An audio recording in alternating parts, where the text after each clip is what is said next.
There's no need to exchange pleasantries. It's rather pathetic to force a conversation just to occupy silence.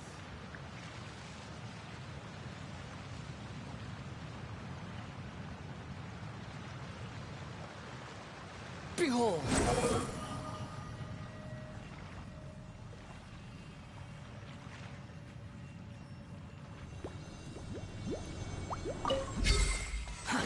Too slow.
fury. That's far enough.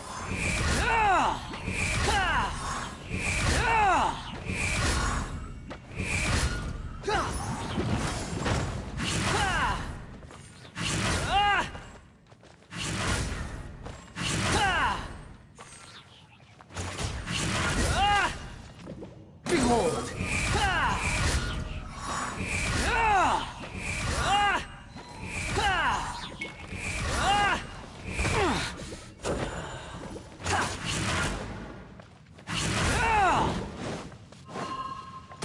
The wind rises.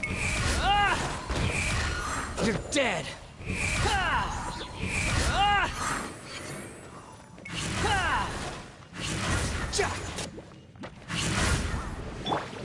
Power that ended Heiston!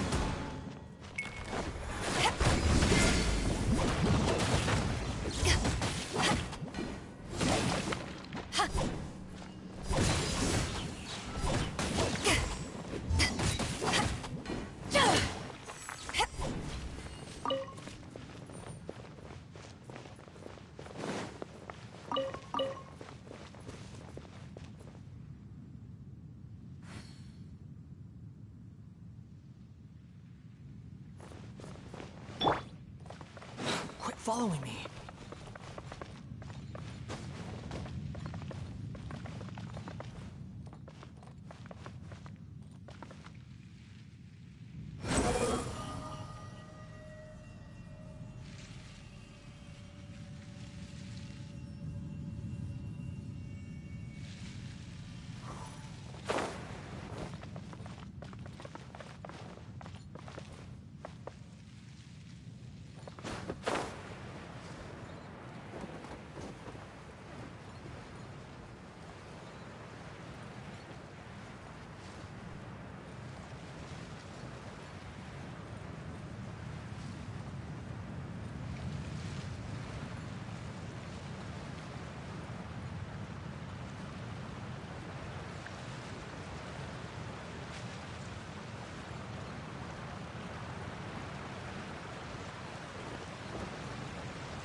Behold!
Take it and have fun.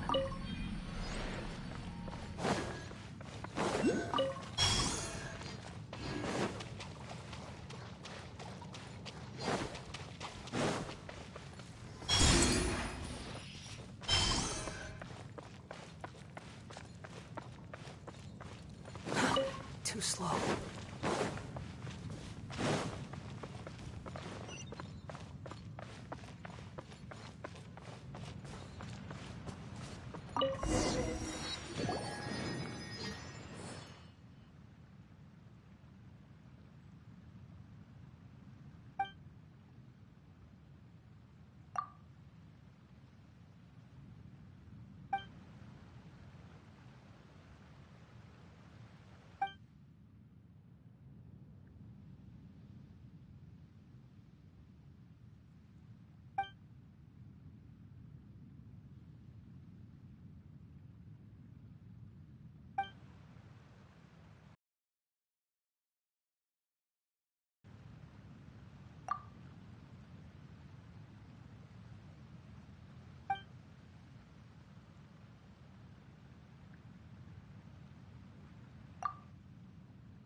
Squall and Fury.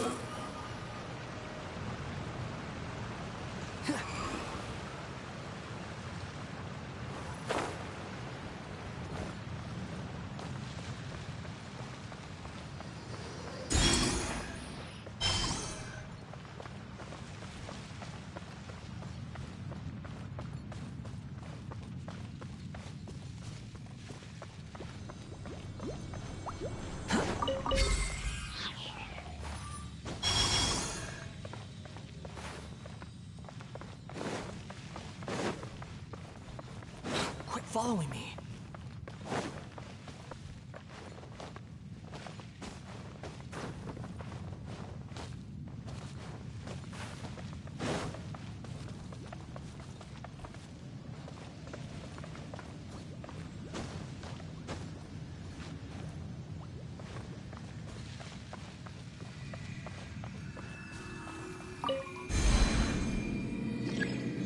The wind rises.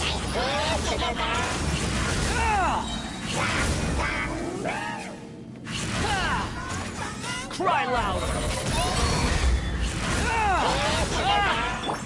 I'm going in!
Squall and Fury.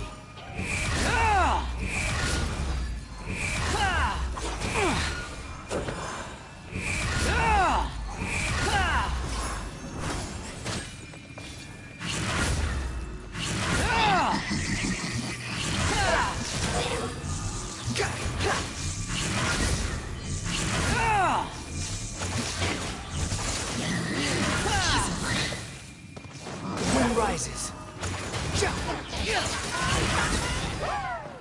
That's far enough.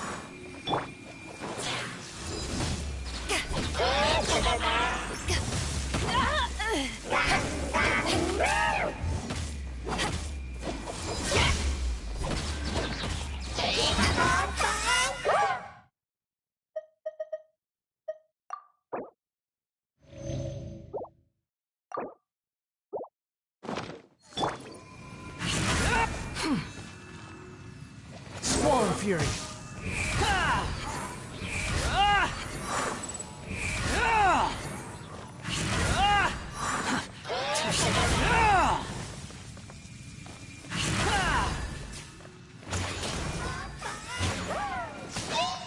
The wind rises. How amusing.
following me.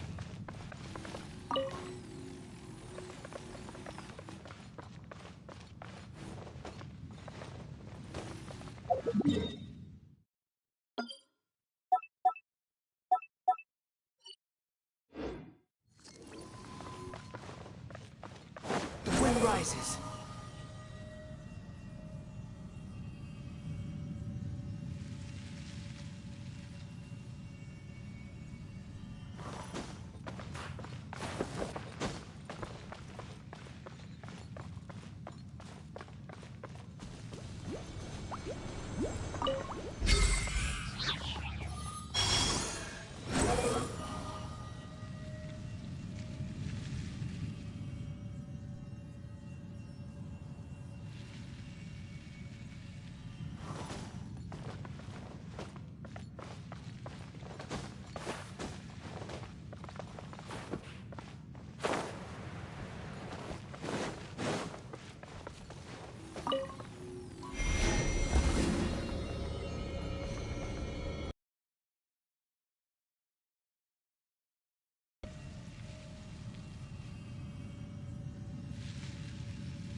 Swarm Fury!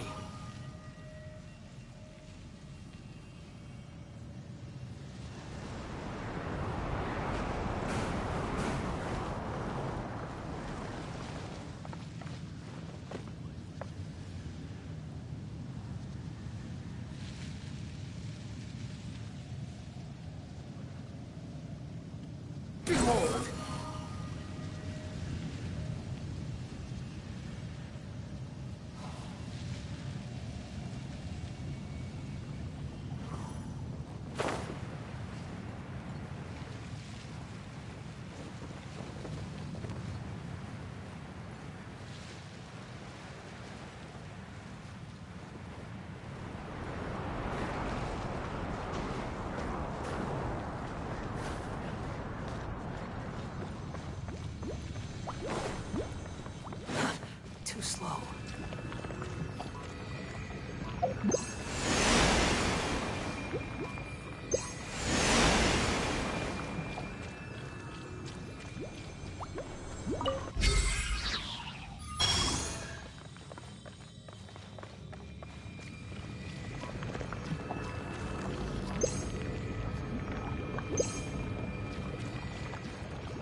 vermin!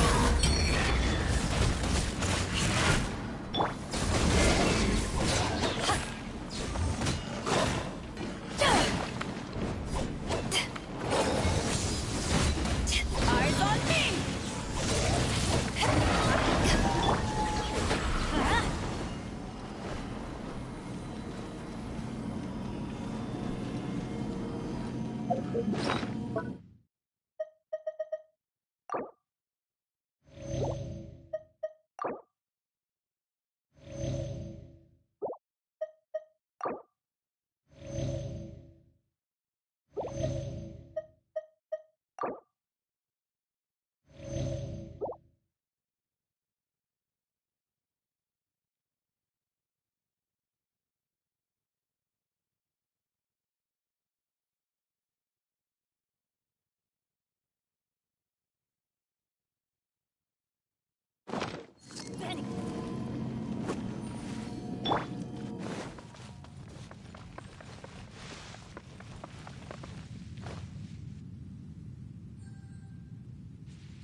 Squall and Fury!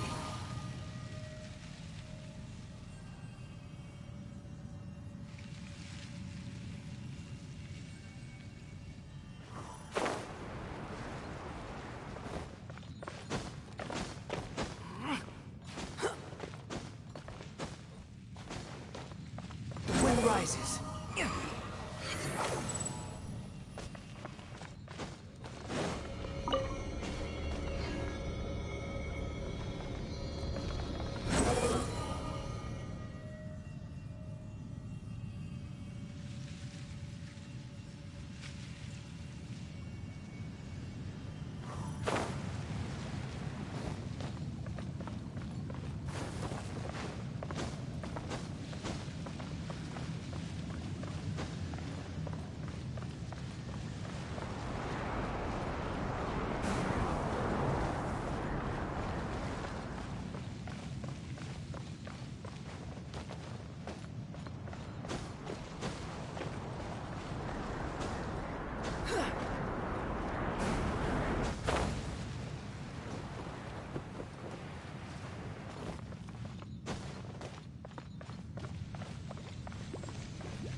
Squall and Fury!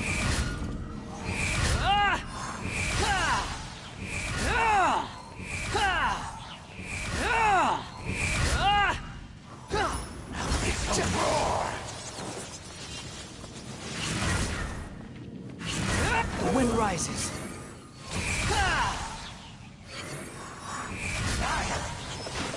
You're dead!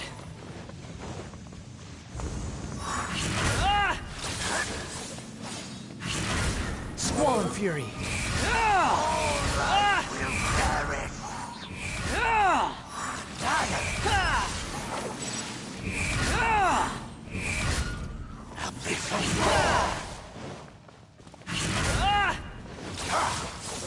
The wind rises.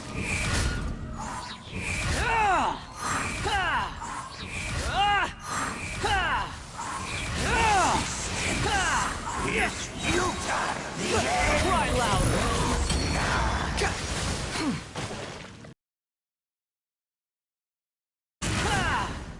Quit following me.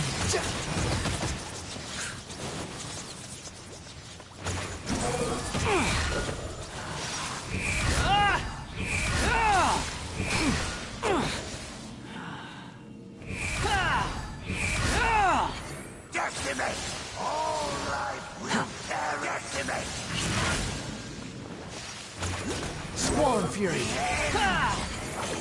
Search for it.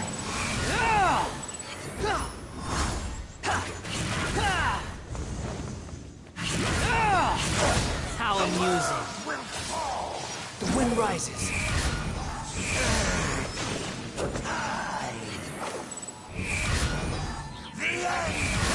That's far enough.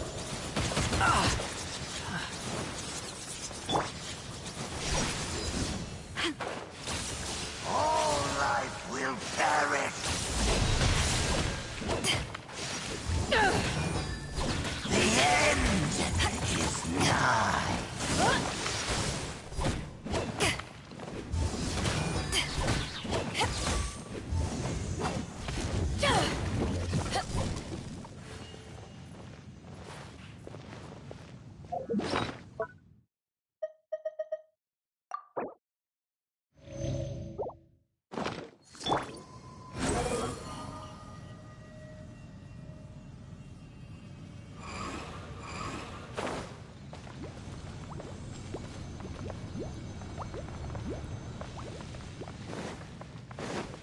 Behold.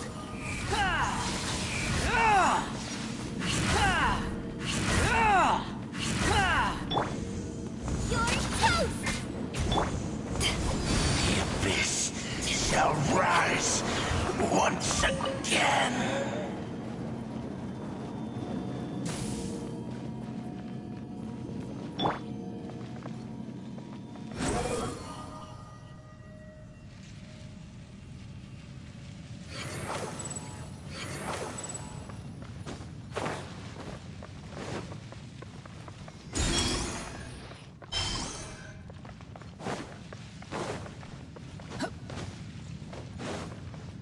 Quit following me.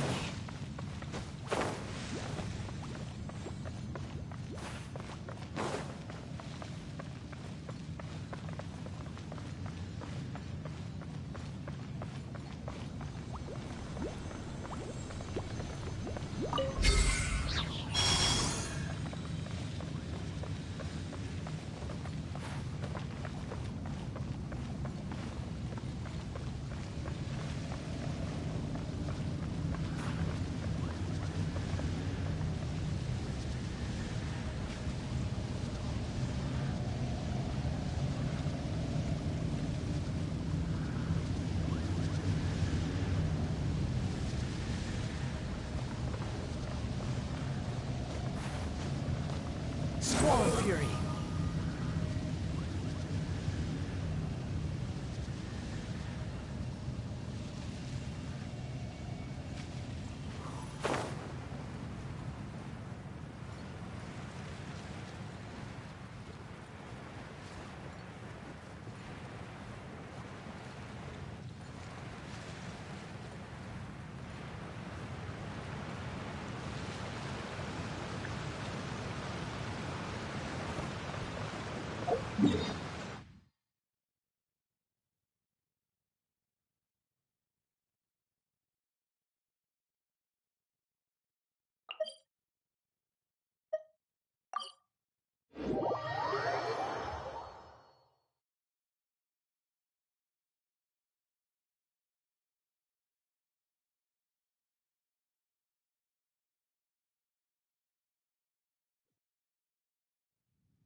The smell coming from the mines.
Is this where that miner guy wanted us to investigate? Just look at this place. Doesn't it remind you of something? Wait, what was it again? Yes, that's it! It's just like that. Just as strange, just as upside down, and just as spooky. In which case, maybe whatever's going on in the chasm really is connected to the Abyss Order. Oh, we gotta get to the bottom of this. Oh?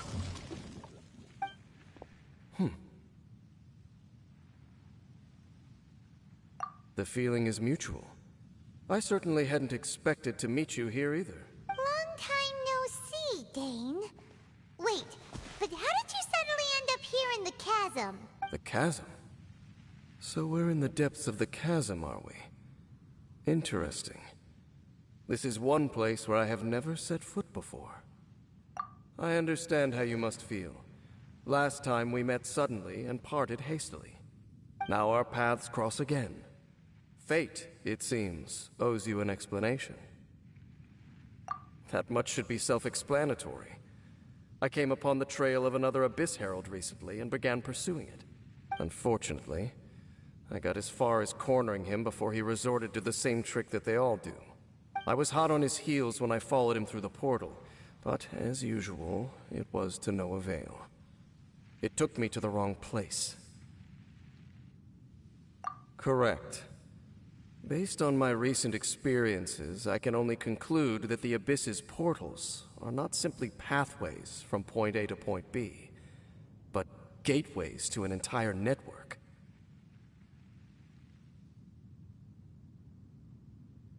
Where they emerge on the other side is their choice. It can be anywhere within the network. Sounds kinda similar to how teleport waypoints work. In short, though I was right behind your twin last time when I entered that portal, the next moment that I realized where I was all alone, back in the ruins known as Storm Terror's lair. Oh yeah, about that. Whatever happened to the Eye of the First Field Tiller? It's in a safe place. You can be sure that I will learn the truth of the Loom of Fate operation, sooner than it could ever fall into the Abyss Order's hands. Huh. So that title stuck in your memory. I by no means went out of my way to conceal it from you. It once stood for the glory of Kanria, but now it is but a cruel joke. My curse to bear. Twilight Sword was my title as captain of the Royal Guards, when I witnessed the destruction of my entire homeland firsthand. I believe my reluctance to raise it in conversation is quite justified. Sounds like your brother was right. We were travel partners. We both partook in a painful journey of searching for our fate. But regrettably, we did not make it to the journey's end together. Before you continue questioning me, I ought to warn you. If my suspicions regarding the portal network are correct, then the fact that there is a portal leading here tells us that the Abyss Order has their eyes on this location. You mean the Abyss Order is plotting something here? Actually... I mean that it's highly likely that even as we speak, the Abyss Order is watching our every move. Don't say that! You're giving Paimon goosebumps! A wise choice. There appears to be light from a fire coming from near that rocky wall. Let's take a look.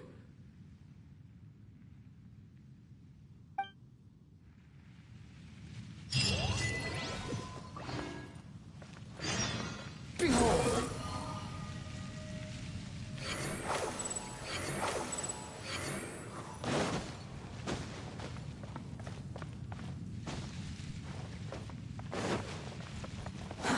Too slow.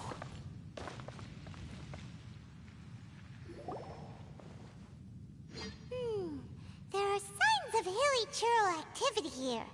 Could these be the hilly churls the requester was talking about? Requester? In fact, hold on. You still haven't told me what you're doing here. I doubt that most travelers would have any reason to venture down this way. We took a commission from the Adventurers Guild to investigate the chasm.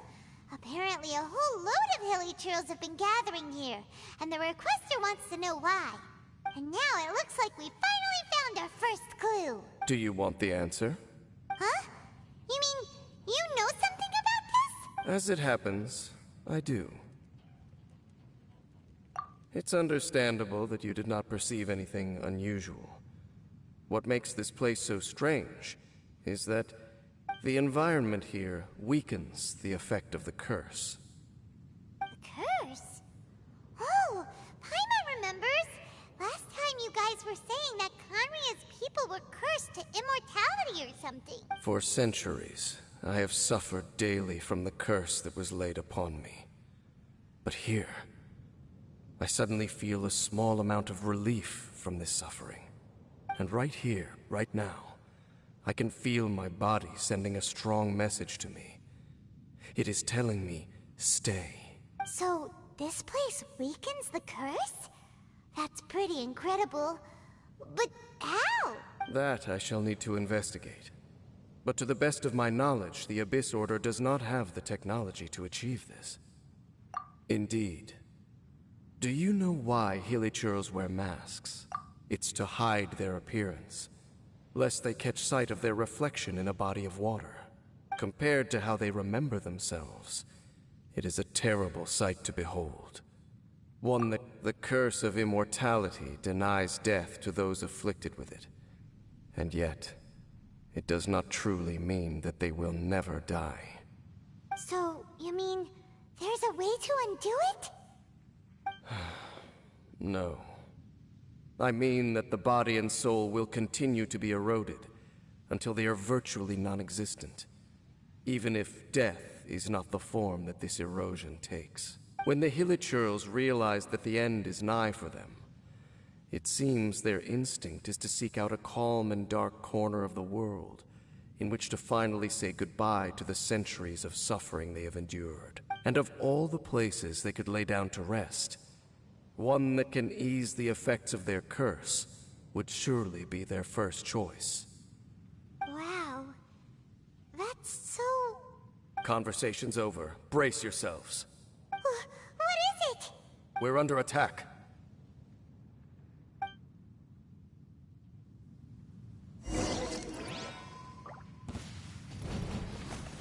Squall Fury!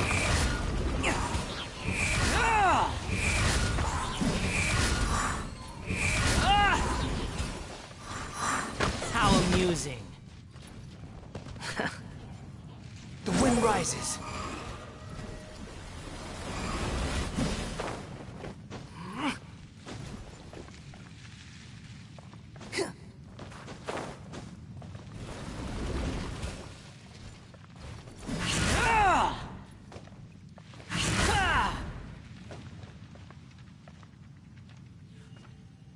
Squall Fury!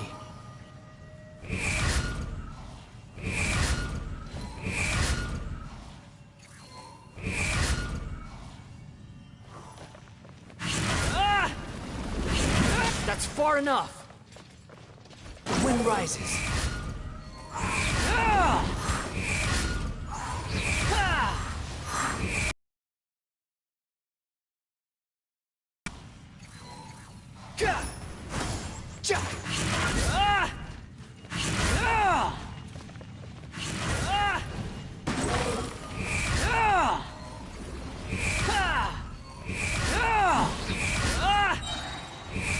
Know your place!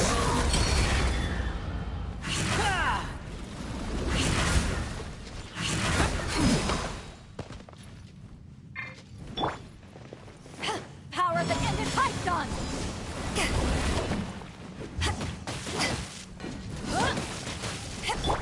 Everybody stand back! Let's light it up!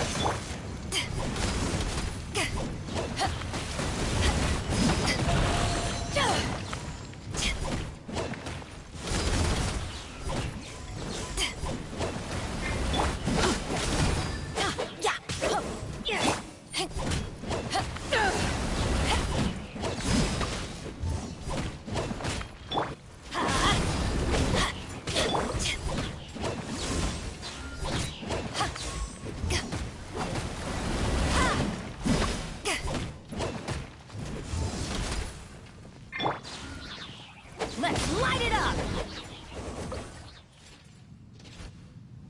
What were those? And why did they attack us all of a sudden? Black Serpent Knights. They once... Wait a second. Royal Guard? So, they used to be your troops? Yes, they were. But now, the curse engulfs them, and they fight with none of the honor they once had. Because they've become pawns of the Abyss now? Let's continue on. Wait! Dane! Seems we missed one. Wait, stand down. There's something different about this one. It's disappeared. What the heck? What was going on with that one? Was it trying to say something? How is this possible? How could he have retained self-awareness for 500 years without it? But more importantly, why did he seem so familiar? That would be a miraculous outcome indeed for a cataclysm that brought total doom and destruction. We should press onward to the city.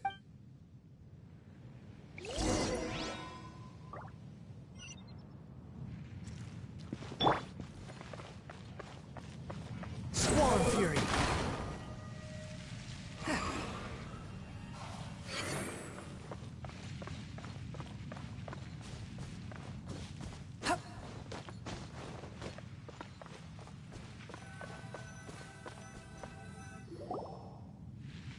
Looks like there's a strange edit. Guess there should be a mechanism or something around here. Right? Traveler?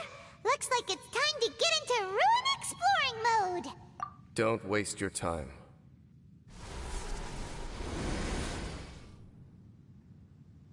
Huh? Conria's technology, abyssal power. Two things I couldn't be more familiar with. They're just cheap tricks to me. Okay, so the Abyss Order really is trying to hide something here, right? Dan seems like he really understands what's going on here. No wonder the Abyss Order doesn't want him around. Not necessarily. The closer we draw, the more I am inclined to conclude that these ruins belong to a more ancient civilization still. The Abyss Order simply got to them before anyone else. Even older than Conria? Whoa. Paimon can't even imagine back that far. That said, the architecture here does somewhat resemble that of Conria. At least, it would if it were the other way up. Let's head toward the light over there. Mind your footing on the way ahead. It's a long way down.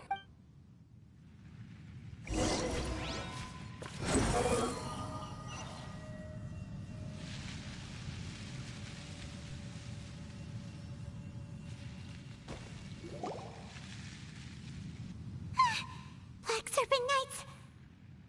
Is this where they're based? Or wait, are they guarding something here? We are likely drawing near to whatever the Abyss Order is trying to hide. Let's take them out first.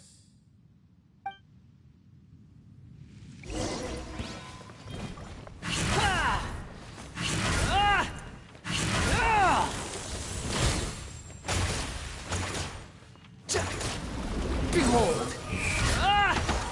You're dead!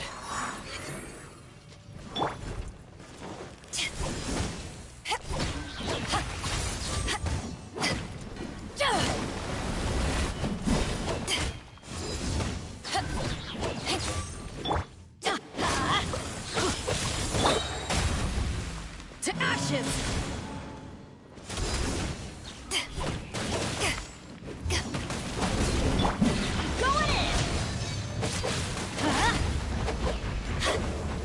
Adventure time!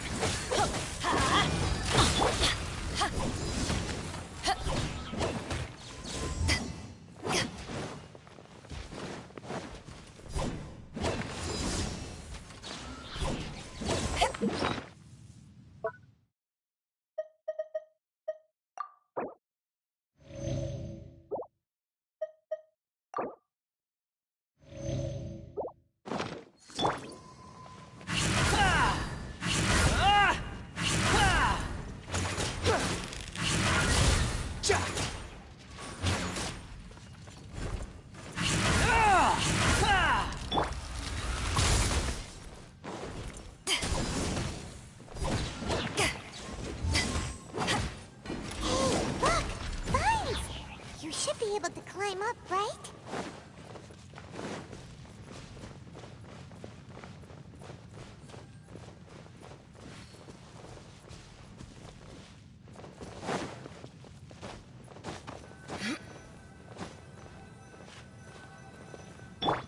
Squall Fury!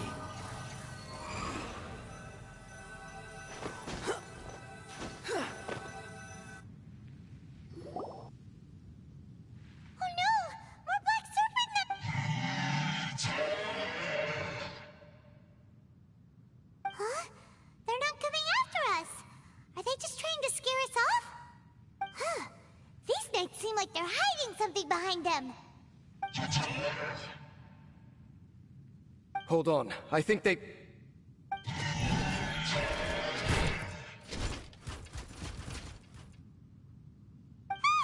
coming! Quick, get them!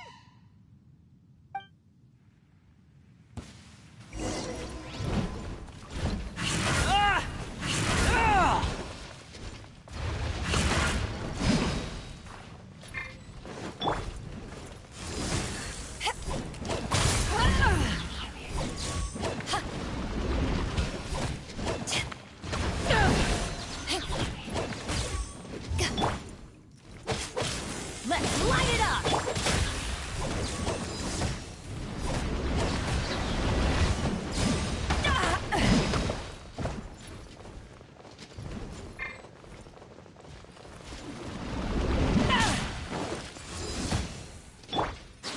Wretched vermin! Behold! Power that ended Python!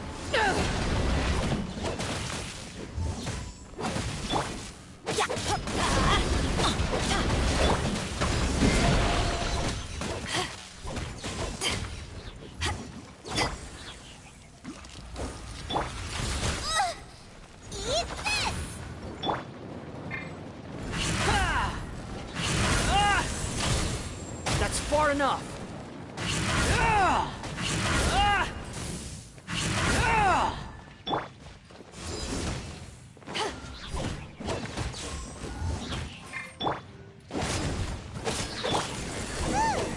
That was the last of them.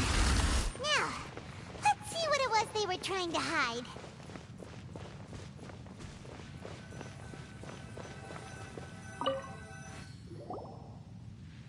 Huh? What's this? So, the Black Serpent Knights have nothing to do with the Abyss Order's secret. Huh. I should have guessed. So, what exactly is going on with these hilly churls? As I said, for these hilly churls, the end is nigh. They have grown old and fearful of the light, even become one with the darkness. And yet the curse continues to corrode them. But why would the Black Serpent Knights want to stay here and guard them?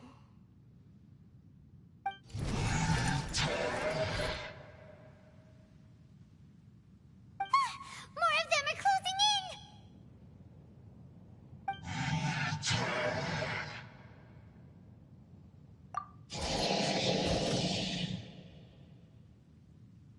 It's him!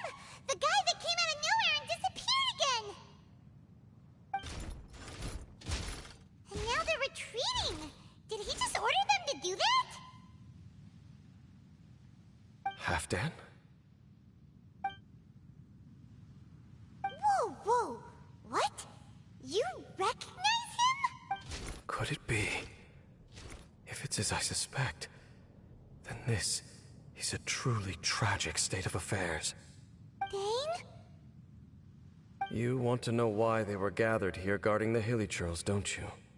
It's because as far as the Black Serpent Knights are concerned, they're simply doing their duty. The one who ordered them to retreat just now, I suddenly recognized him.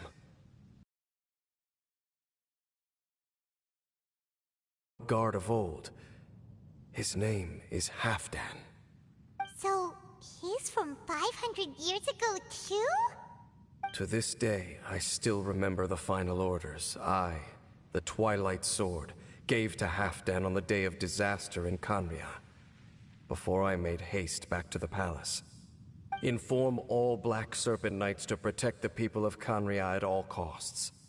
Because we, of course, were royal guards.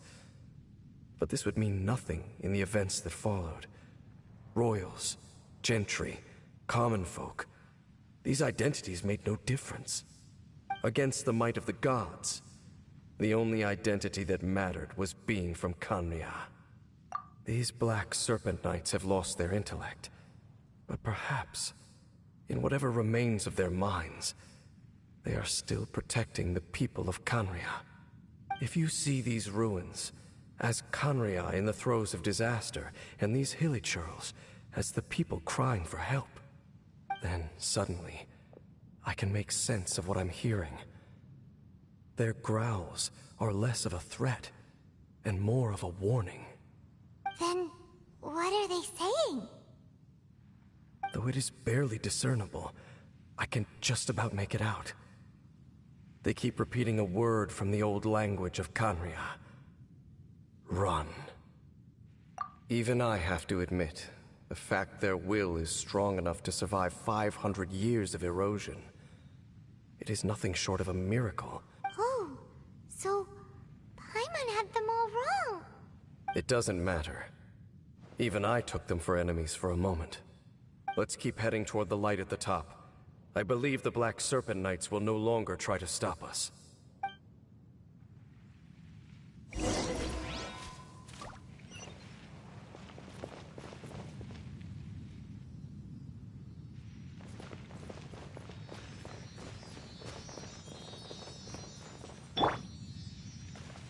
The wind rises.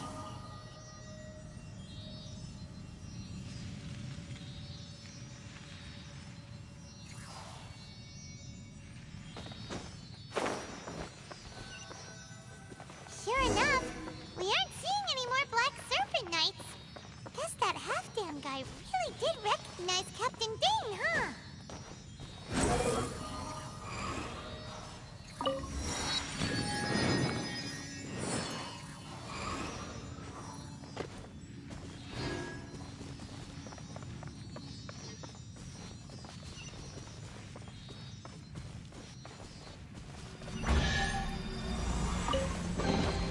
Take it and have fun.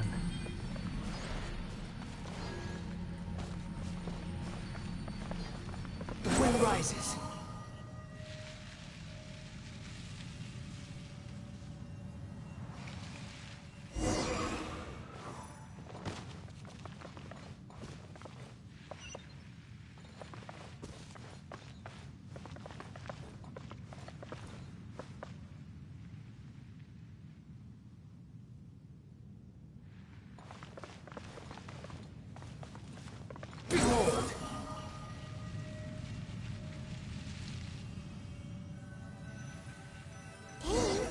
Why so quiet?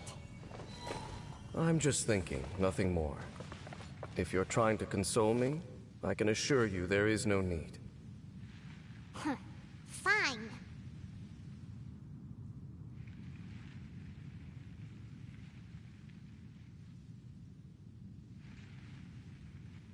You think I've got a sharp tongue? I just tell it like it is. If someone can't handle it, maybe that's their problem.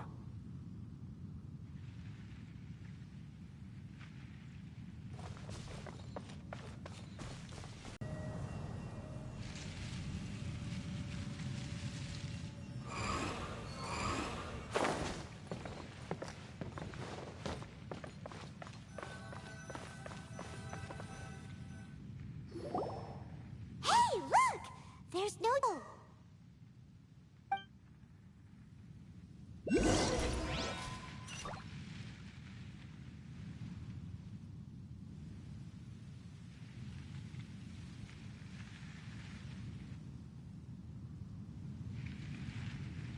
The wind rises.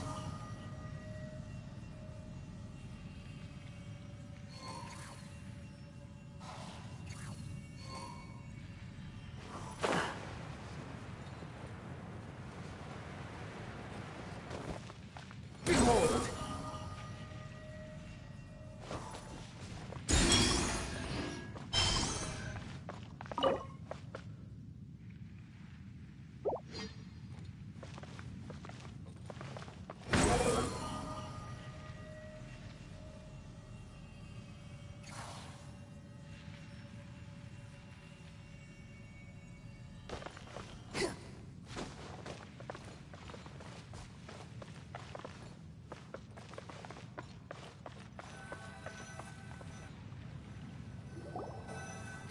Look!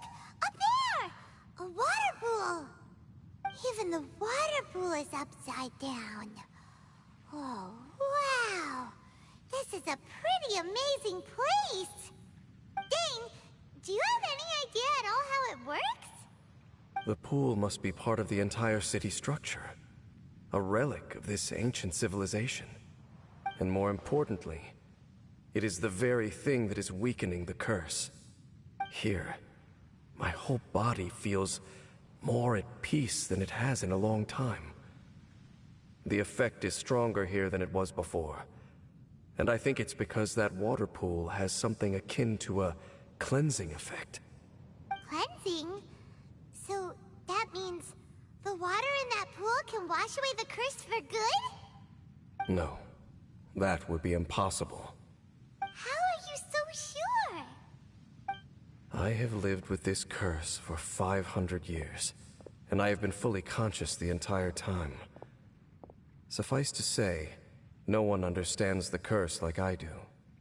It is a way of branding us at the level of the fate of the world itself. When a god applies a curse, it takes effect at a higher level of reality than the person themselves. Even now, I can feel the curse slowly permeating my entire being, becoming part of me, slowly but surely replacing me. Perhaps it may be possible to suppress the corrosive effect of the curse for a time, but cleansing it entirely, consider it tantamount to burning away an integral part of your body. It is not a process that one could ever hope to survive. Huh? Cleansing the curse cost you your life? Whoa. An irreversible curse. Paimon can't even imagine. In any case, I can feel that the water's cleansing effect is not nearly potent enough. At most, it might suppress the curse, but a little.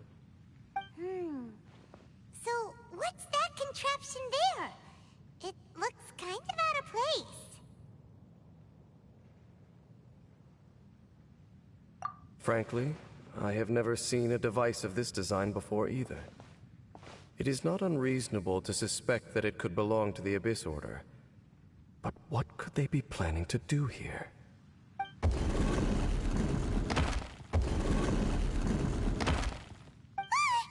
Oh, that gave Paimon a fright! So, all the doors are open now?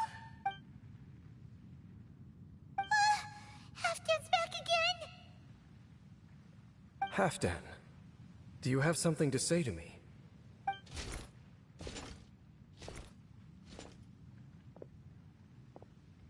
He ran off! But he didn't disappear like last time. He's indicating that we should follow him. Are you coming? True.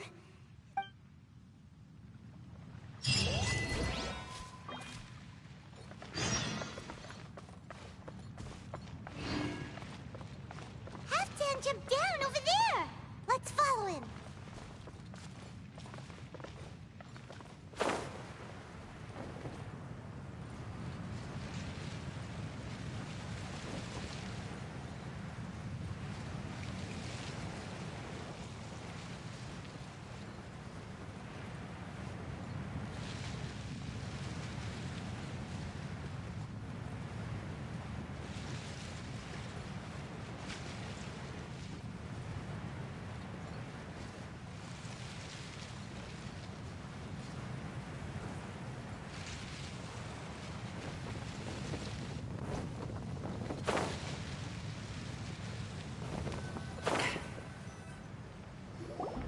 Looks like Halfdan disappeared at the far end of this path. Perhaps whatever lies ahead is what he wants us to see. Let's keep going.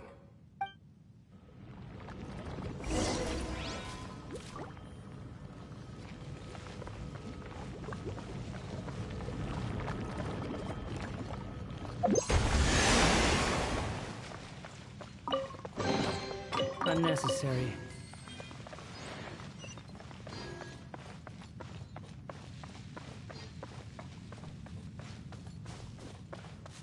Squall and Fury. You're dead.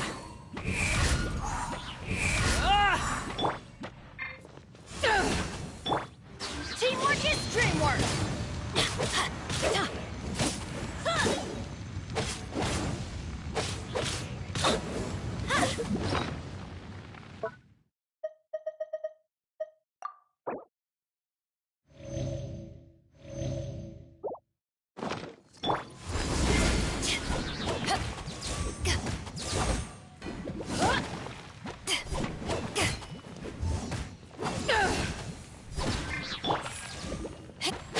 Let's light it up! Yeah! There are more signs of village troll activity here. Light it up!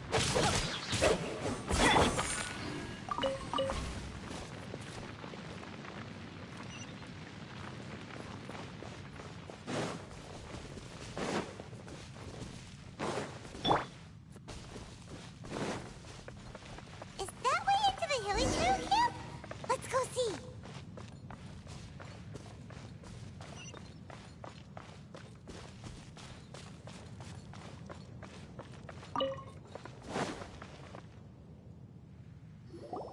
It's a humble hilly trail camp. Oh, these hilly trails look like they're in pretty bad shape too. Some of them look like they've already taken their final breath. Is this what Halfdan wanted to show us? Whether it is or not, Seems like these hilly trails have no life left in them at all. Before long, they'll become one with the dark. The hilly trails we meet in the wild are always so rowdy. Paimon never would have imagined that this is how they spend their final day. We may not have a whole lot of happy memories dealing with hilly trails, but still, Paimon hopes they're at peace peace in their last moment.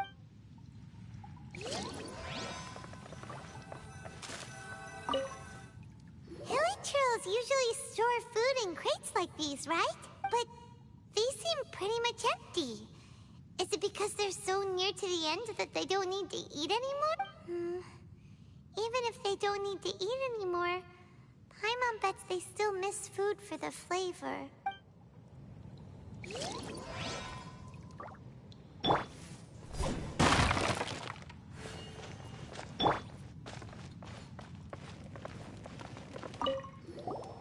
There's even a bonfire here. Wait, but wasn't Dane saying that hilichurls get scared of the light when they reach the very end of their lives? Maybe, in the very, very end, they still want to feel some light and warmth. Oh.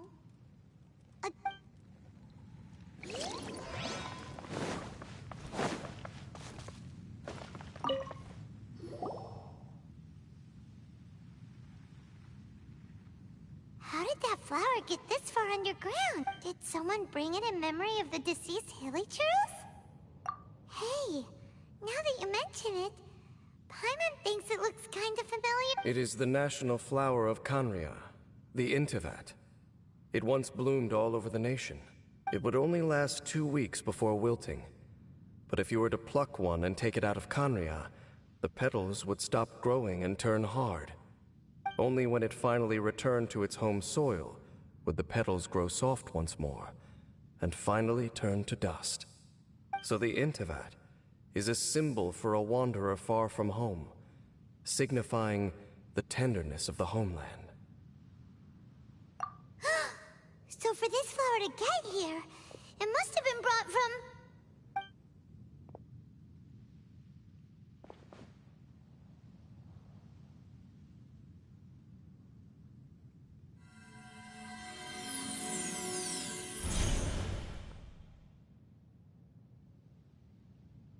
Your Highness, so the proposal finally has your blessing? In focusing single-mindedly on confronting the heavenly principles, we neglected our original mission, the revival of the homeland. I should not have been so indecisive. The device is almost ready. We await your command. What are the chances of succeeding? Theoretically speaking, approximately... Forget it. Even a 1% chance is enough. For too long have we dwelt in the abyss. Surely they would rather return to the natural cycle of life and death as soon as possible than continue to exist as they are, without a shred of dignity. They cannot be made to continue paying the price for those so-called sins. The Order is most fortunate to be graced with your decision.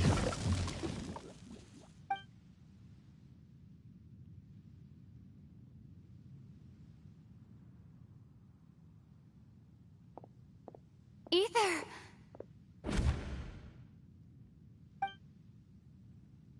You saw something, didn't you?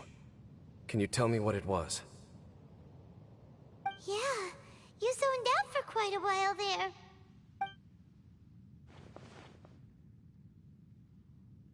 Huh. Well, people do say that twins have a special connection. It sounds as if they are attempting to make use of certain equipment to cleanse the curse. It could well be the device we saw earlier.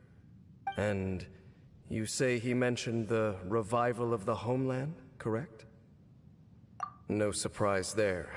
Stubborn as ever. It appears as if the Abyss Order plans to use this location to cleanse the hilichurls of their curse and restore them to the way they once were. Then, they will serve as the foundation for reviving the nation of Khaenri'ah. After all, there can be no nation without a people. It is the height of foolishness. They have no chance of success, not even a 1% chance. I told you already that no one knows this curse better than I, having lived with it for 500 years. There is no redemption.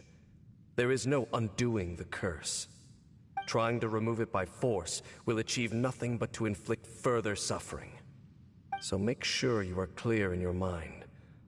You have to tell yourself, they are no longer human. If you cling to false hope and allow yourself to become too emotionally invested, the only way is down. You will end up just like them, mired in hypocrisy. Save your strength for something worth saving. Oh? But of course, I am merely someone you hired for a task, while he is your brother. It is only natural for you to side with him. But whatever decision you make cannot deter me from mine. My chosen path is to stop the Abyss. If we have reached an impasse, then perhaps this is where we should say...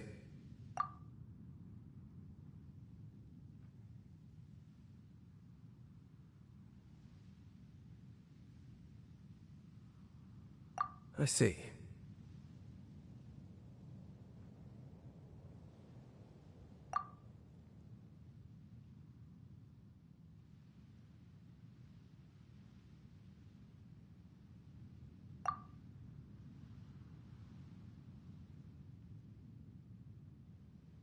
It seems that the 3 questions I put to you on our first meeting were worthwhile.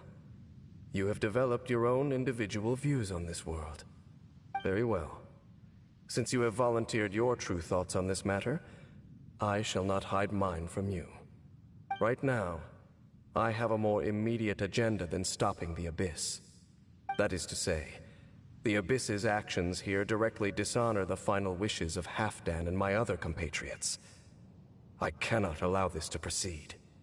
The Abyss may appear at any moment. Be on your guard at all times as we proceed.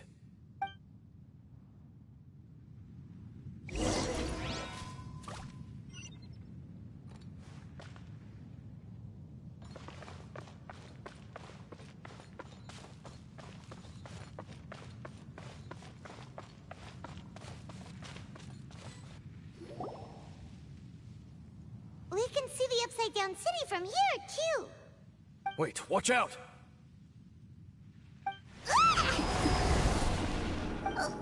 What's going on? Is that light coming from the room in the center? It's too bright! The mutation is continuing. Has the Abyss made its move already? Genshin, I see your incessant meddling continues, and that you have once again joined forces with our Highness's kin. Regrettably, I was not in time to control your exit from the network, and it sent you here of all places. This was a catastrophic error. I am surprised that you dare to face me. You ran like a coward last time. Our Highness's will must be done. All interferences must be removed, whatever the price to pay. This time, the curse that torments our people must be undone, once and for all. You are the only ones who torment them. There is nothing else left of those hilly churls. Nothing besides the curse itself. Say what you wish. I am going nowhere, Dainsleif. Then you will give your life just to delay the inevitable. How absurd. But since you wish to persist, then so be it. You really think you can use that device beneath the pool to cleanse this curse? Do not underestimate the waves of the abyss. That device cannot provide the cleansing effect of the water non-tangible.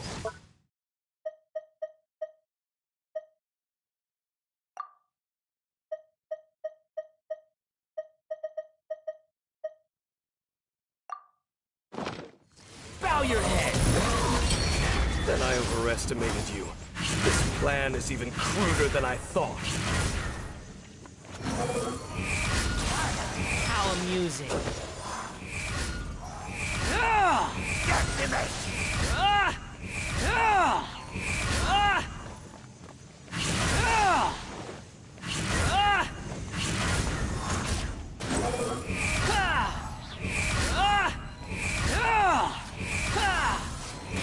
dead!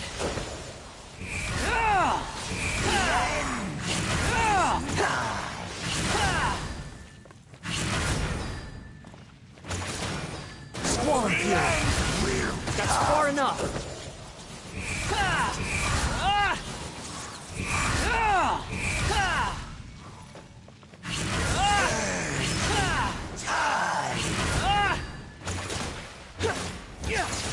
You're dead! The world will fall! The wind rises.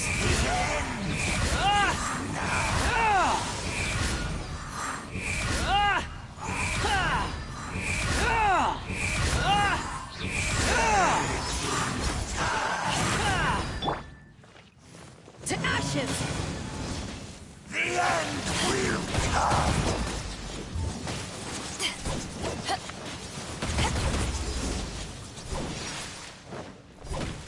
The end is nigh! Everybody stand back!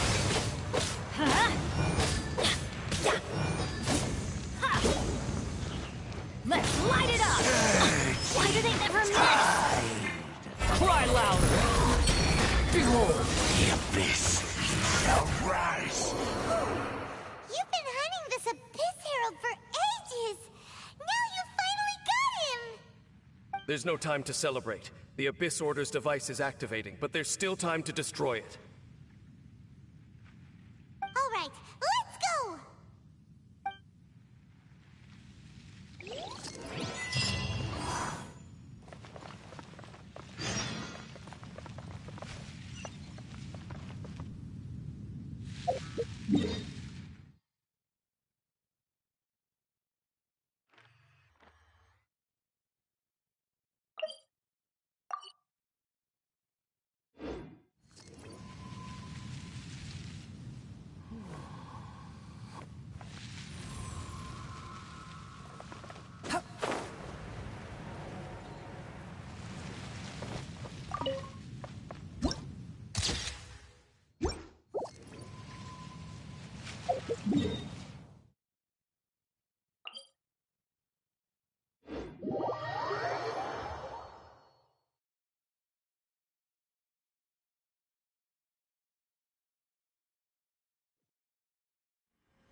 Relax.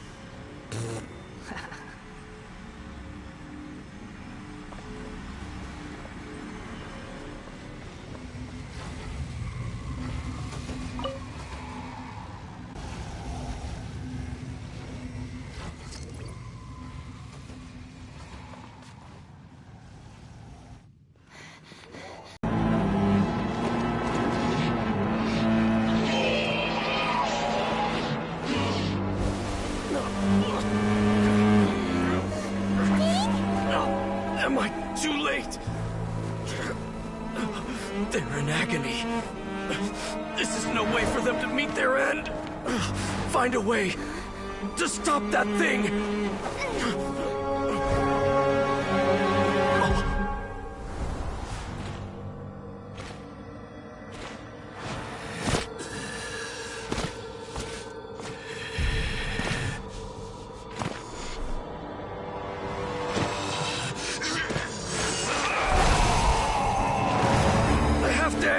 Don't do it!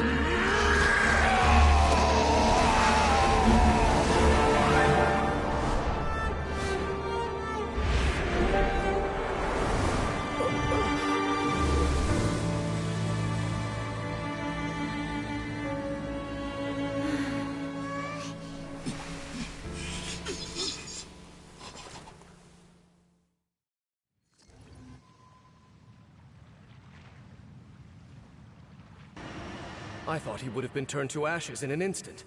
Halfdan's soul is extraordinarily resilient. Meddling fool! Encumber us no more! Don't you have a greater encumbrance to worry about? Come on. This is your grand opportunity to get rid of me. Dainsleif!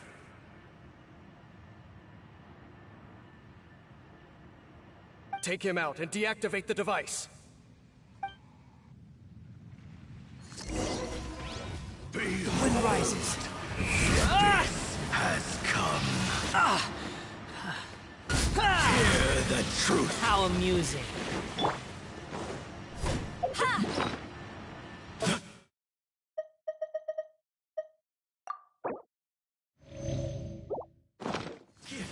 Of grace. Peace be with you.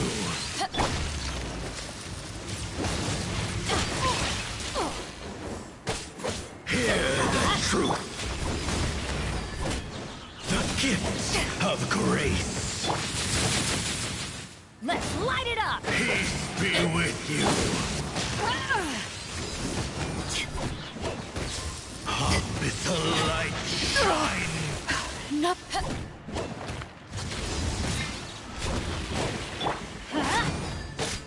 The gift of grace.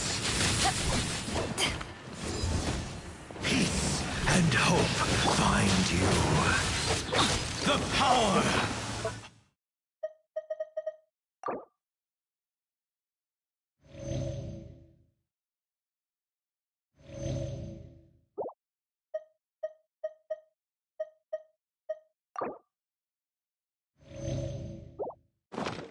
Revelation. Why do they never miss?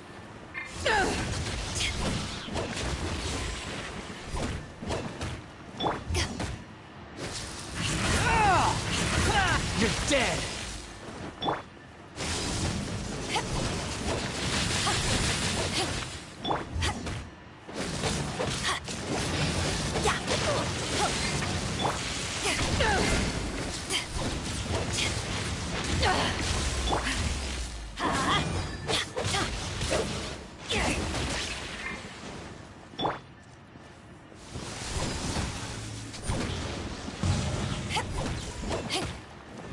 Grace be upon you. We go. Hear ye the word of joy.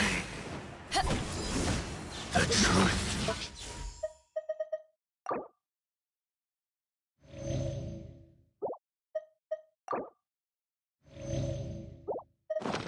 Set you free. Let's light it up! Be upon Adventure you. time! That's gonna hurt in the morning! The power of revelation.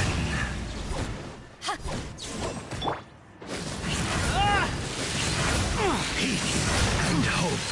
How amusing. Hear ye the word of joy. The truth shall set you free. Grace be upon you.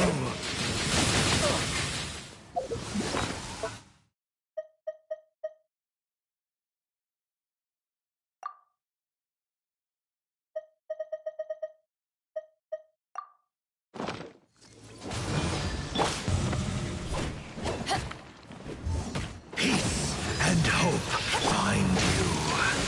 Let's light it up! Hear ye the word of joy. The truth shall set you free. Grace be upon you. Hear ye the word of joy. Have it one.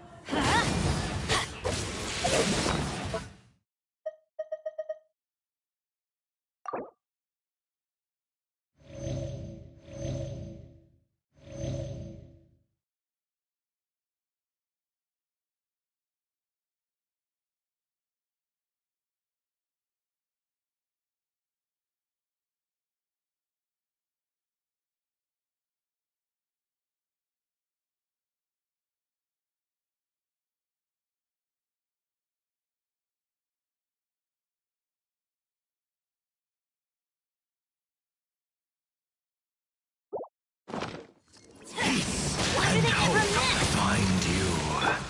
The power of revelation. The truth Let's shall light it up. set you free. Hear ye the word of joy. The truth shall endure. What do we do now? The Abyss Lecter's gone, but the device won't stop. And Halfdan.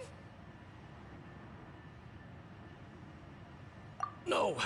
As long as the device is active, the cursed are rendered powerless. Only you can take on the Abyss. If you value his sacrifice, then do not waste any more time here. See all these rays of light and portals? They must have installed several of these energy devices in various locations. Find them, quickly! So, we have to go through these abyss portals? Hey! Wait for Paimon!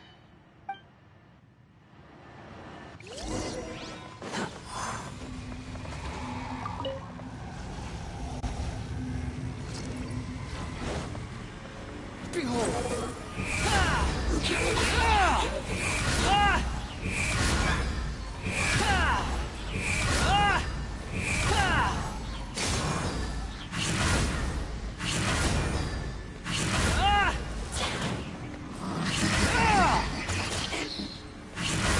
How amusing.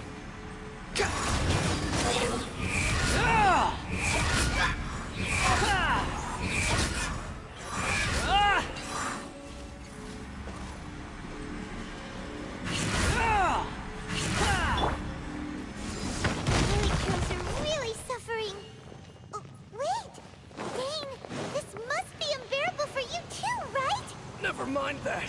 Halfdan and the others are enduring far greater suffering than I. There's no time to lose.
Swarm Fury!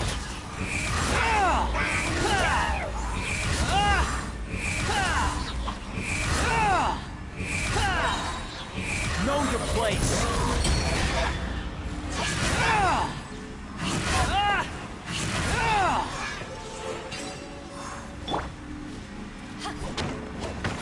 Destroy the devices and put an end to the Hilichurl's suffering!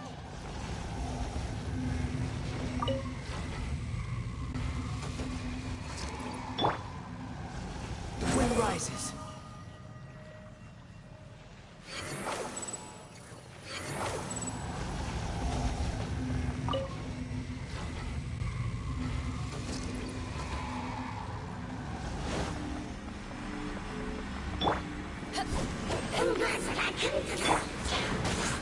Swarm Fury!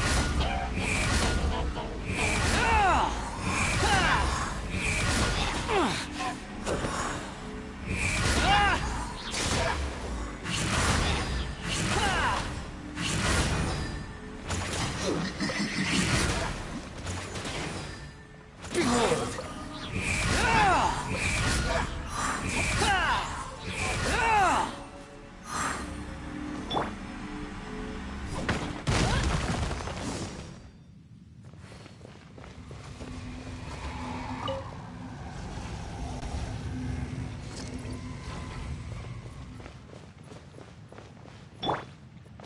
Swarm Fury!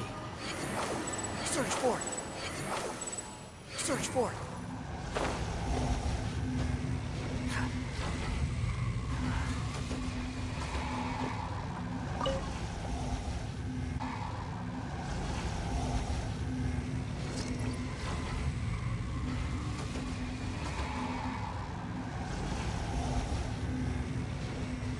Quit following me.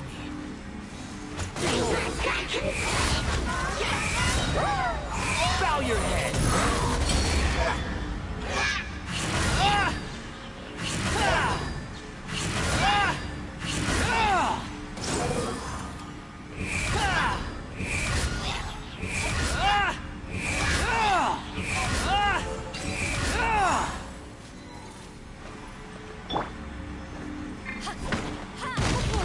It's gone dark all around now.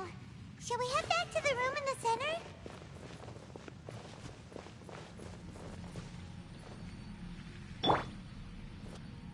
The wind rises.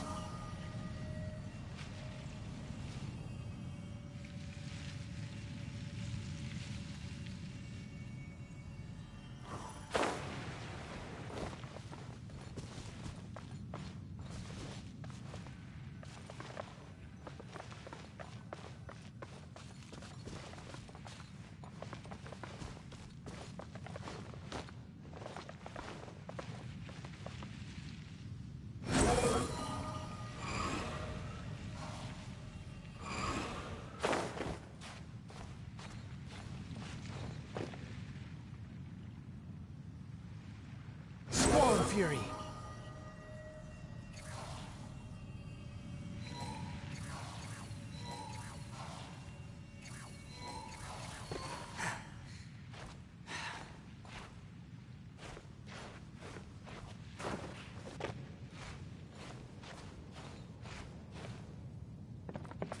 Behold!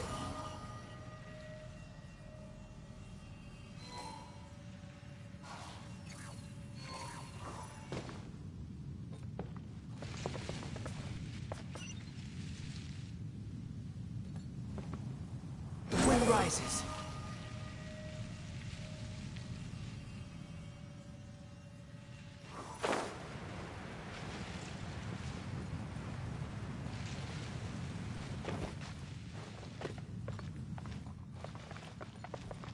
Behold!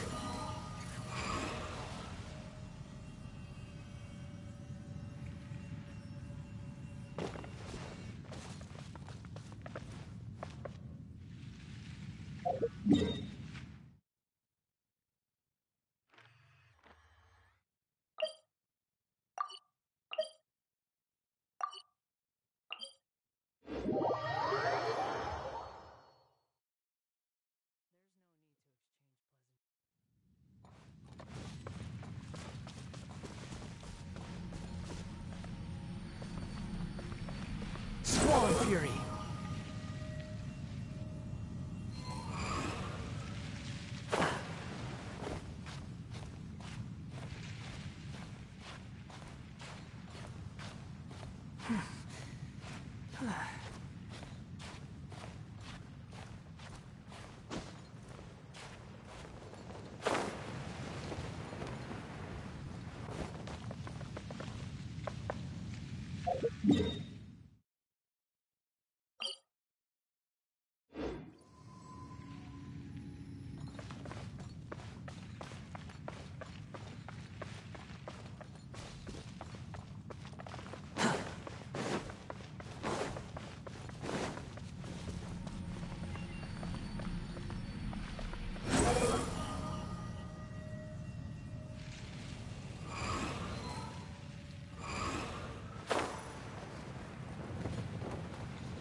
Behold!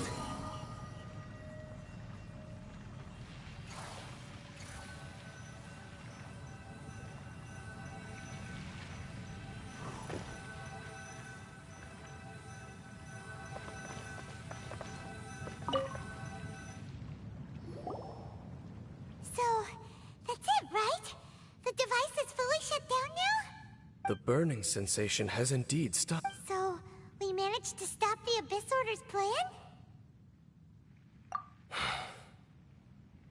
Let me check. Dane must be really upset. Of all the ways to be reunited with one of his former comrades... Let's go.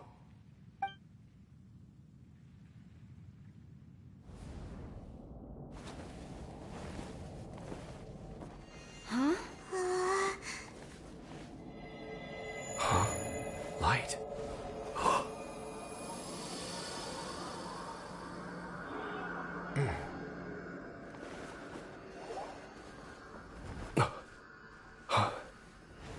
Apologies, Captain Dainsleif, Twilight Sword.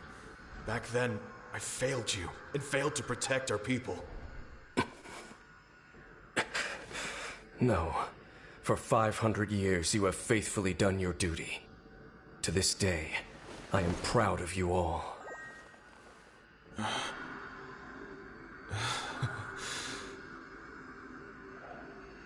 Conria didn't fall, did it? Since you're still here. Correct.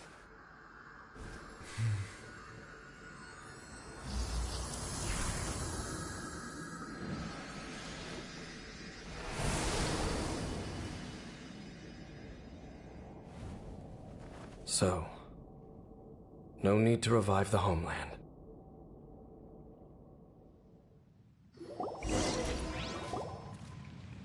That was... More than one kind of strange power exists here. Souls are no strange sight under the circumstances. Still, if you intend to venture deeper in and continue your investigation, you ought to be careful.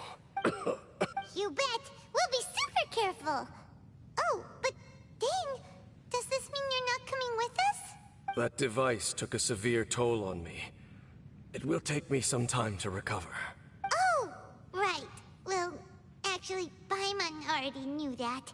You've clearly been pushing through the pain this whole time. You've earned a good rest, Dane. Oh, you should take a vacation! Vacation? The very notion. This word has no business being in my vocabulary. There are more important things that demand my attention. The Loom of Fate operation is still underway, and I suspect that these amplification devices are connected to that plan. Thank you for understanding. I only hope that next time we meet, you know whose side you're on. Sheesh! He sure knows how to hold a grudge. Saving that snide remark right until the end. Well, shame that we didn't get to see your brother again. But at least we learned as long as you keep pressing on with your journey, you guys will definitely meet again. And everything will be back to normal. Right? Oh, Paimon almost forgot. The real reason we came here was to investigate what was going on with the Hilichurls, wasn't it? We've probably seen enough to report back to the miner now. But, how are we going to explain it to him? This is all way too complicated for regular people to understand. We'll figure it out. Just don't forget about the commission when we're done here.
too slow.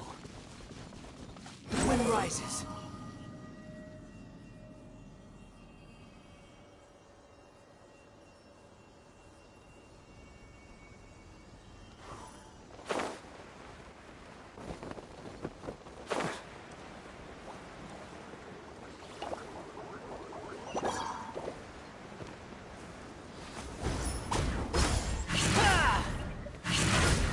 Squall and Fury.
The wind rises.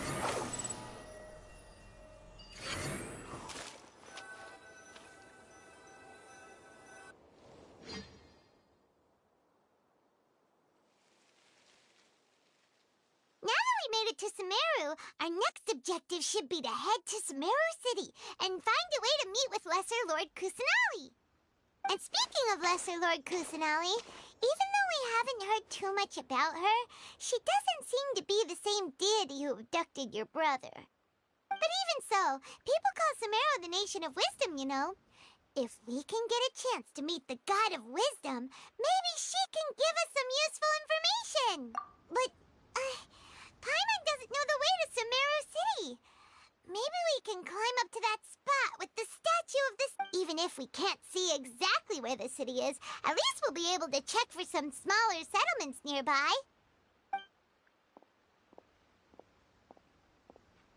Wait a second. Look! There's someone up ahead! Perfect timing! Now we can just ask for directions rather than wander around like lost adventurers. Hey there! We're not from around here and seem to have gotten a little lost. Huh? Did they not hear Paimon? Hey! You over there! Could you give us some directions? Huh? What's going on here? There's no...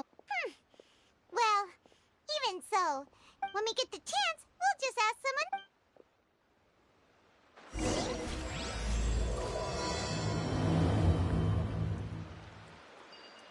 Come on, let's follow her.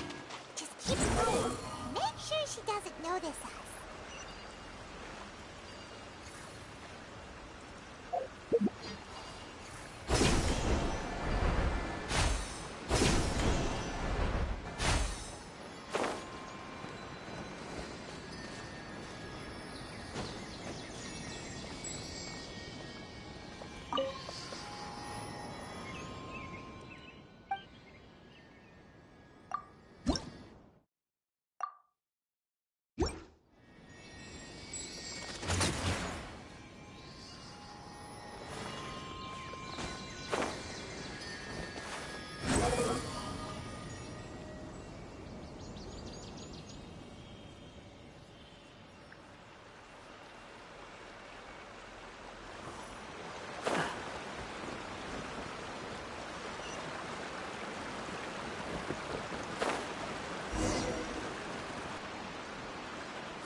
Take a closer look.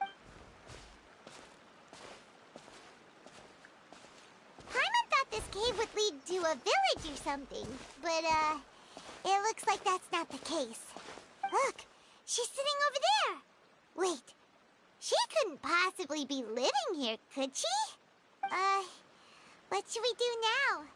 Do we try? Alright then. It's not like we have anyone else we can ask. Even if she's not very friendly, we... Oh! What a lovely smell! It's coming from that sensor over there. This is definitely not your typical place to call home, but at least it smells nice. Huh? What's the matter? You don't look too good. What? Is the smell make...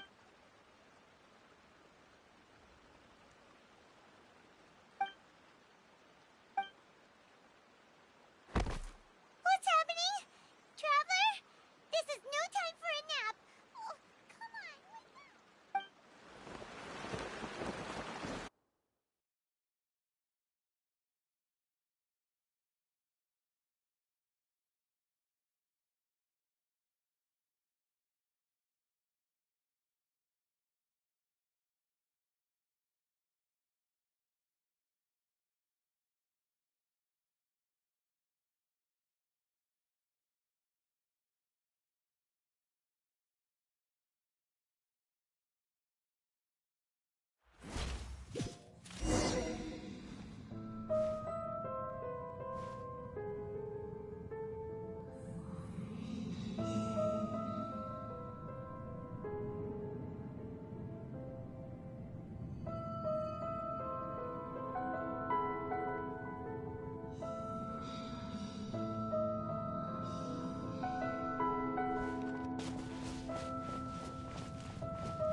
Yes, you can relax.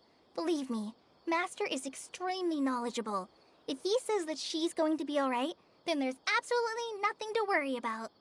Oh, are you awake now? Oh, thank goodness! Traveler, you're finally awake!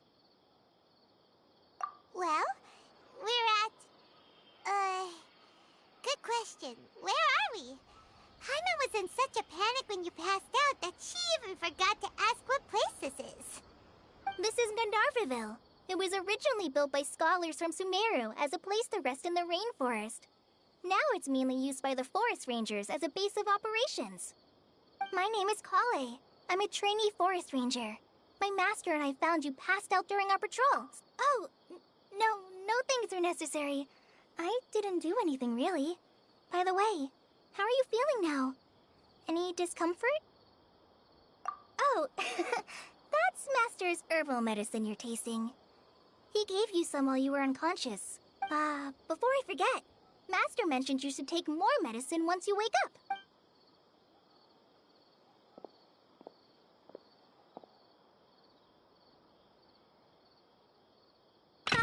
Whoops!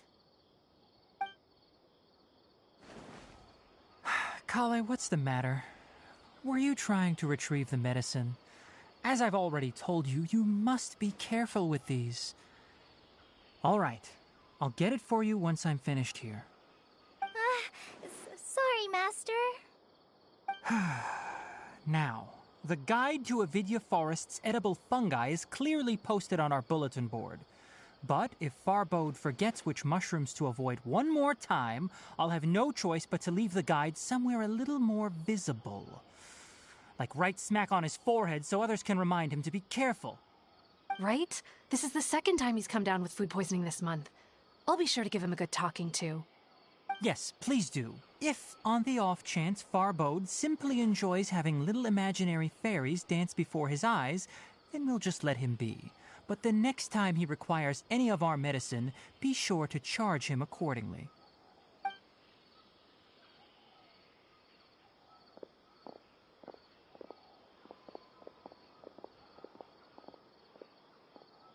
So, how are you doing?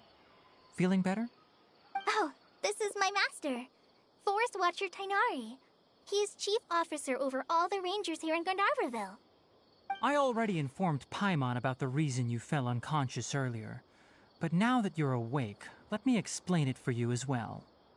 It is common practice for Sumeru scholars of certain darshans to dedicate themselves to training and meditation in isolated areas, particularly the nearby forests.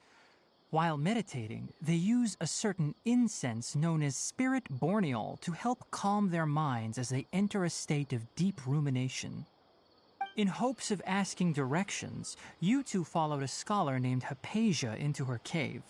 The incense you smelled inside was the spirit borneol I just mentioned. That incense typically has no effect on most people, but for a very select few, it can have profound effects on one's cognition, as you experienced firsthand. Does that make sense? Very good. Now, answer me this. Did you feel anything after passing out? Say, any out-of-body experiences? Or did you see anything while unconscious?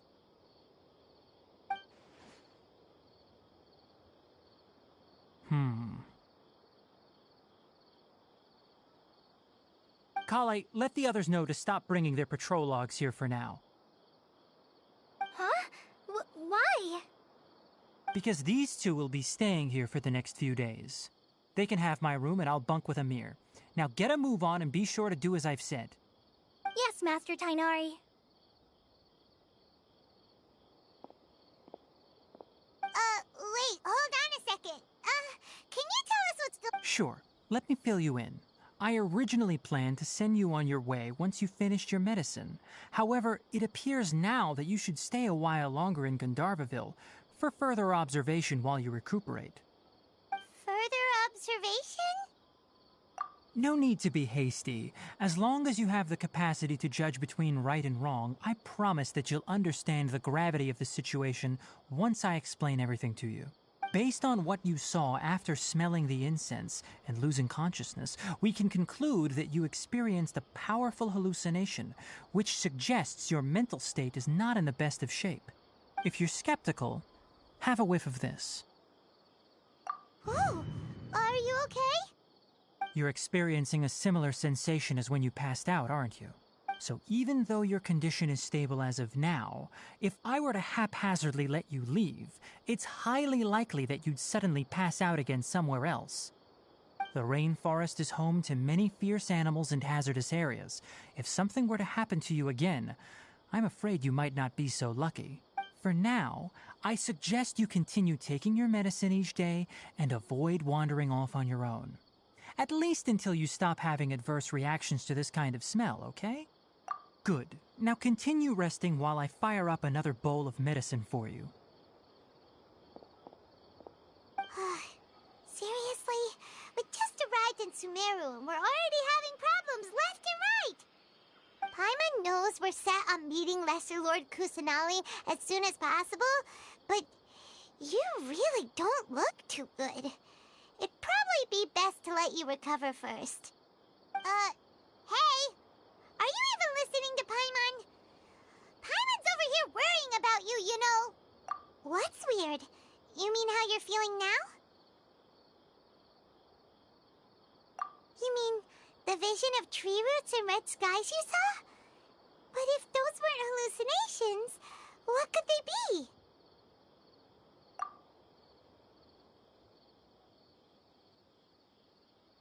Well, considering how unique you are, Paimon trusts your judgment here. But why didn't you say anything about it to Tainari? If he misjudged your condition, then there's a chance you could get worse, right? Huh? You mean that Tainari already knows that what you saw weren't hallucinations? But if that's the case, why would he try to hide that from us?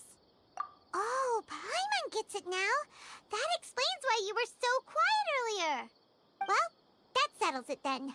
We'll stay here to rest up and figure out what's going on with your hallucinations. But it seems like asking Tainari might not be an option anymore. What do you think we should do? Good idea. Kale's pretty friendly. We can ask her tomorrow about what she knows regarding the Dendro Archon and customs in Sumeru.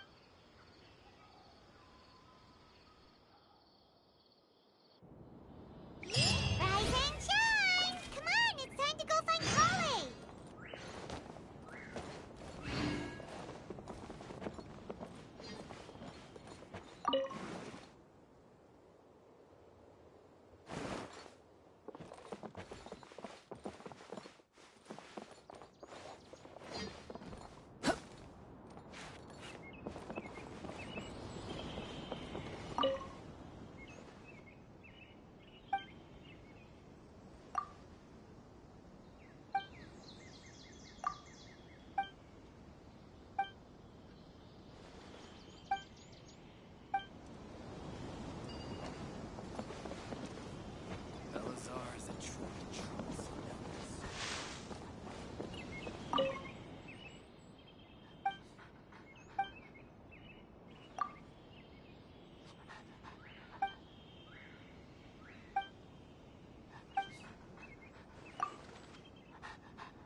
All right, next let's see your right hand. Yes, not bad. But please remember that you still need to be careful. Understand? Yes, I will. By the way, Master, I still haven't received the patrol route for today.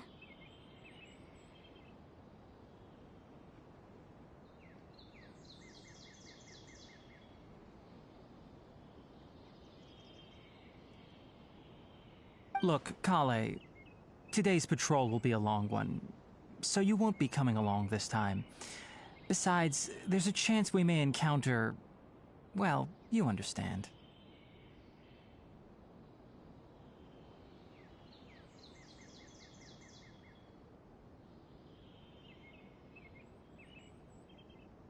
But I have a vision too! Am I useless to ever... Don't talk like that, Kale. This is not something you need to be worrying about. Ah, there you are. Feeling any better? Yeah, since we'll be staying here for now, we thought we might as well try land. Seems you're not the type to sit back and take it easy for a while, huh? In that case, perhaps Kale could take you two for a patrol south of Gandharvaville for the day. And if you're feeling up to it, you can be responsible for cleaning the statue of the... Tighnari, we're ready to head out. Roger, I'll be right there.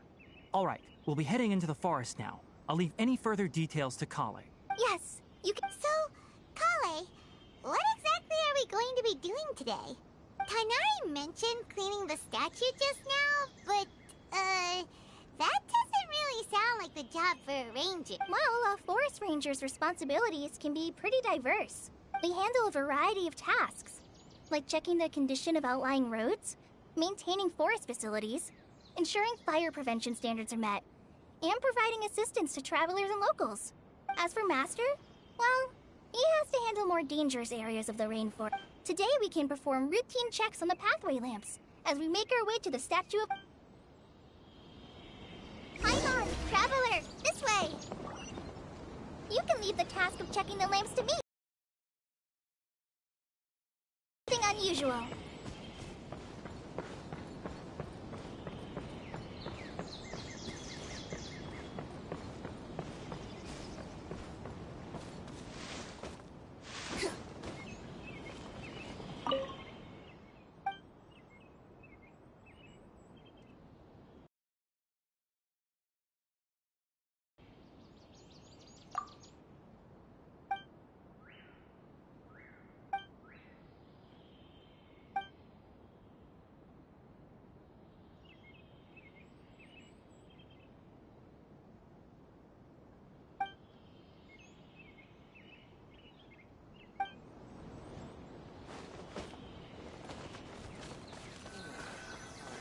Nothing wrong with these two lamps. Let's move to the next ones.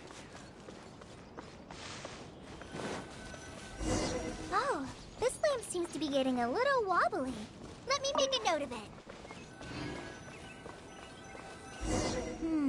No problems with this lamp. Good.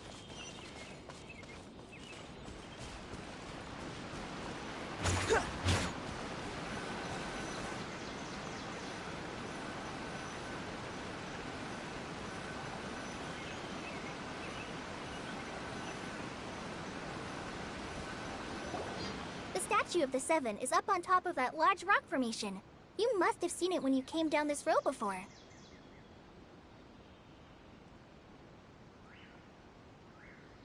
It's pretty high up there, isn't it?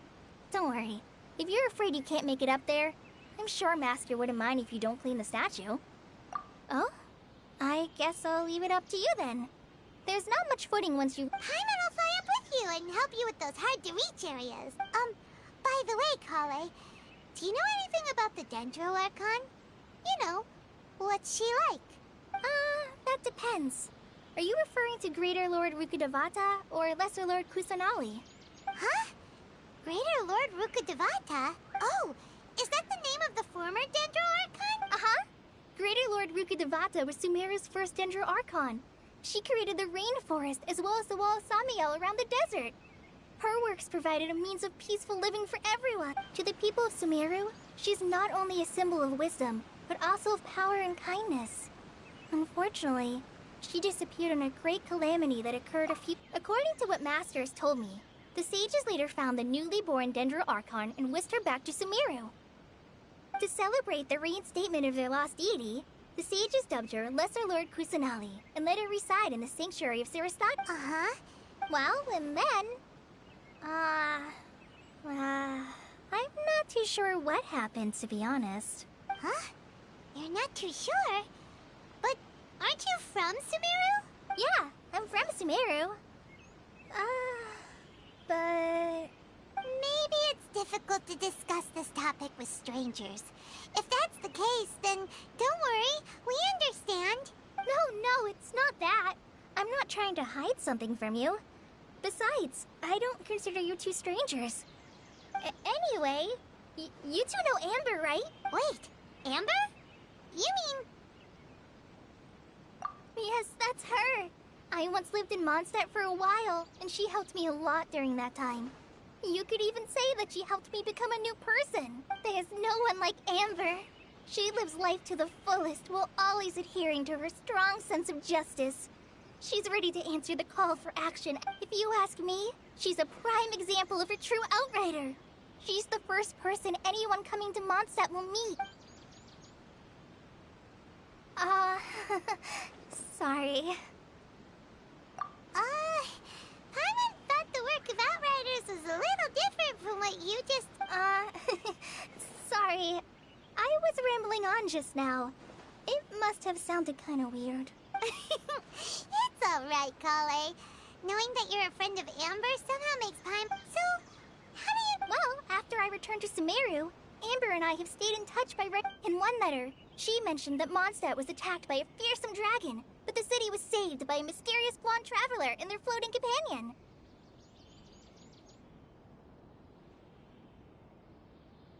I knew you two were the ones she mentioned in the letter the moment I saw you.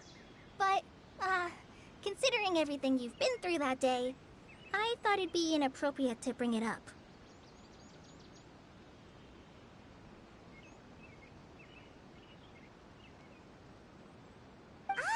So that's how you knew. Yep, so please know that you two have my complete... I wish I could tell you more about the Dendro Archon, but I have been away from Sumeru for some time, and I haven't read any books. Sorry. That's alright. You've already helped us a lot. We had never even heard of Greater Lord Rukkhadevata or the Sanctuary of Surasthana until... Oh, I'm happy that was helpful. There is one thing I want to ask, though. Why do you two want to know about the Dendro Archon?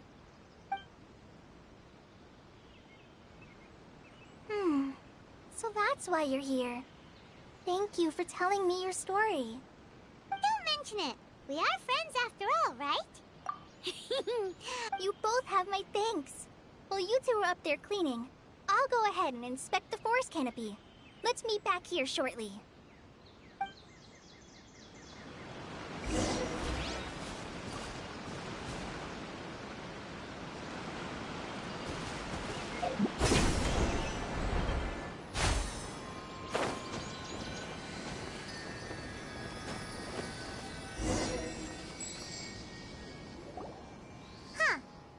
Paimon looks at it, the deity that's carved on the statue is kinda small.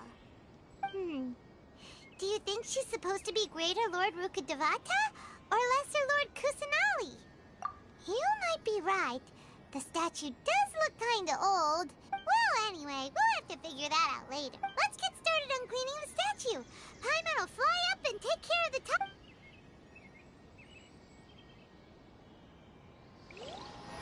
Nice work!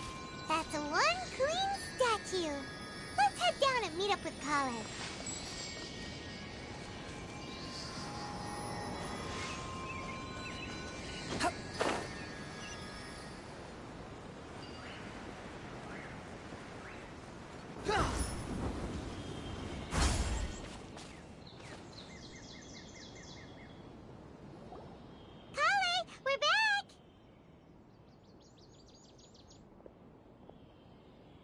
Welcome back!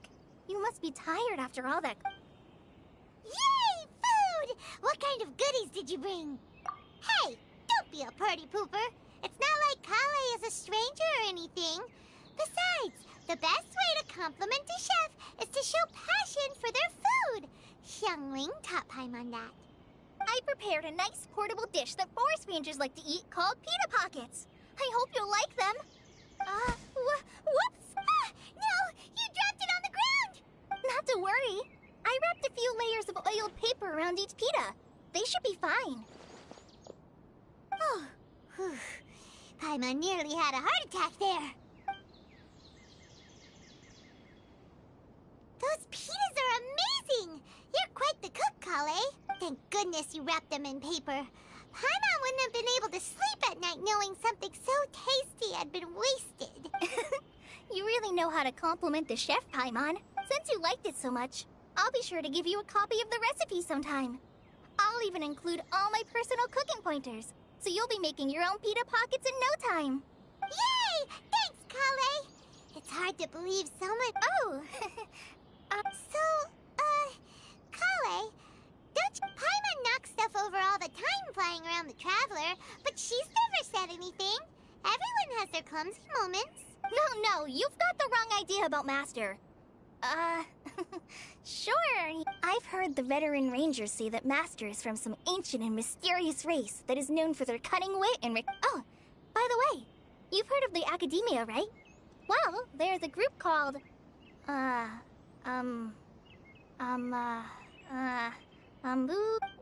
anyway, because Master does a lot of research on plants, sages from the Academia have written him many times, inviting him to take... But Master declines their offers every time, saying, Sumeru City is too noisy. It'd be bad for my ear.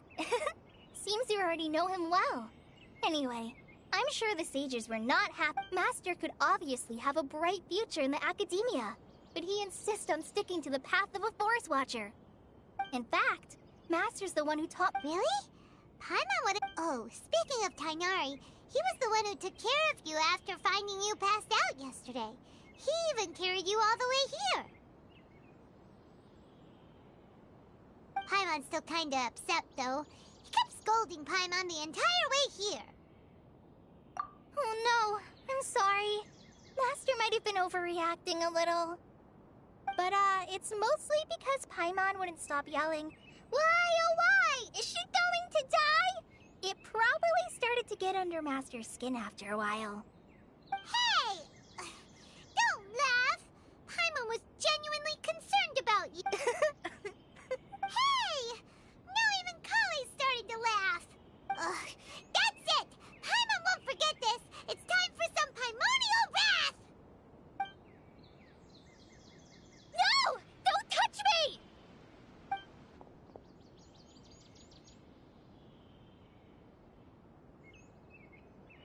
Oh, sorry, Kale. Paimon didn't mean to scare you. No, I just... I didn't mean that. Kale, are you okay? What's the matter? No, I'm fine. I'm sorry. I must have startled you both reacting like that. Oh, well, it's getting late now. Let's hurry back to Gandharvaville. I think Master and the others should be back by now, too. Huh? What was up with Kale just now? And why is she in such a hurry all of a sudden? Look, she's practically running back. Paimon can't even see her now.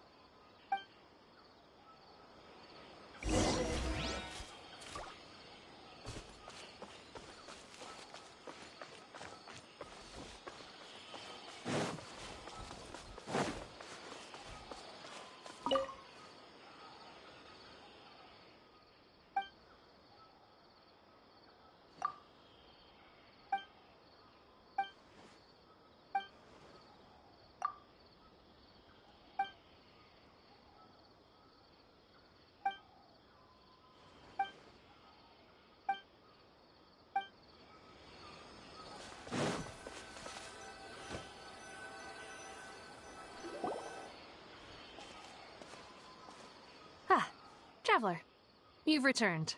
Yep, We're back! Have you seen Kale by any chance? Oh, Kale? Yes. I saw her go into her room just a moment ago. Oh, okay. Guess we'll just have to wait and talk to her tomorrow then.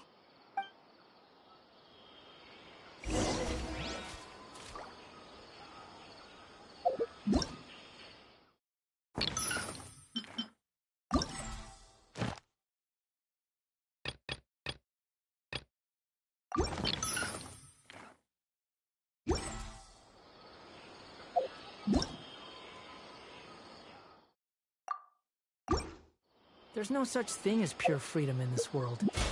Even the wind can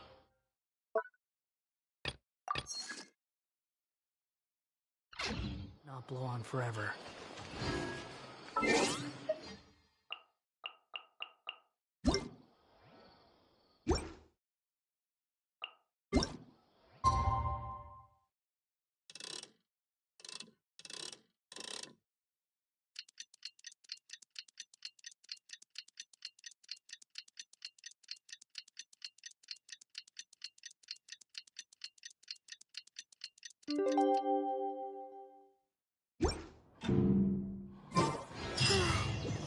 Paimon was thinking all night about what happened with Kale, and still can't figure out what the problem might be.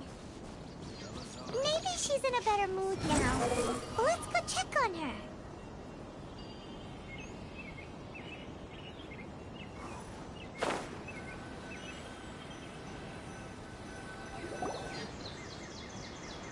Ah, it's you two. I was just about to go look for you. Huh? Tighnari? What are you doing here? Where's Kale? I came to check on Kale's condition. To put it simply, she's not well.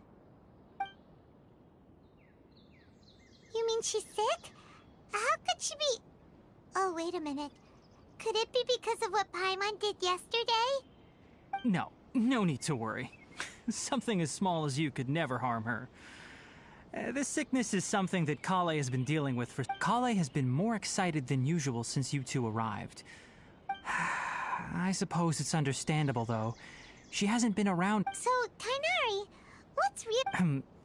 Let's take this conversation elsewhere. Kale just fell asleep.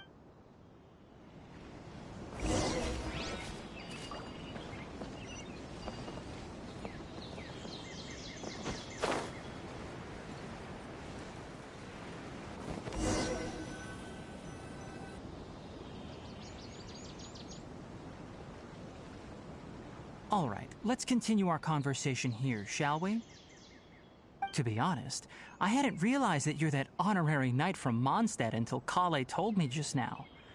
I've also heard all about your deeds in Liyue and Inazuma.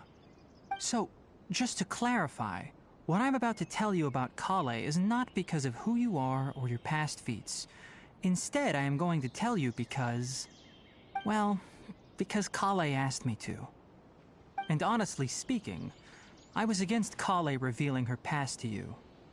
But she insisted, saying you two treated her with sincerity and as a friend. So, Tighnari, what exactly is wrong with Kale? Right. Ever since she was a child, she's been afflicted with a disease called Elazar. Elazar? Yes, it's a disease unique to the lands of Sumeru.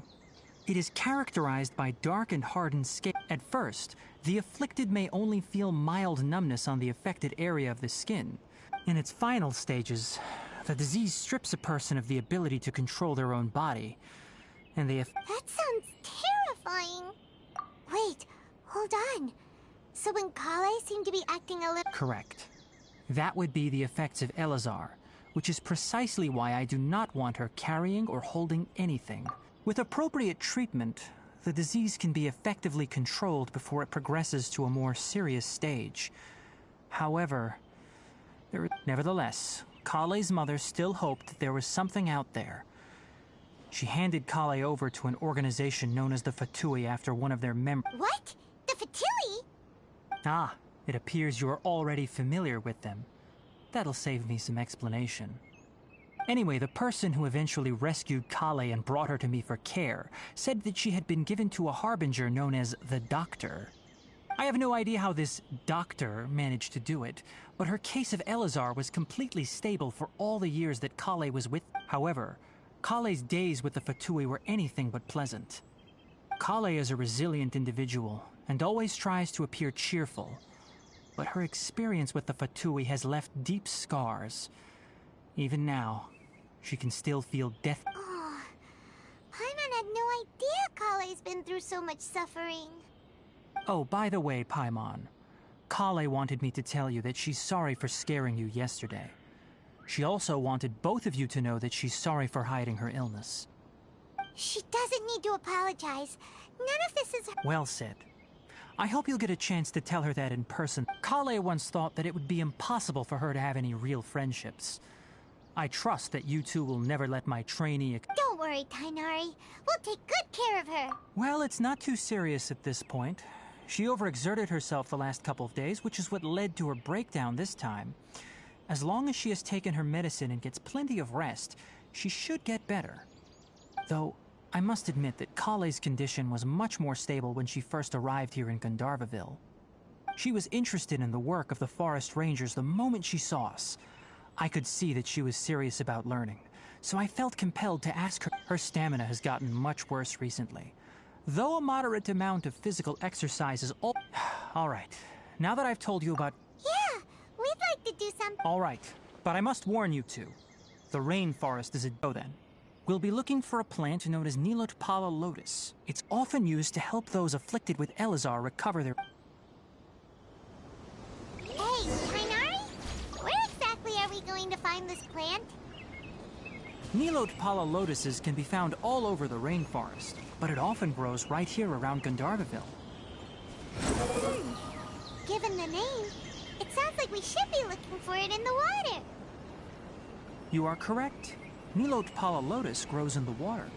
When fully matured, they look like giant blue flowers floating on the water's surface. Quite an attractive species, if you ask me. The large petals are actually the plant's leaves and sepals, which surround a very small flower. You should note that many of the plants found in Sumeru have names that are contrary to their species. Take the Kalpalata, for example. The plant is not a lotus at all, but rather a vine. And then there's the Sumeru rose, which is not a rose, completely contrary to its name. Oh! Okay then. Note to Paimon. Never bring up the topic of flowers with Tainari.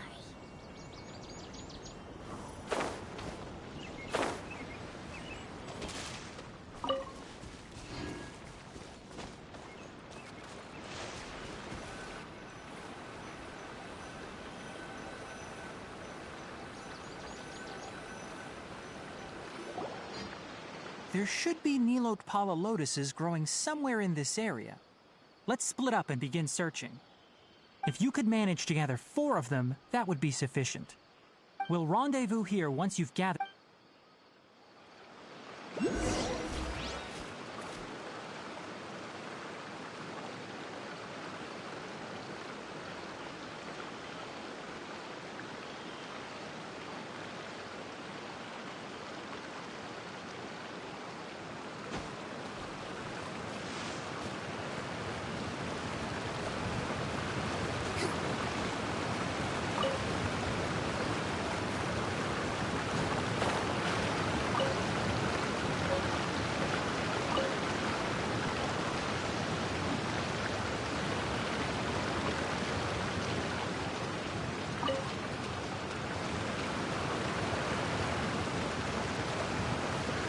Alright!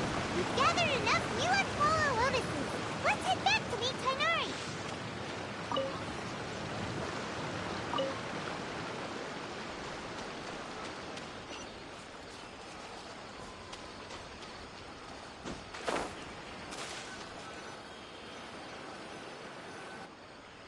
Hey, Tainari! We found the lotuses you requested. Let me take a look. Good. I'm quite glad you two came along. Your exploration experience helped save me a lot of time here. Hey, Tainari!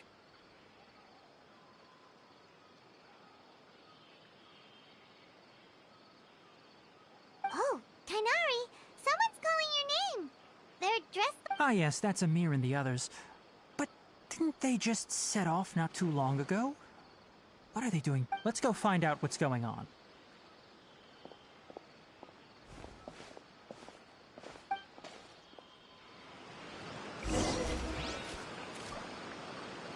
Squall and Fury.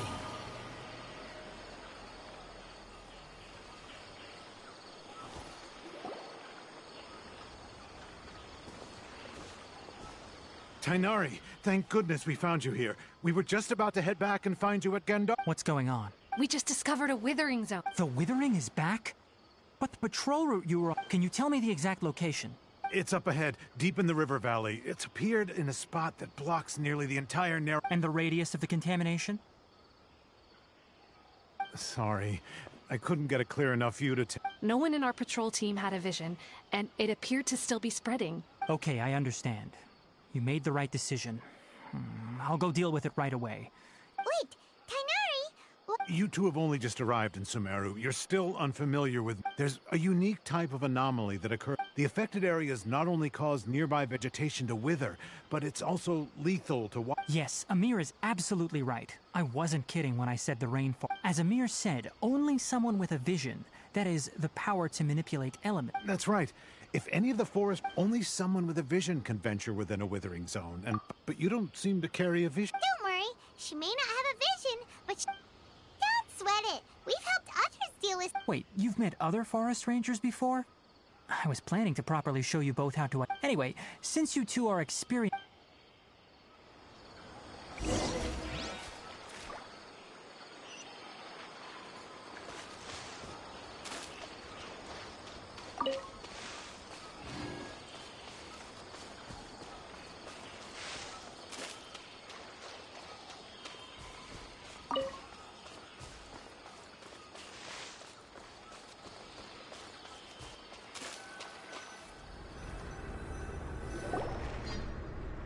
Hey, look!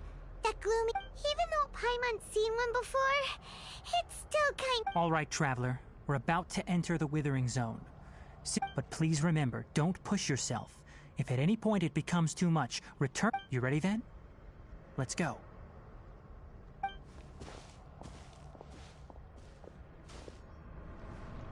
First, we must locate any branches sustaining the Withering Zone.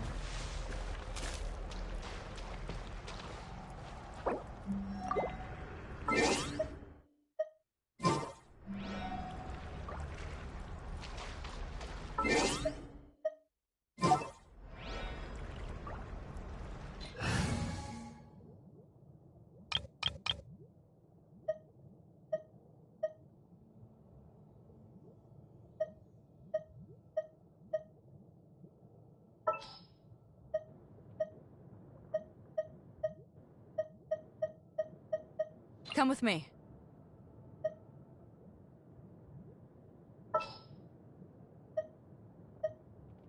You want me on your team?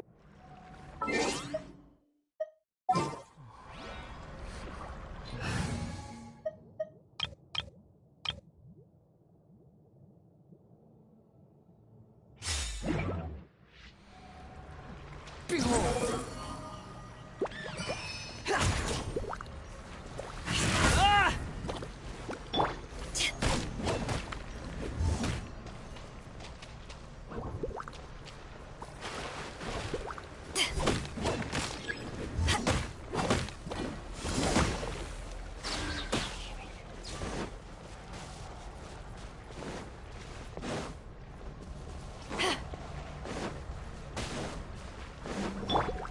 Squall and Fury.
Great work.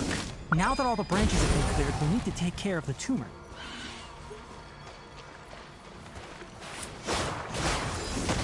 Power the engine python!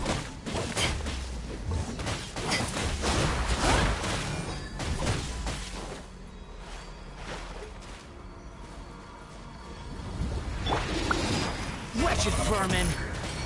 You're dead!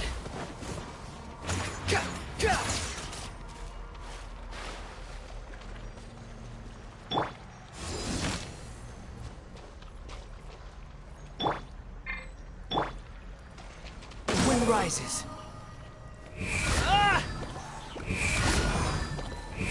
Now, destroy the tumor of the withering!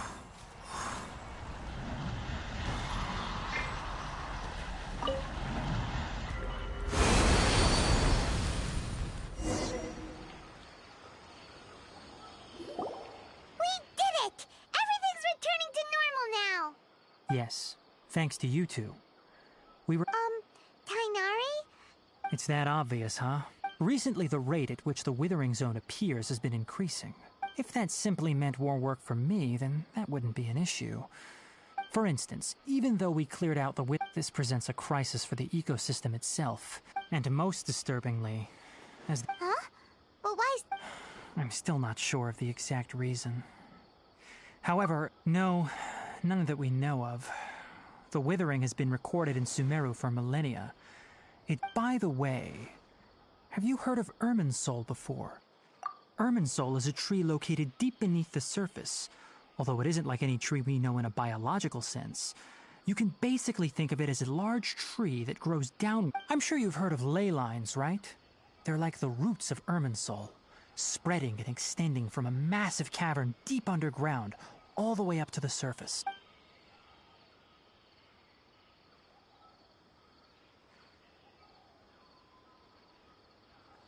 Ley lines continually absorb the memories of this world, which are then funneled into Irminsul, allowing it to collect knowledge and wisdom from ancient times. The Dendro Archon is known as the God of Wisdom because her consciousness is directly connected to it.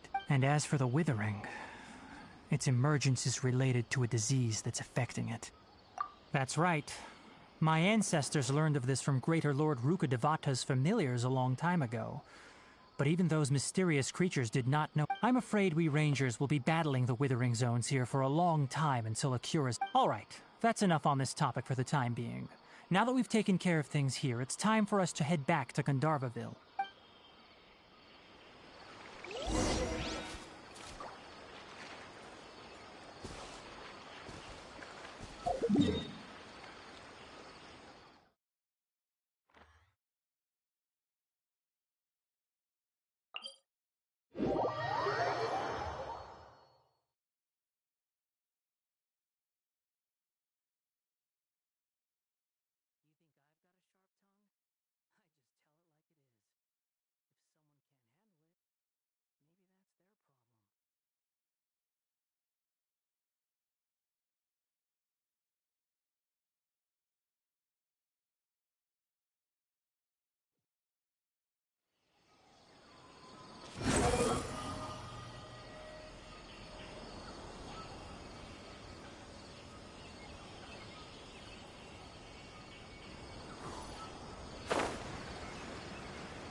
Oh, Tighnari, you all made it back.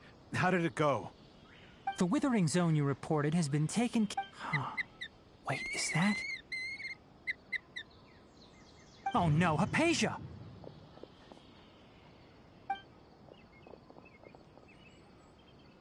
Huh? What's wrong, Tighnari? This Duskbird is Hypatia's designated courier for urgent news.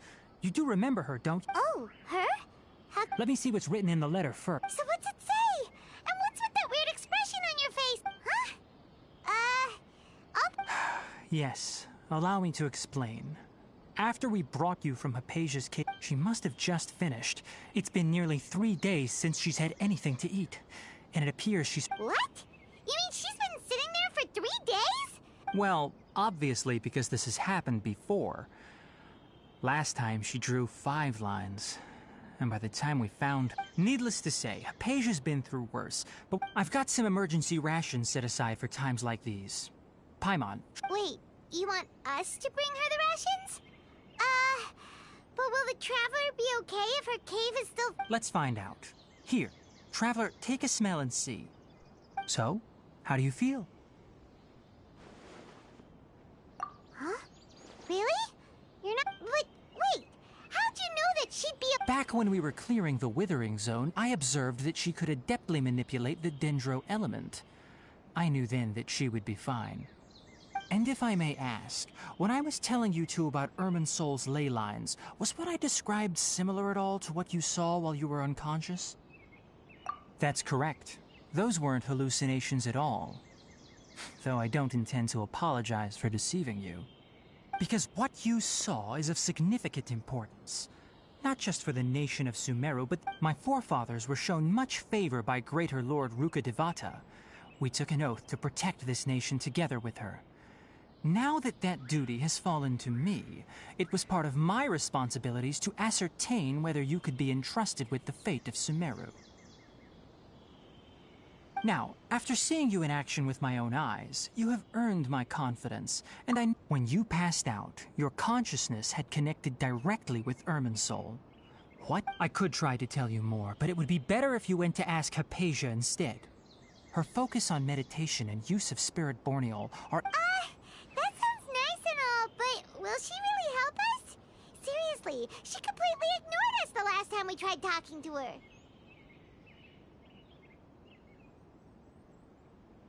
That was because when you ran into her, she was in a special phase of her training. Please, wait here.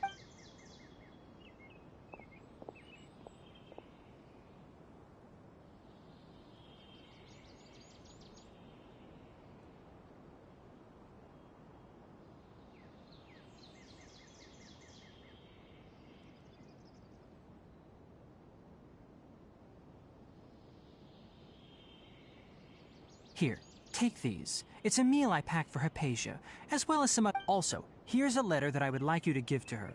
Just show it... No. I should be the one thanking you.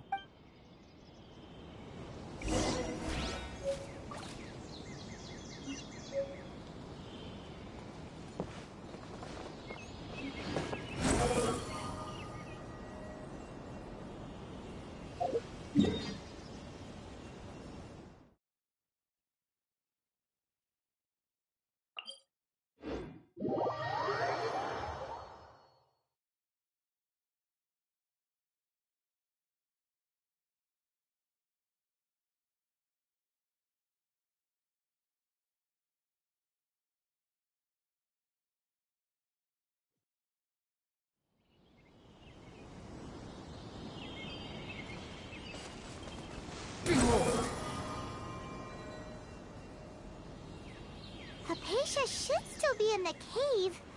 Let's go inside and see how she's doing.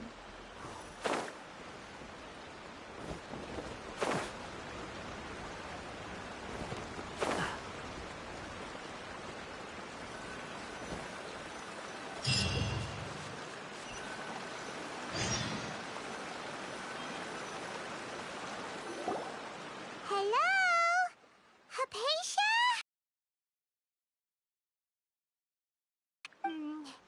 Maybe she went out to look for some food. Let's try looking around the area.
Anastasia!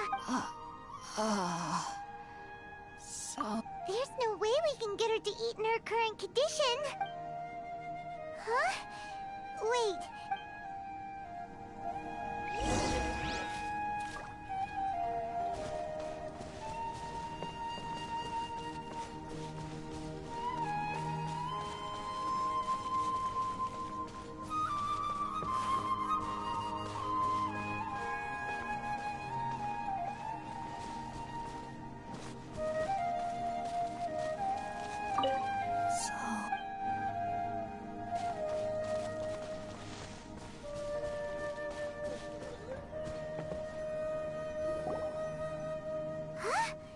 How'd things out here end up looking like this? What happened? And where are we? Really? Oh.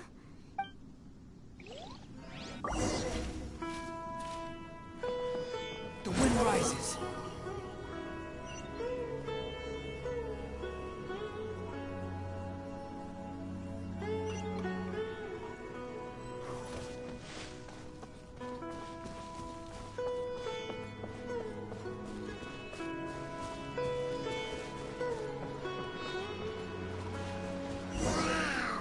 This place is huge!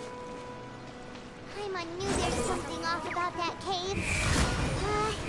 Let's think of a way to get over there and have a closer look. Who knows? Maybe we'll find a lead of some kind.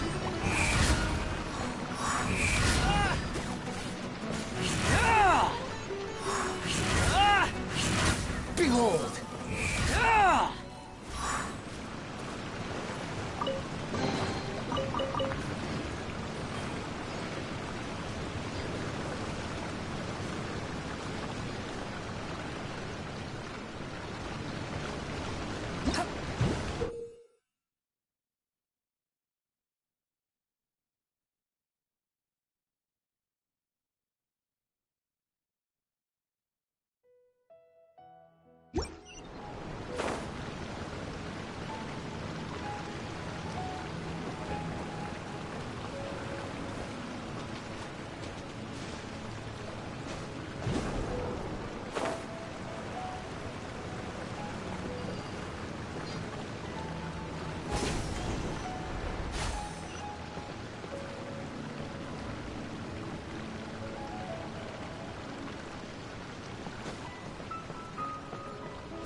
Fury.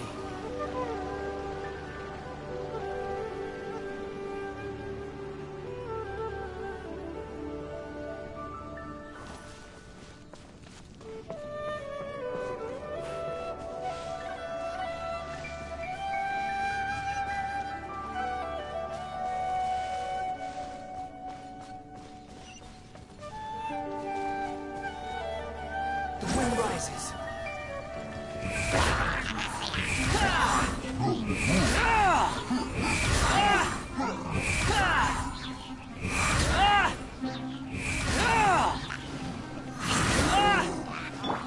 Teamwork is dreamwork!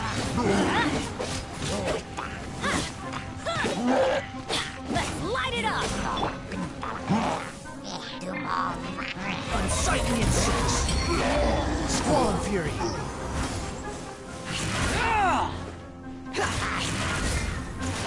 Behold!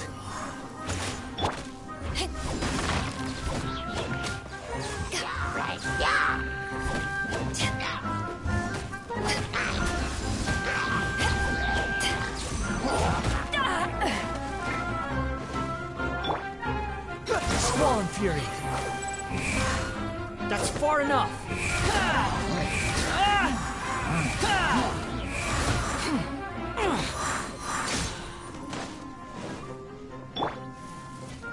To ashes!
Rises.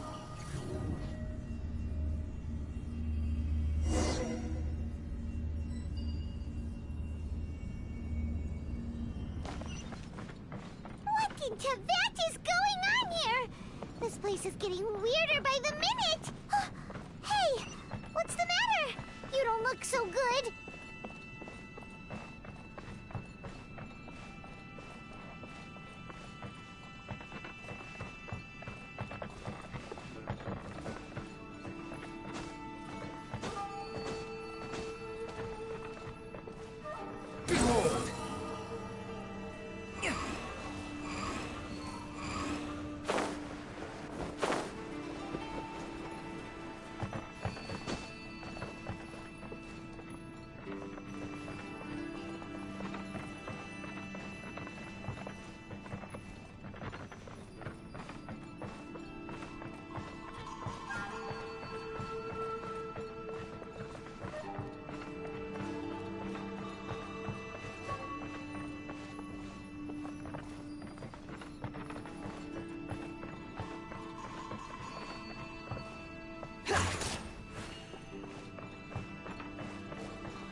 There's no need to exchange pleasantries. It's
gaze upon me?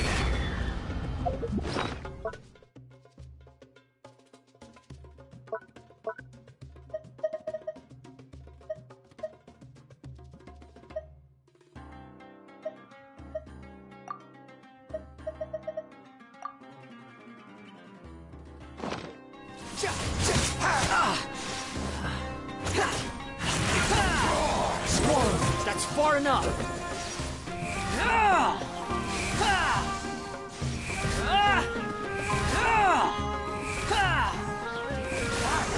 You're dead.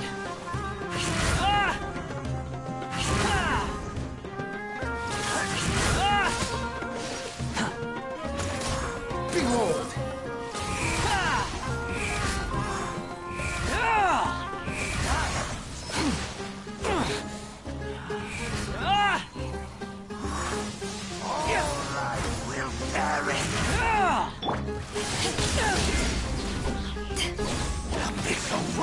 Everybody stand back!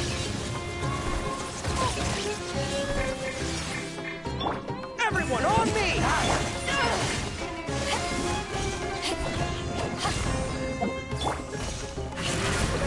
Squall Fury!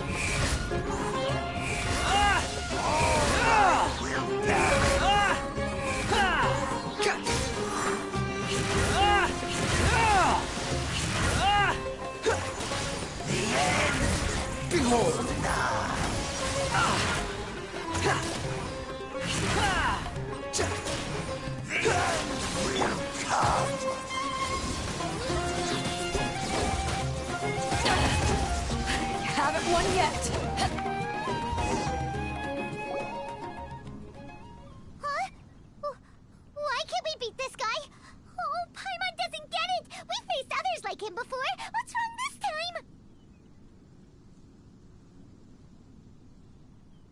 Traveler, though you may have managed to avert countless crises before, your good fortune was bound to end sooner or later. It's time you realize how weak and powerless you really are. Your brother. His Highness has long since forsaken you. Your meager existence in his eyes, the bonds of love and family which drive you to... But don't you fret now. Today will...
What do we do?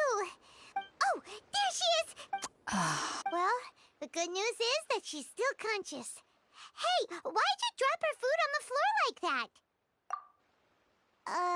Are you okay? Anyways, we can talk...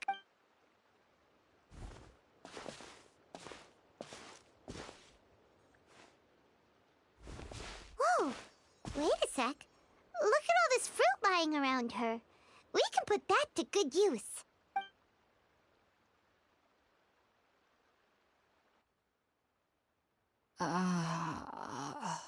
Who is there? Tainari, is that you? Huh?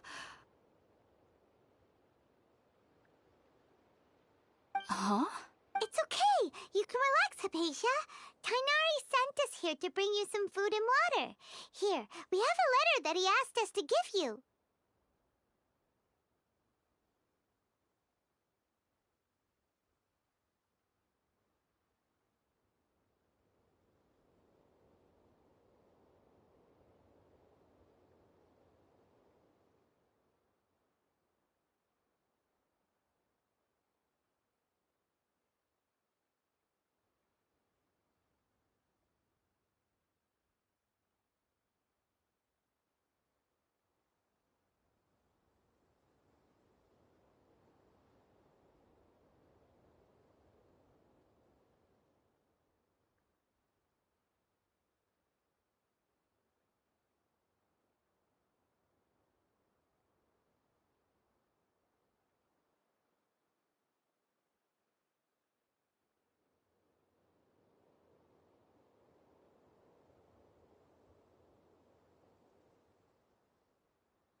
I see. So, you're friends of Tynar? I'm grateful that you came so quickly to save me. Well, actually, we were kind of wondering about that, actually. When we found you here, there... Oh. I seem to understand now. Your neighbor? You mean there's someone else living? Oh? So...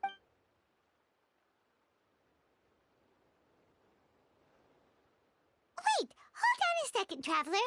You say that before we arrived, No, I actually do believe what the Traveler is saying. I myself had a similar experience once before. You needn't worry. They mean you no harm. They only dragged you into the dream because they hoped... So, Hypatia... I'm not sure what it's called, to be honest. I know this because the first time I saw them was also the exact day my consciousness was able to form a connection with Irminsul.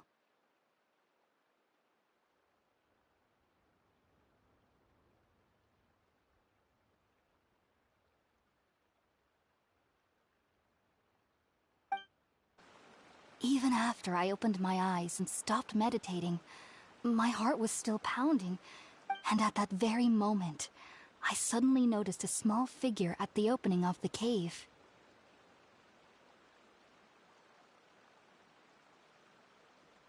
In my curiosity, I began to walk over to the creature. They must have already been used to me living in the cave. It wasn't until I crouched down next to them that they suddenly realized that I could see them.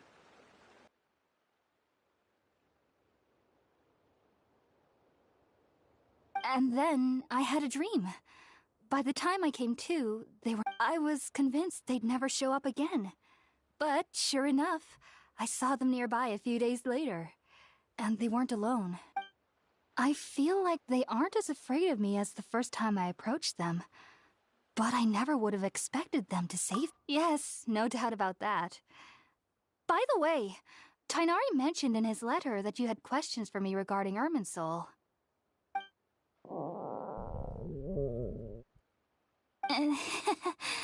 Sorry about that. Sounds like Well, if somebody hadn't dropped the food earlier... Anyway, looks like we'll need to prepare... Alright, we're up, Traveler. Today's menu will feature sweet madame and a radish veggie soup. You'll love them, Hypatia. Sounds good. I've never tried any dishes from other nations before.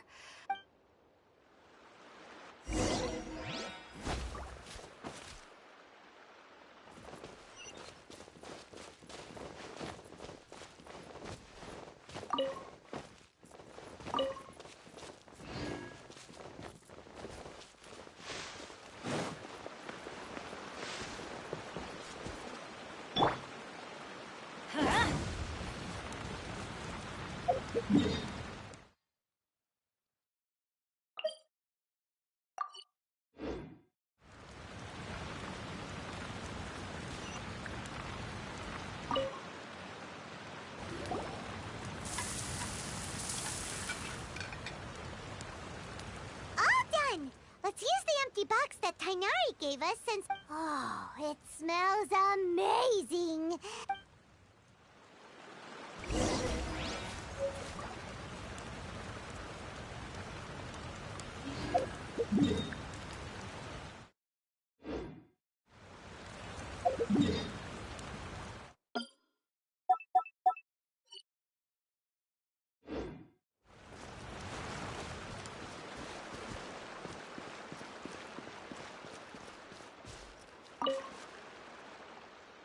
Are you already finished cooking? Smells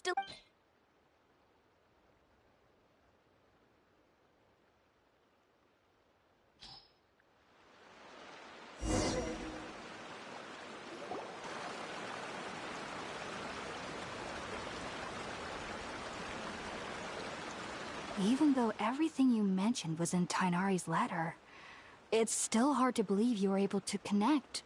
It took me nearly 3 years. You should know that some researchers spent their entire lives without ever successfully connecting with Irminsul as you have. So why does this incense allow people to connect to Irminsul? The ingredients used to make spirit-born ale primarily consist of plants created by Greater Lord Rukkhadevata.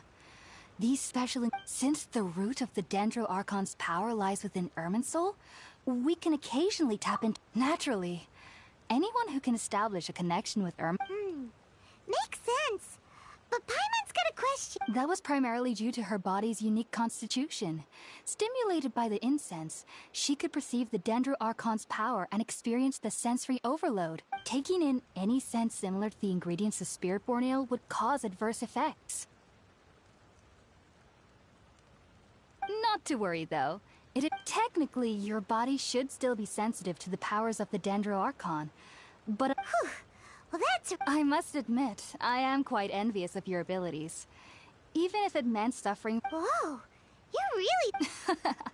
I am as a member of the Ratawe Darshan at the Academia. My main area of research is the stars and their connection to the fate of living beings. But there is still so much we don't know. Especially which is why I must turn to the all-knowing Irminsul for answers.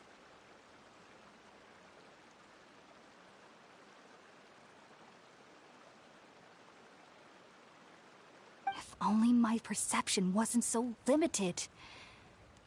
Unfortunately, I am currently in the stage of training known as Satyavada life.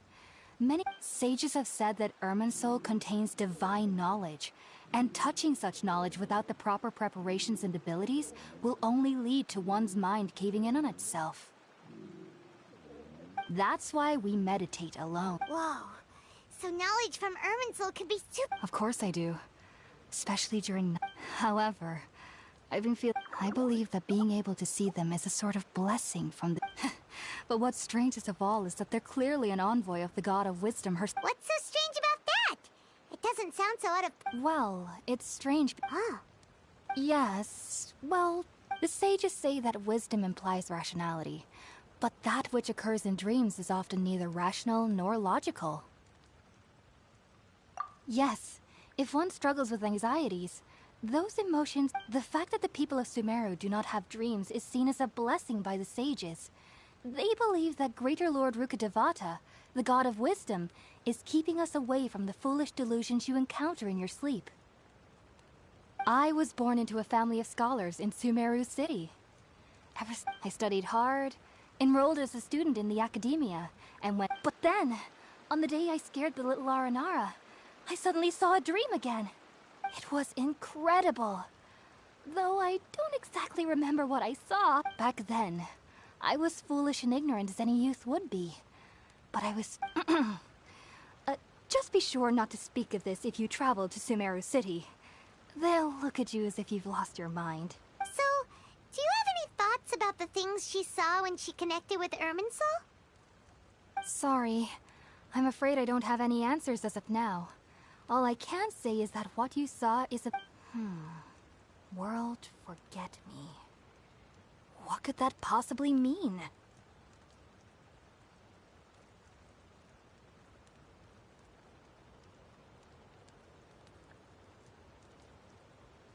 If only I could ascend past Satyavada life and begin Paripurna life.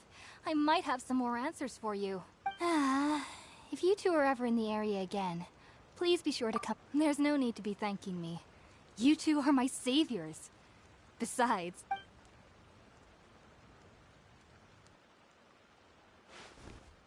Now that we know Hypatia is alright, and had the chance to ask her some questions, Paimon thinks it's about time to head back to Gandharvaville.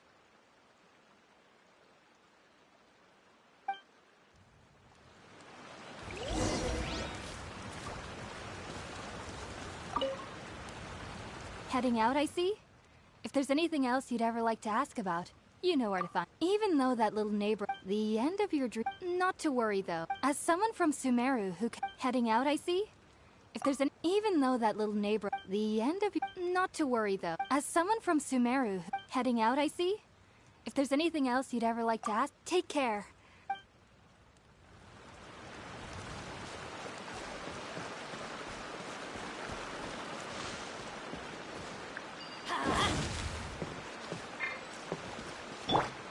The wind rises.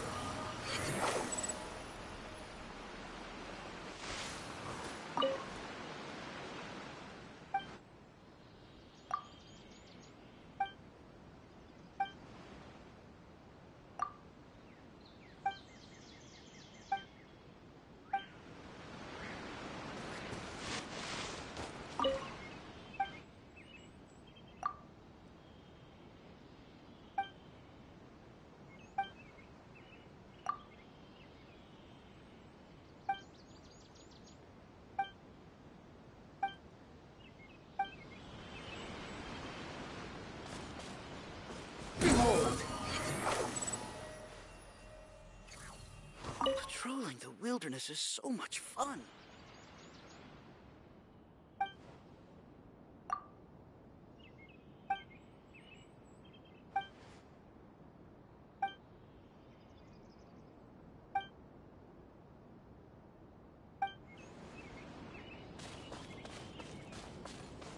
Quit following me.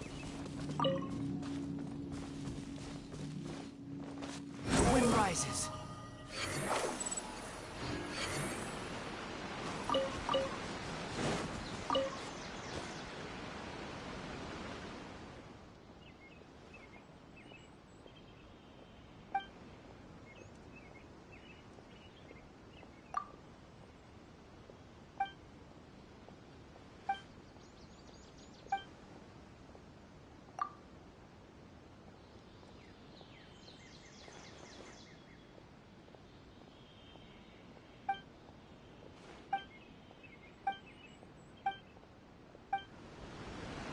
Is it really?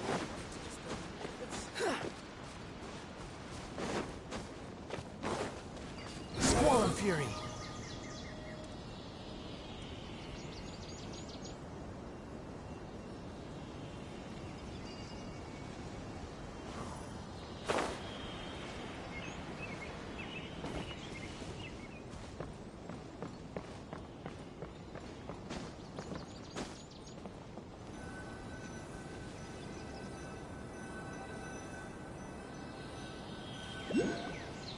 Think about it, Tainari. Refusing to join is tantamount to burying your head in the sand.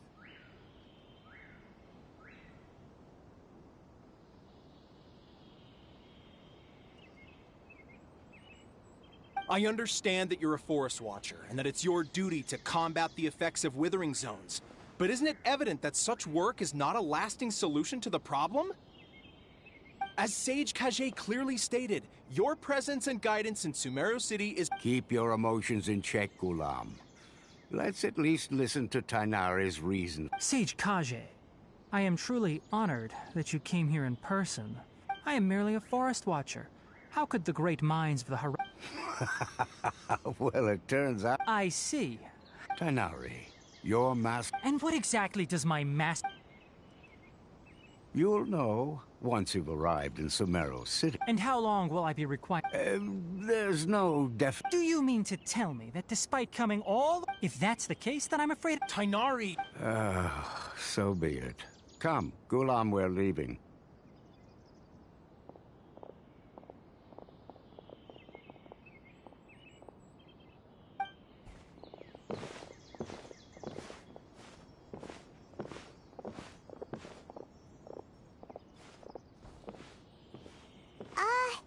Tainari, what was that? It's nothing.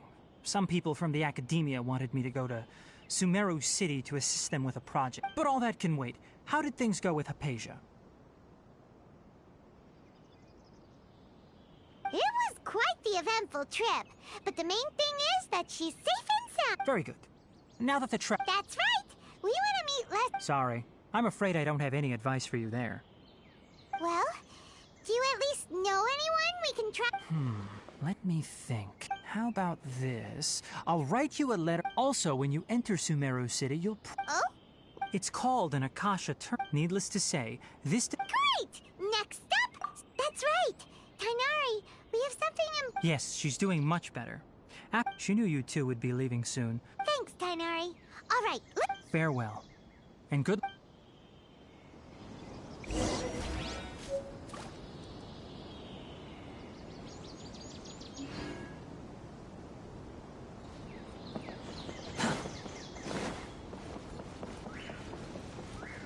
Quit following me.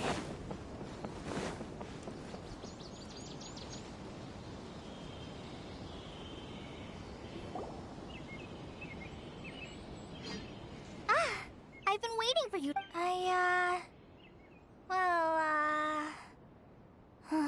Never mind. Thanks for waiting here just to see us off, Kale. Don't worry about me.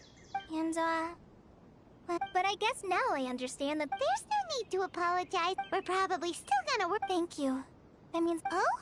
It's my recipe for pita pockets. Yay! Thanks, Kale. I hope that whenever you eat them, well then,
take it and have fun.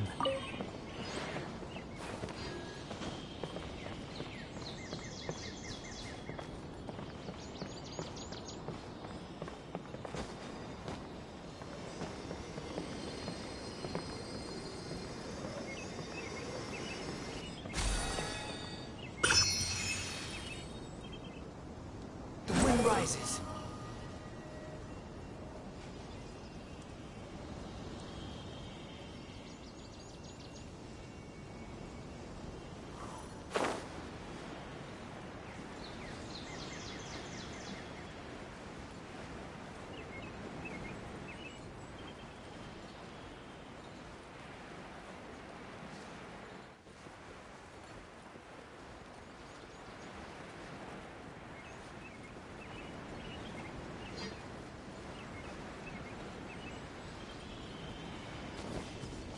Behold!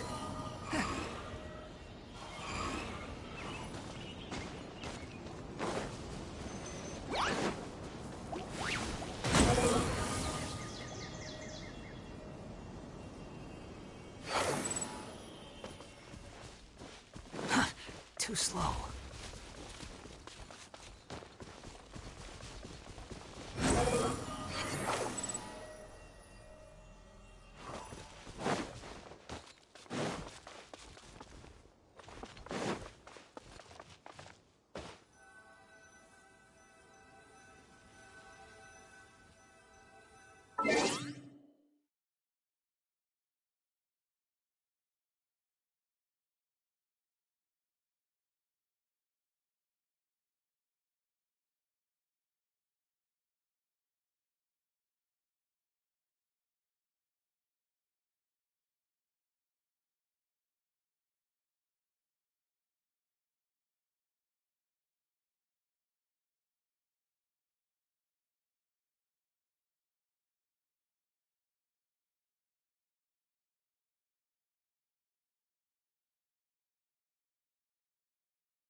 Sumeru City! We finally made it!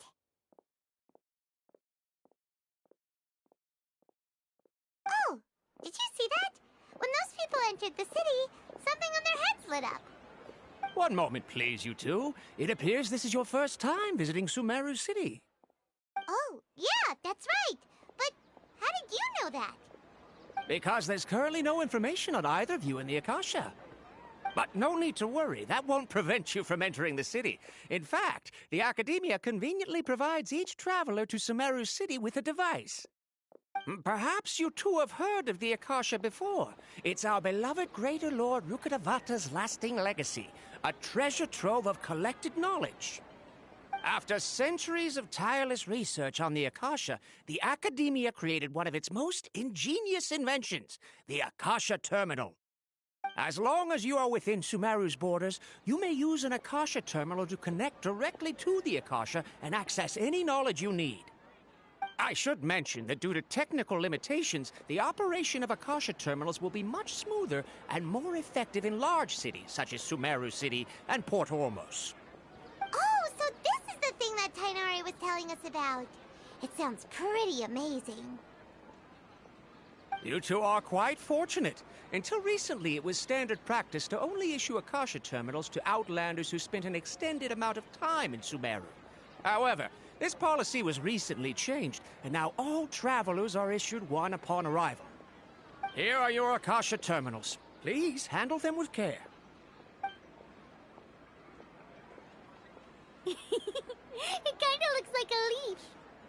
To activate it, simply hold it in your hand and say the following phrase to yourself. May the mighty God bless us with their voice of wisdom. Oh, since this little doodad lets you access knowledge, maybe we can use it to find a way to meet Lesser Lord Kusanali. Let's give it a try. May the mighty God bless us with their voice of wisdom.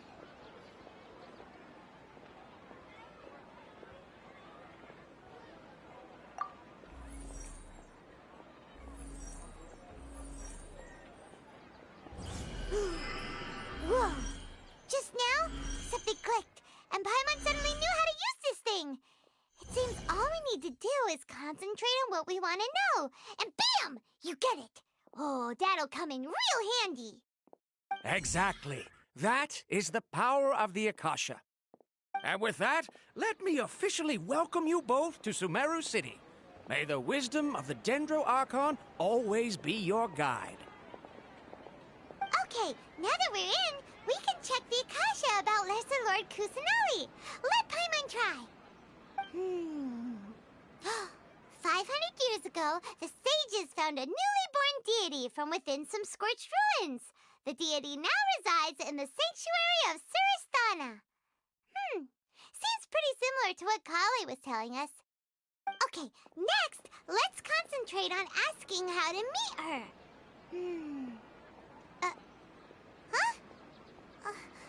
Paimon doesn't sense anything. The Akasha didn't respond to Paimon's question. Oh, come on! Focusing on this question feels like when you have something you're trying to remember and it's on the tip of your tongue, but you just can't think of it. It's exhausted. Oh, smart idea. But what are you going to ask it?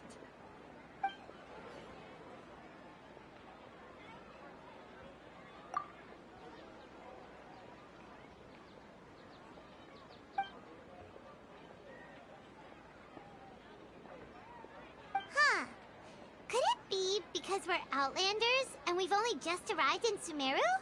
You know, maybe we're not qualified.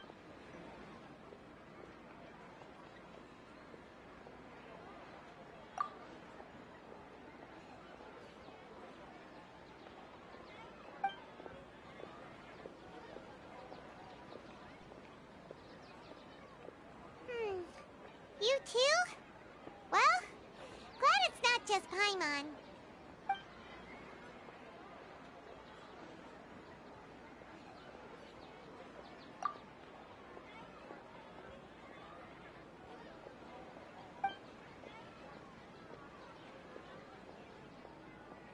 Uh-oh. Paimon's getting all teary-eyed all of a sudden. Well, seems no matter which way we try, we can't find anything that'll lead us to Lesser Lord Kusanali. Guess our only choice now is to try meeting with the researcher that Tainari recommended. He's from Sumeru, and even has a position in the Academia. Maybe he'll be able to access more info from the Akasha. Let's see. Tainari wrote an address on the letter's envelope. Oh, it's not far from the city's gate. Let's head over and have a look. Hopefully he's at home.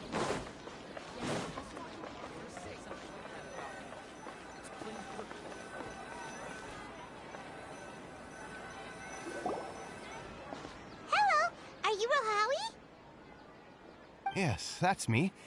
Can I help you? Great! You see, Tainari sent us here. What? Tainari? Please, there's no need to say anything, really. Sure, I admit that the article...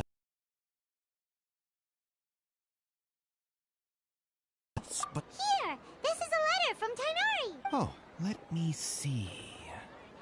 Ah! Ooh. Seems even Tainari acknowledges my innate ability for procuring information. We want to meet with Lesser Lord Kusanali. Do you know a way we can do that? You mean you want to meet the Dendro Archon herself? This isn't...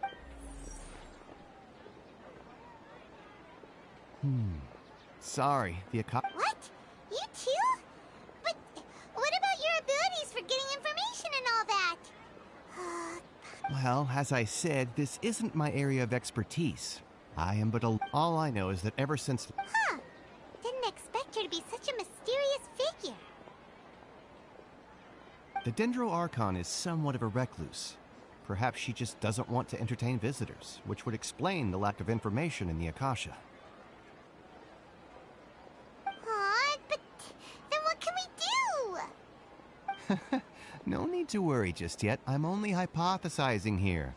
You could certainly try asking around and see if anyone else has ideas. And besides, you two should consider the bright side of things. Not being able to see Lesser Lord Kusanali may not be a bad thing. In this world, there will always be information you cannot obtain from the Akasha, and things you can never accomplish. Knowing when to yield is a form of wisdom. Take me, for example. It's a miracle if my brain cells can spit out one paper every 3 years. But Tainari? That guy can publish 3 papers in just a single year. Okay. Thanks for your advice. Don't mention it. If you two ever want information about things like who's been promoted within the academia, or relations between the 6th grade... Hey, come on! This is... Oh, Paimon's expectations... So what do we do now? Even if we want to talk... Huh? Like who? Oh, you're right! Catherine!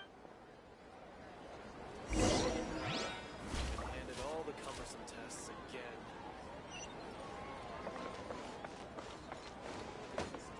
Squall Fury!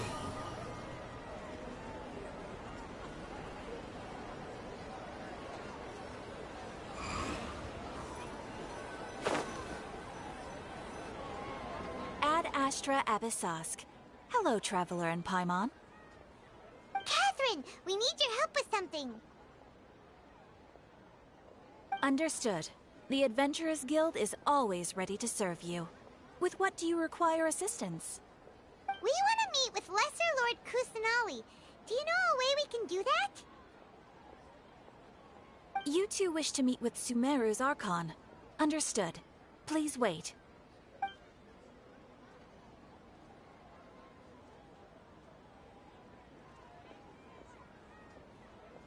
I apologize, but I am unable to call up any relevant information in the Akasha. I'm also unable to locate any pertinent information in my personal memory. Aww, another dead end. Well, if Catherine can't help us, then we really don't know anyone else to ask now.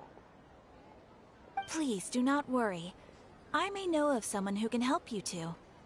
In Sumeru, the Adventurers Guild does not serve as the vanguard of information. Rather, there are numerous active mercenary groups collectively known as the Eremites. They take on various contracts and work all across Sumeru, so they naturally accrue intelligence. An Eremite brigade called the Corps of 30 is in charge of Sumeru City's defenses. Not only are they the oldest brigade, but they are responsible for managing and coordinating the affairs of all other mercenary brigades. Corps of 30? What a... Supposedly, they are named as such because their ranks numbered 30 at their... Asphalt, an advisor with the Corps of 30, maintains good relations with the Adventurers Guild. Though he's already retired, if you'd like to get in contact with him, you can find him at the Corps of 30's headquarters. You're welcome. I wish... Alright, off to the Citadel of Razor we go!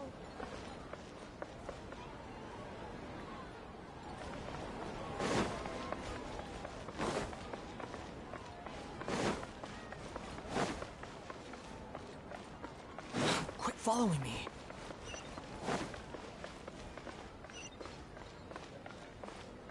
The wind rises.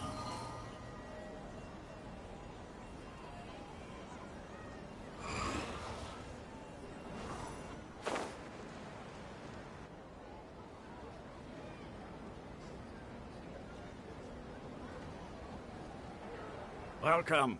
The Adventurers Guild told me to expect you two. It's nice to meet you, Osfond. We'd like to ask you about something.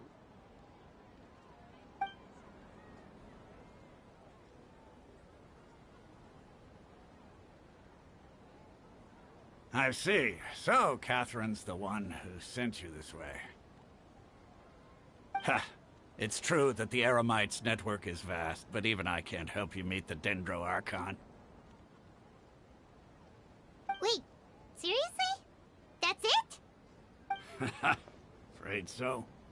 The Eremites aren't terribly religious, so we don't know much about divinities.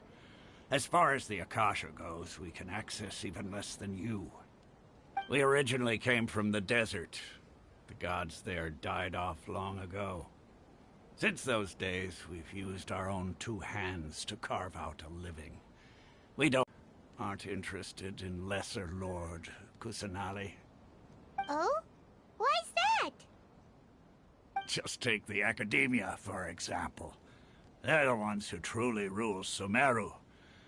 Although they believe in gods, most of them only care for the late Greater Lord Rugadavada. In their eyes, she was the one who founded Sumeru and gifted us with the Akasha. Lesser Lord Kusanali just happened to inherit her legacy. Because of the Academia's influence, and the Academia never announces anything about her. As far as the people of Sumeru are concerned, she's just a god that exists. And that's all. Really? Aw. After hearing all of that, Paimon sort of feels bad for Lesser Lord Kusanali. Ha! But who knows? We're all just guessing when it comes down to it. Besides, I'm sure the God of Wisdom doesn't worry about her reputation among people like us. All right. Well, thanks for the info, Osfond. No problem.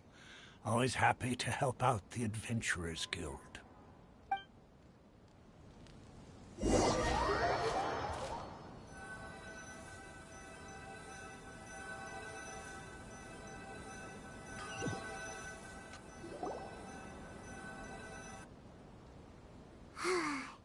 Seems Osfond was right about most people's attitudes here.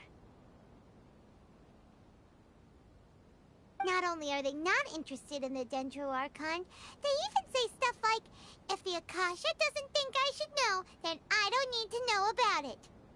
We've been asking for information non-stop ever since we got to Sumeru. But the harder we try, the more helpless everything seems. Isn't there at least one person in this entire city who cares about Lesser Lord Kusanali? Oh, you two are interested in Lesser Lord Kusanali? Huh? Who are you? From the sound of it, you two are Outlanders who recently arrived here. You've been asking around for information on Lesser Lord Kusanali, right? Oh, I'm sorry. I forgot to introduce myself. I'm Dunyarzad, one of Lesser Lord Kusanali's faithful followers. Whoa, really?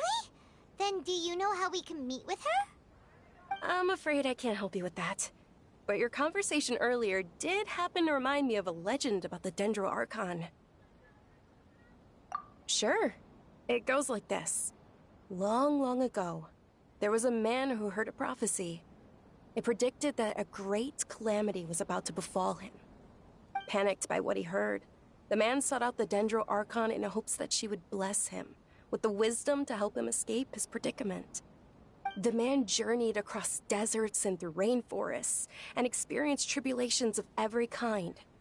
However, he still couldn't find any trace of the Dendro Archon.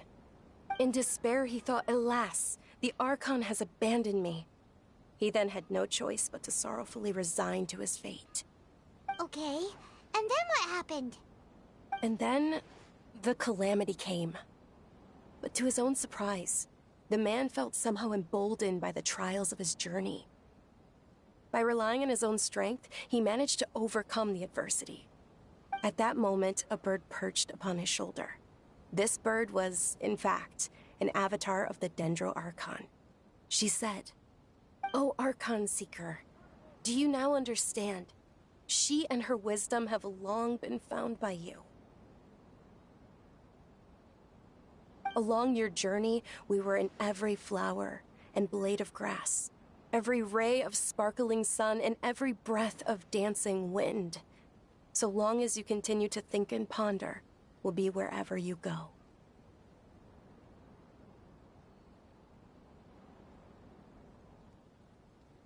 Yeah, thanks for the story! Paimon feels all warm and fuzzy inside after that.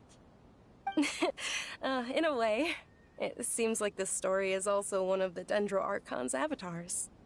Dunyarzad, since you worship Lesser Lord Kusanali, can you tell us anything else about her? Of course. So did you two know that, I'm terribly sorry, but it seems something's come up now. Let's chat another day.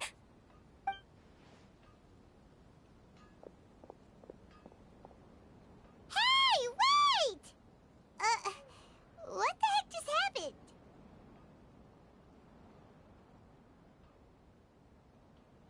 It looks like they're searching for someone.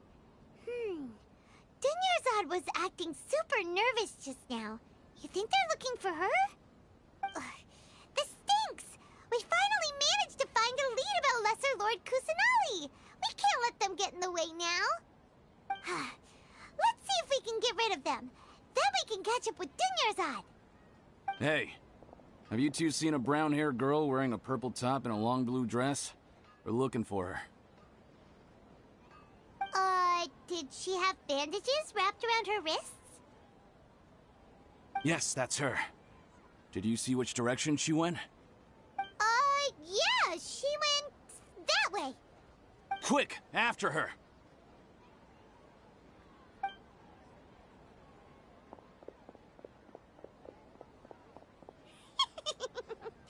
That should keep him busy for a while.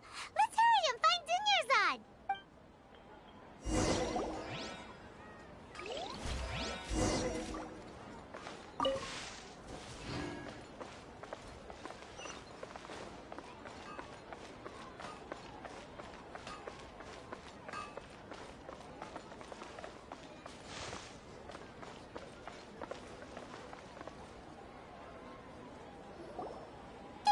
Dunyarzad, we thought you might have been long gone by now. Oh, it's you two.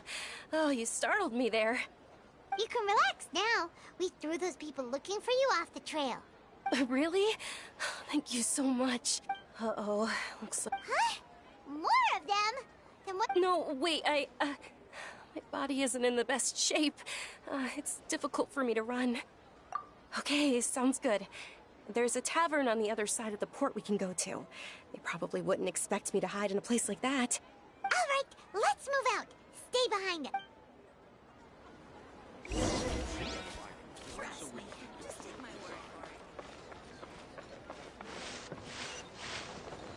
Squall Fury!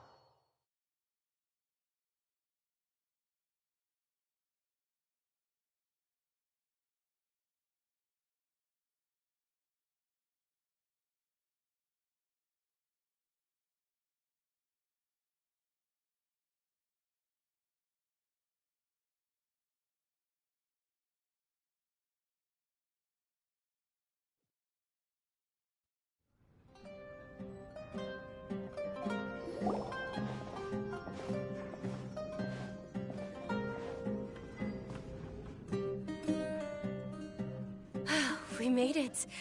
Oh, they shouldn't be able to find us now. Wait! Stand down, Dia!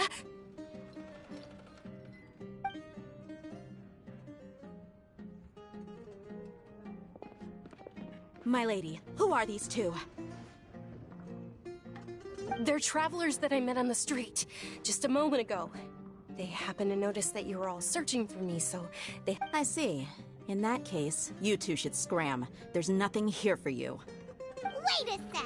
Who the heck are you? And why are you shooing? I'm Miss Dunyarzad's bodyguard, here to see that she returns home safe and sound. My lady, let's get going. You've been gone for so long that your parents are worrying themselves sick. And if I refuse to go with you? It'd be easier for the both of us if you cooperated. But if you insist on not going, then I'll have to carry you like a sack of potato. Hey! Dunyarzad already said she doesn't want to go back. Why are you still pushing her? Stay out of this. You don't understand the situation. Sorry, my lady. Even though I'm your bodyguard, your parents are my employers. I have to answer to them. How much? Wait, what? How much more do I have to pay you to become your employer? So you never listen to my parents ever again. Double? A triple? Give me some time and I'll get that much. My lady, this isn't about Mora. I don't know what you think of us Eremites, but let me say this. I like Mora, but I'll never go against my principles. That's why I'm here looking for you. Sure, it's an order from my employer, but my conscience was also telling me it's the right thing to do. And knowing your health, carelessly running around like this is gonna hurt ya. For the sake of those who love you, don't be stubborn. No, you're wrong. I'm aware of my limits, and I know what I'm doing. Honestly, the only people being... And I know perfectly well that it makes no difference if I'm at home or not. I still won't accept reality. And every time I bring this up, they just change the subject. Dia, you've been living with us a long time already. This should be old news to you. Dia, I know it hasn't been easy for Mother and Father, and I'm grateful for everything they've done for me. But there's someone else in this world I'm also grateful to, because she saved me. The love I have for her is the same I have for my parents. This is my life and my last chance.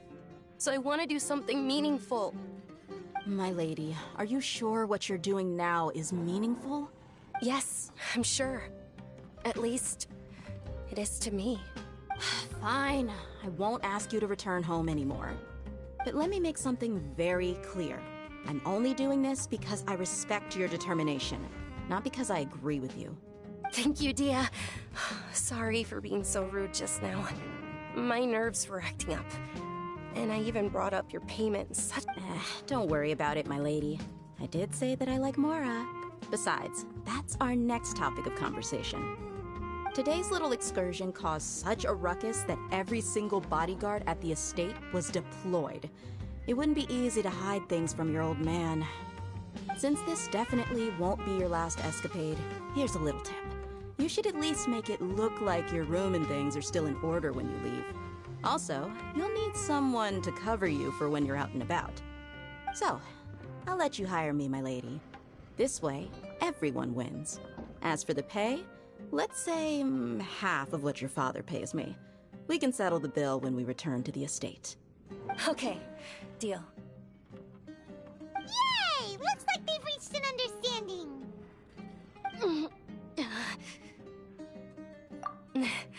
I'm fine, really. I just feel a little tired now that things have calmed down. My lady, stop trying to look tough. We're already in a tavern, so let's rest up and grab... I'm sorry for worrying you two. If you don't mind, I'd like for you to join us. Sure! After you rest up, we want to hear more about Lesser Lord Kusanali.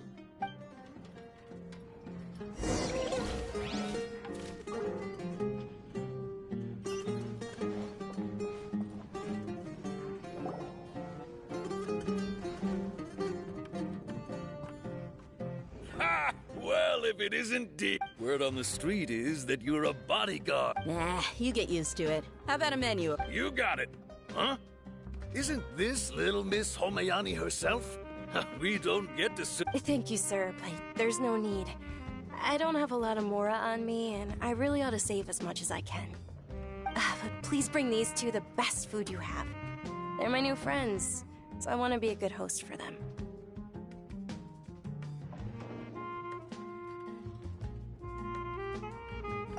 Wait, we're paying for ourselves now?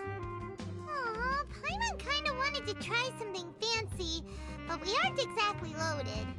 Guess Paimon will settle for something ordinary. How about our charcoal-baked Agelenach cakes? They're our signature snack, and they run cheap. Look, other customers over there are eating some now. They look kind of burnt and dry.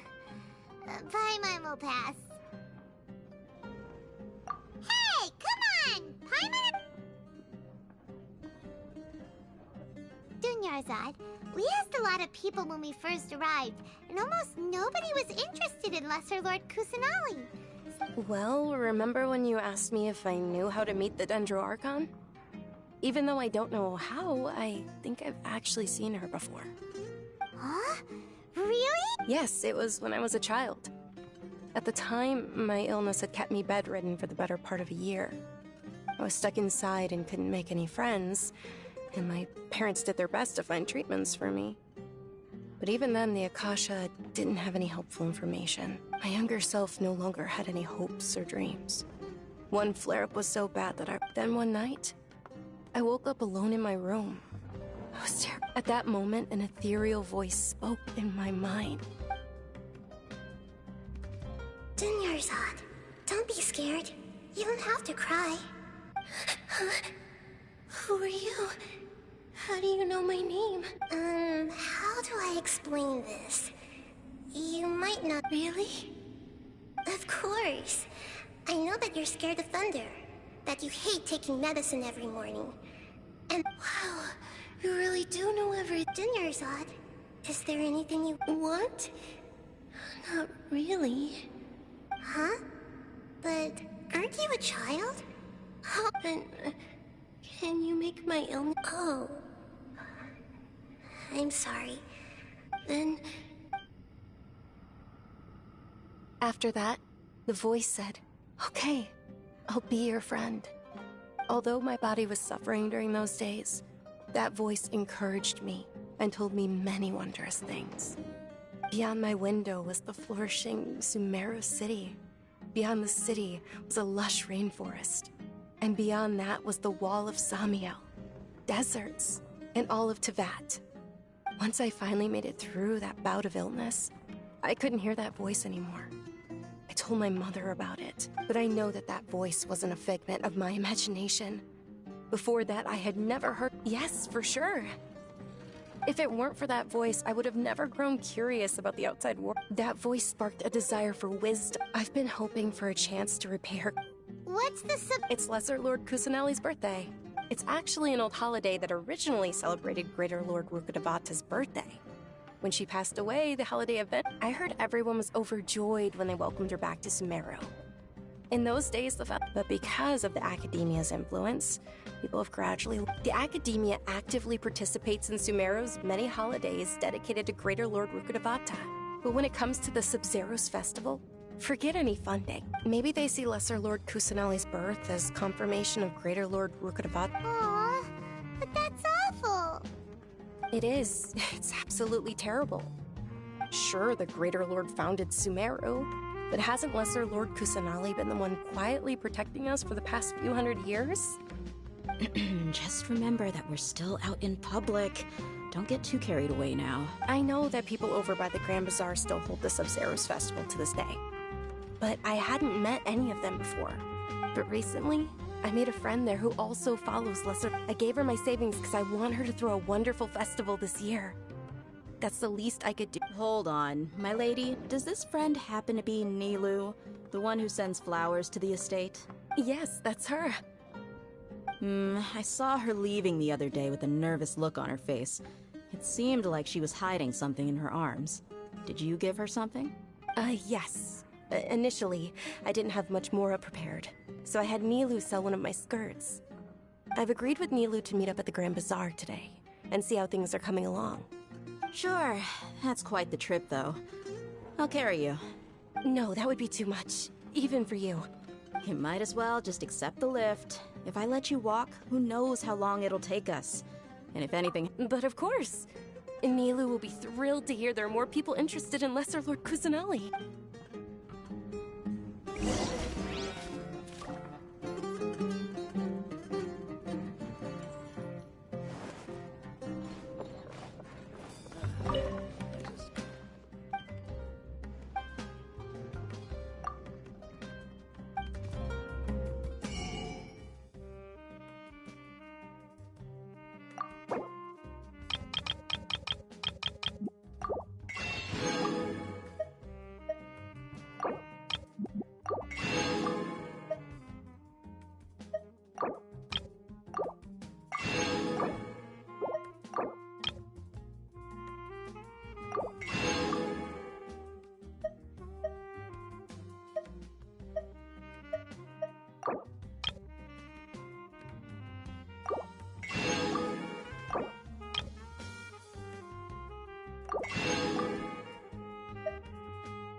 Sorry I'm late, Milu.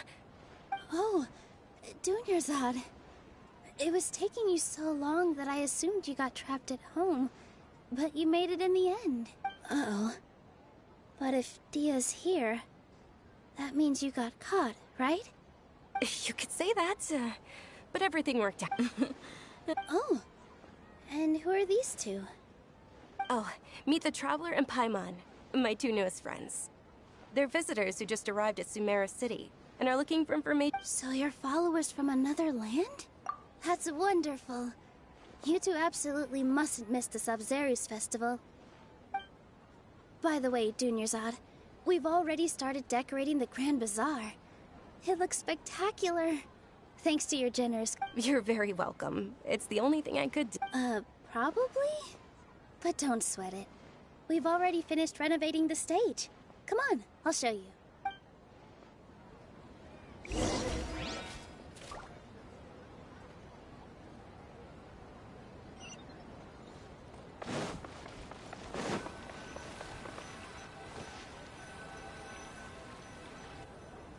Wow!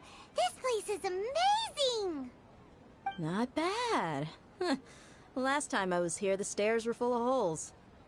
The stairs were nothing.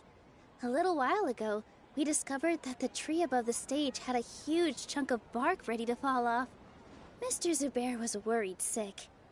We reported it to the academia many times, but they never sent anyone to deal with it. We didn't want anything bad happening, so we were going to cancel all the stage performances. Oh, probably because it was the theater asking. The academia looks down on performers like us. They probably think it would be best if the theater closed down completely. We can't let that happen, though. Not only would everyone involved in the theater go hungry, but then we wouldn't be able to hold the Sabzeruz festival anymore. Thank the Dendra Archon for Dunyarzad. But the more she gave us, we hired someone to patch up the tree, and we also gave the stage a much-needed makeover. The stage is going to be even prettier when it's festival time. I can't wait for you to And I can't wait to see you on the stage. You've been practicing so long already. It's almost time for your It's up. Milu, what are you gonna be doing? She'll be dancing the dance of Sabzeruz, the most important performance. Dunyarzad, have you told them I only told them about the Greater Lord and Lesser... Okay. Then I'll tell you too. According to legend, the Sabzeruz festival was originally the Goddess of Flowers' birthday celebration for the Greater Lord. A long, long time ago, on one of Greater Lord Rukkhadevata's birthdays, her friends, some of the gods got drunk. One started playing music, and the Greater Lord started singing, so that as she danced upon the grass, countless beautiful parisaras began to bloom. Those brilliant purple flowers became her dazzling stage. All the gods clamored, "Oh, if only time could stop at this." Of course they did. When people mention the gods, they always think of the Archon War. But Sumeru, although they aren't around anymore, they're preserved in our tradition of dance. This outfit I'm wearing is apparently based on how the Goddess of Flowers looked. Though we're just tiny people compared to the Divine, we still have to do our best to make sure that the birthday... Nilu, you of all people will definitely be able to convey our well wishes to the Dendro Archon. I also noticed that you went the extra mile and scattered patisaras around the stage. They symbolize the Goddess of Flowers, after all. Yeah. The Greater Lord brought forth patisaras in memory of the Goddess of Flowers. But she ultimately could never truly replicate that beautiful purple. Thinking about the Goddess of Flowers dance makes me... If my stage were anything like that... So, Traveler and Paimon, what do you think? All of Lesser Lord Kusanali's followers will be there for her birthday. It'll be a good opportunity for you to learn more about her. Ooh, Paimon thinks that's a great idea! Hey, come on! There's nothing wrong with enjoying a festival. Besides, it's Lesser Lord Kusanali's... So how about we all attend the Sabzeruz festival together? Dunyarzad, let me show you which stage decorations we've picked out so far. Traveler and Paimon, if that doesn't sound interesting to you, Then feel free to explore the area. Everyone at the Grand Bazaar loves Lesser Lord Kusanali, and we're all looking forward to the Sabzeruz. In that case, we'll take a look around.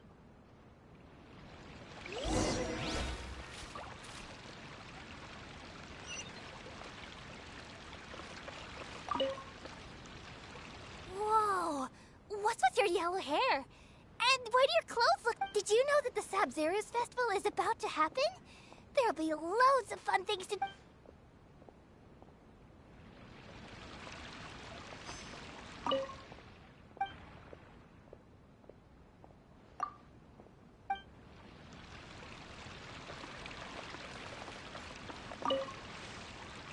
Huh.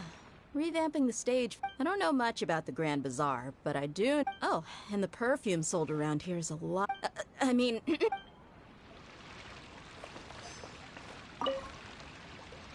Things are really shaping up, and there's a buzz around the festival this year. We're expecting people from all over. Don't be fooled into thinking that Sumeru City has the best of everything. Some festivals snack, and when it comes to musicians, dancers, or singers, the Grand Bazaar's got the best of the best. Sure, those...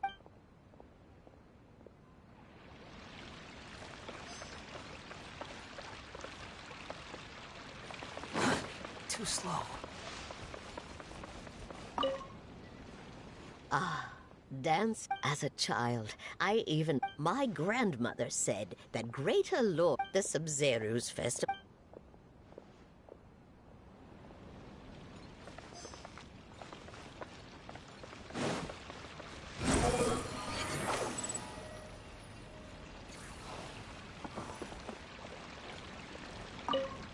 Nilu, your outfit looks amazing.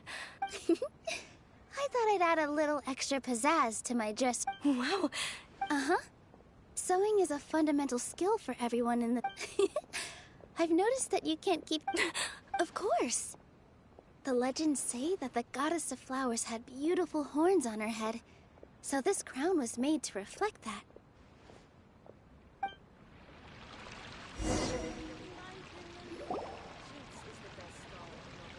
Hey! Is that who Paimon thinks it is? It looks like... Catherine!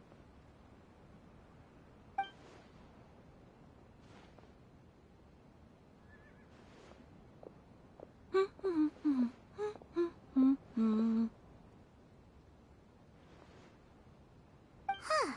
Come to think of it, Paimon's only ever seen her behind the counter at the Adventurers Guild. This is the first time we've ever seen her taking a break. Hey, Catherine! Huh? Oh, hey! It's the Traveler and Paimon! What's shaken? Whoa. Break time Catherine sure sounds a lot less formal than usual. Paimon was still waiting for her to say Ad Astra Abyssosque. Sure. Standing behind the counter at the Adventurers Guild doesn't require any complicated functions. But saying and doing the same old things over and over again can get pretty monotonous. Like watching the same Fontaine movie day after day. But take you two, for example. You travel across Teyvat to enrich your lives and gain new experiences. Well, we enjoy traveling across Teyvat and all that, but we're mainly looking for clues about her brother. Yes, you should keep searching. Sometimes the answers we're looking for aren't necessarily at our intended destination. Instead, they're found along the way. Huh. Haven't we heard someone say something pretty similar recently? Anyways, what brings you out here, Catherine? No, not particularly. I guess you could say that I'm loving the recent atmosphere here. If festivals bring happiness to everyone... Oh, it looks like it's about time for me... Alright, we'll see you next time at the Adventurers Guild. Oh, by the way, thanks for connecting us with the Eremites. I'm sure you two will get along well with the people here.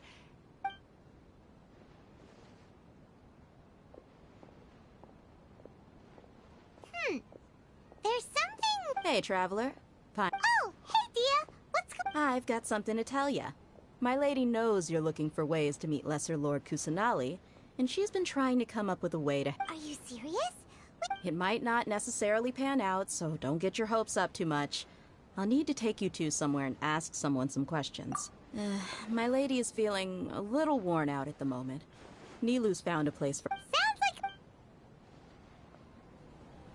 Let's head over to the Citadel of Razar and wait for Dia.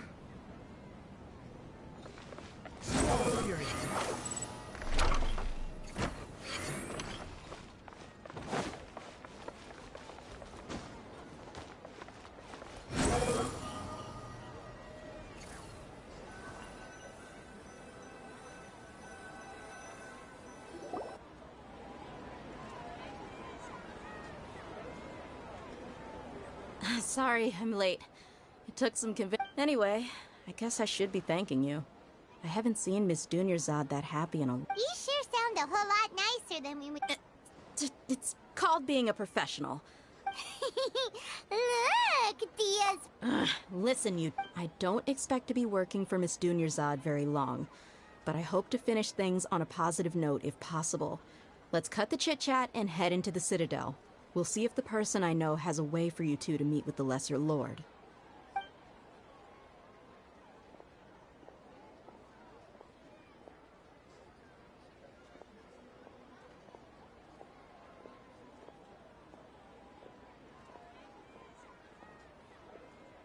Oh, hey, Chief. Ha, Dia! What are you doing here? And well, didn't expect to see you three together. I take it you all know each other already? Mm-hmm. We met this morning after the Adventurers Guild pointed us to Ozfon for more info. No kidding. Huh. So, where's Ruksha? I thought I'd help these two out by asking about the theft. Anything you can tell him? Ruksha's gone over to the Academia. The Grand Sage recently ordered Sumeru City to begin bolstering its defenses, so people from all over have been called back. Since you've already mentioned the theft, I suppose I might as well... Appreciate it, Chief. Theft? Just recently, the Academia lost something, and there's a chance the item is connected with the Dendro Arc. I suppose that's one way to look at it. But if you ask, let me fill you in. The Academia recently sent a convoy to pick up an important package from Aru village. Word got out, and the Grand Sage took the whole matter very seriously. Not only did he dispatch the Matra, but also enlisted our help in the search for leads. All we know so far is that whatever... You two have heard of Port Ormos, haven't you? It's the largest commercial port in all of Sumeru. You can travel... The Academia's grip isn't long enough to reach all the way to Port Ormos. Apparently what was lost has a great deal to do with the Akasha, knowledge, and even the gods. If you're interested, maybe you could head to Port Ormos and ask around yourselves. If you want my advice, try introducing yourself. Are you serious, Chief? All the Academia students are in Sumeru City.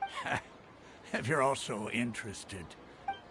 Count me out. I've got plenty of work to do. And take it from me, if you two really do decide to visit Port Ormos, you'd best watch your backs. Let's just say that there are even some extremists who go around shouting slogans like, "Retake Sumeru for King Deshret." Word is that more and more are joining their movement. They're becoming a real headache for Chief and the others. You bet they are.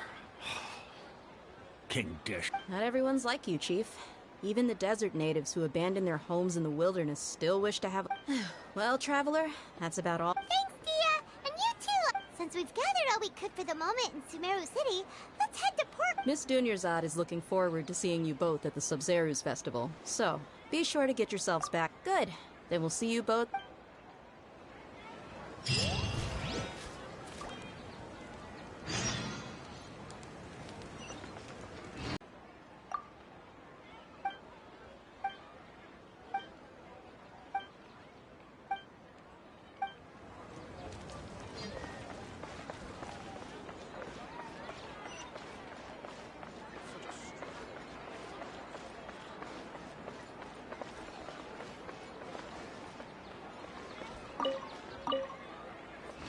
Behold!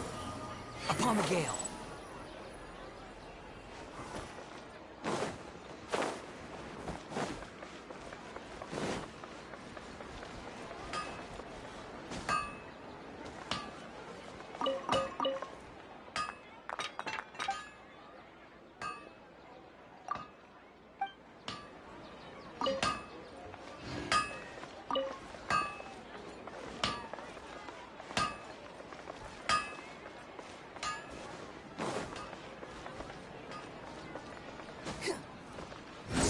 Fury.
Come and have a good look yourself. Traditional spices of the highest quality, made with pride and experience. You've got a deal. I can't thank you enough for always looking after my business. Believe me, I'm not making this up. Several Eremite mercenary groups are nearly in open conflict, but does the core of 30 care? And that's not all. Did you know that... Wow! Talk about hurly-burly! This place is busy! Well, guess that's only to be expected. Ooh. Let's get our bearings so we can start looking for leads. We know that whatever the Academia lost is related to the gods. But, Osfun told us to try posing as Academia students. Paimon doesn't get it. Won't we look even more suspicious going around saying we're Academia students and asking about the stolen item? Well, given all the people that come through here every day...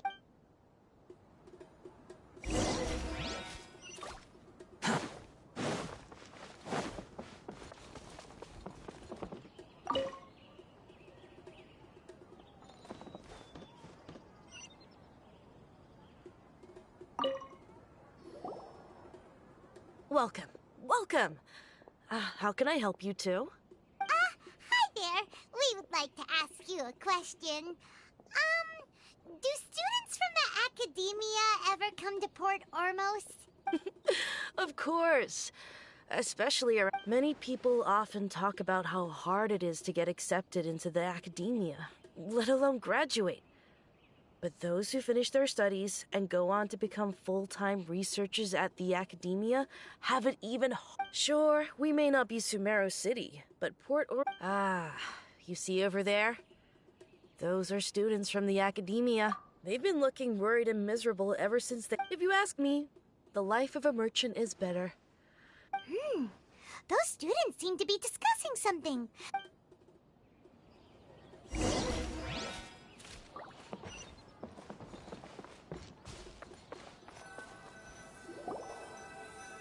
It's no good. I've tried asking around, but I haven't been able to learn anything useful. Not to mention that a bunch of scary-looking Eremite mercenaries have been posted along the streets now. There's been a lot of fighting between the different Eremite factions in Port Ormos.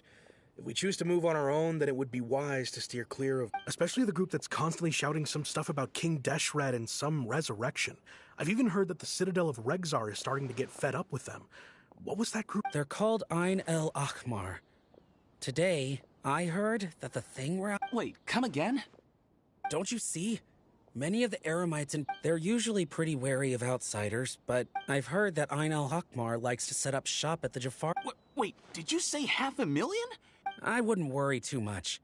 Our field... Oh, I guess that makes sense. Whoa! Did you hear that? So, what's our plan? Wait, didn't you hear what they just said?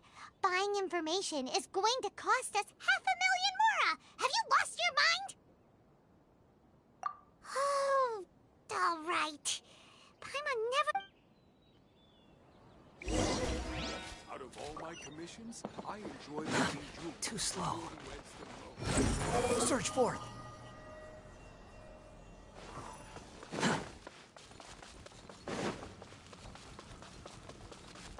Quick, follow Squall and Fury.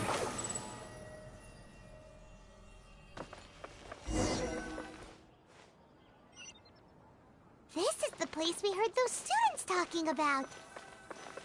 Let's find a seat somewhere and see if we can spot the group they met. Oh, you've arrived. Please, take a seat. So, they think that they can go toe-to-toe with the boss? Huh, what? They're nothing to be afraid of. Our main rival now is the Caracal Battalion. They've also How can the Caracal Battalion compete with the boss when they're nothing but a bunch of money-grubbing Yeah, with boss's fervent devotion. Huh. All these guys talk about is King Deshret. Greater Lord Ruka Devata. That traitor and her followers must not be spared. The day will come when King Deshret exacts vengeance on Sumeru, and all of them shall be punished. Yeah, Paimon was wondering what they meant too.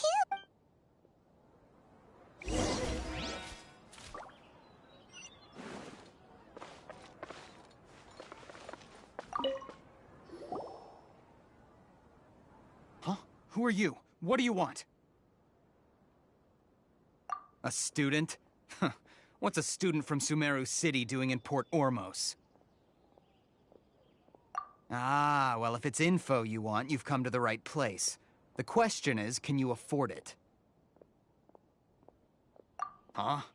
Oh! Sorry! She must have grabbed the wrong amount! Hey, what do you think you're doing? Oh, Paimon can't stand this. Here, this is the merchant's address. Whatever you're looking for, you'll find it there. Hmm? Well, what are you waiting for? Oh, that's right! We heard you mention King Deshret just now. We're actually in... Fine.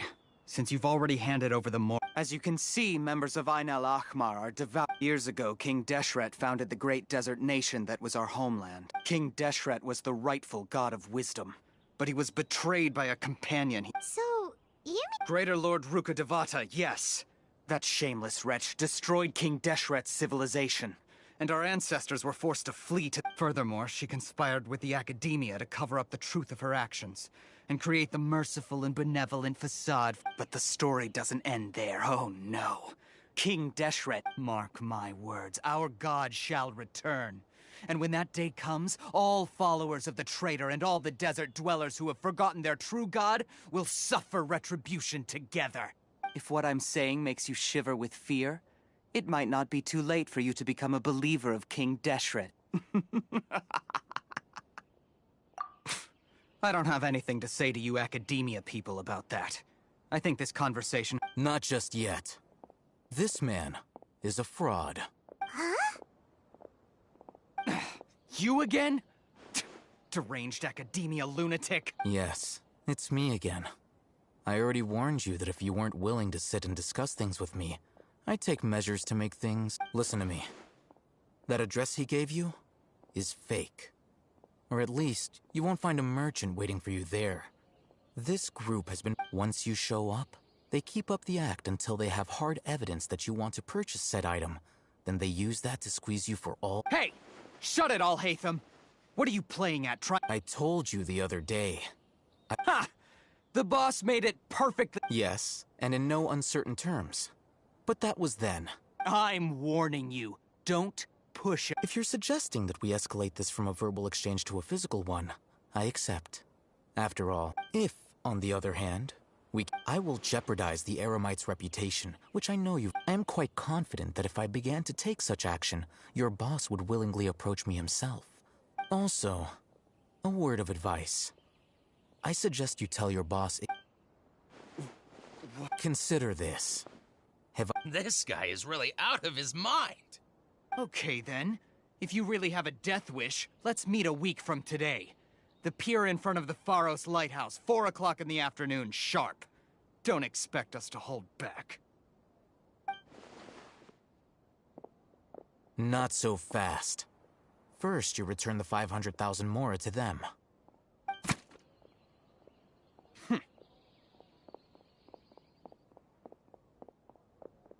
Please, I beg you, don't provoke them.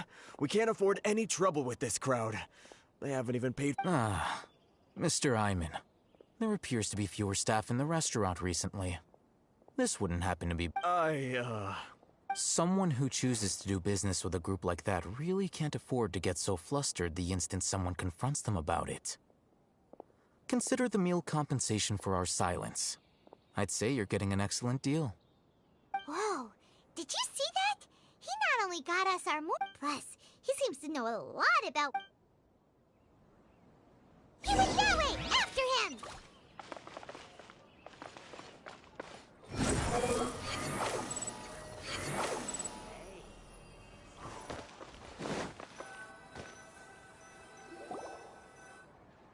Wait up! It's Alhaitham, right? What do you want? No need for thanks. My goal was to get to them, and you two... Oh, I advise you to keep your distance from them. Since they weren't able to make off with your... All right. Goodbye. Hold your horses! We still have something to ask you.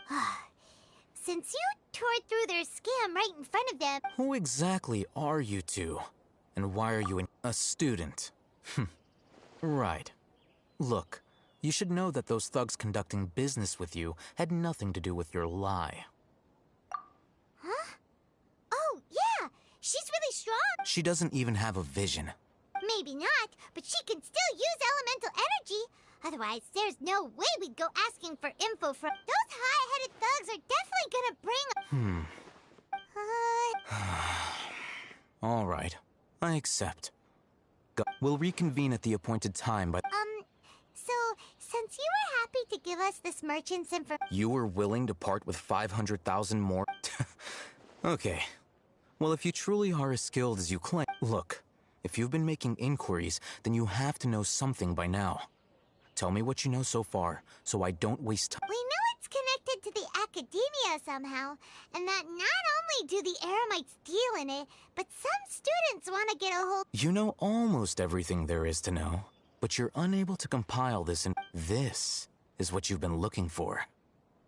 Huh? Paimon can't tell it... This is a knowledge. Anyone who links it to their personal Akasha terminal instantly becomes privy to its contents. Correct. Anyone.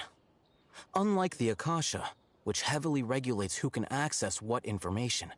That's amazing! It's essentially a convenient and harmless vestibule for knowledge. Unfortunately, they were created as a means for scholars to transfer knowledge gained from Irminsul into the Akasha, and are. But despite strict regulations, some of these knowledge over the past century. Meanwhile, those. Well, I think that about sums it up. Oh, so that's your. With our current arrangement, I don't believe I can offer an answer. You're still resolved.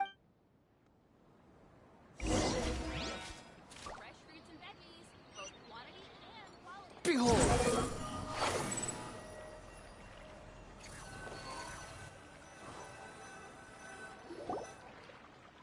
Let's continue our conversation here. If you wish to learn more about the knowledge capsule that the Academia lost, then you must help me. I need you to find someone named Dory. Unlike the peddlers who hawk inferior knowledge capsules, she often has quality goods in stock. She's guarded against people from the Academia because most of her I think she blacklisted me. I met with her informant, but become one of Dory's customers and earn her trust. Why do you want us to meet with her? Until you complete this task, you don't have.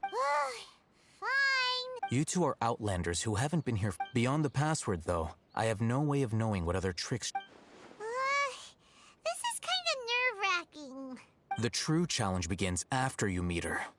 She has a keen nose for Mora and a shrewd eye for. I'll prepare some funds for you. Buy her eye. What? We only just saw a knowledge capsule for the first time. We don't know how to tell. That's true. Have you two heard of elemental sight? Oh, that's a surprise. Guess I'll have to hold you.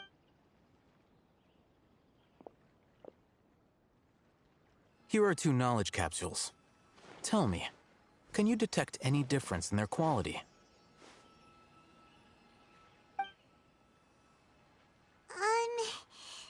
They look... Try inspecting them with elemental sight. How'd it go? Did you see anything? Rumor has it that higher quality knowledge capsules generally appear brighter when viewed. That's because knowledge originates from Irminsul, the root of Dendro power itself. However, some canned knowledge with a high concentration of elemental energy. Using elemental sight is merely a stop. That sounds pretty impressive. Here's a sheet with the informant's location and contact password. And here's the more. Don't be cheap. You'll need to spend. Oh, and be sure to exercise some caution.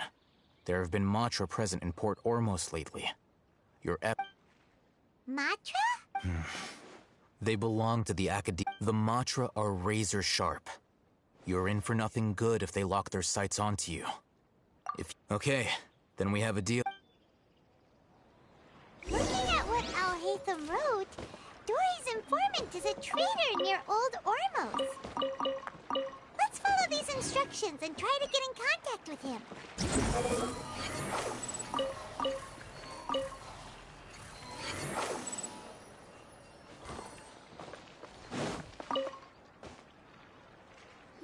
Hello. What are you two looking to buy?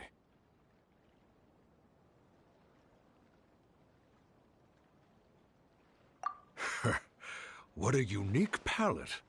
We have unripe horror fruits, but we usually keep them in the... Following the paper got us past the first round. Ronak, these two want to buy unripe horror fruits. Show them to the... Got it. You two, please follow me. You two have a fascinating fashion sense. We haven't seen a customer wearing a Sumeru rose for quite some time. Hold on. Let me think. Sumeru rose means common merch. No, look again. We're obviously wearing morning flowers. Ah, my mistake. I do apologize. Whew. That pop quiz sure was scary. Ah, the warehouse is up ahead. Please follow me.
Before I retrieve your products, please forgive me, but we may not have sufficient stock for you today.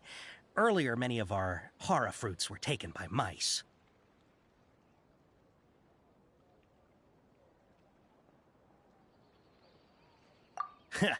Thanks. If better goods come in, you'll be the first to know.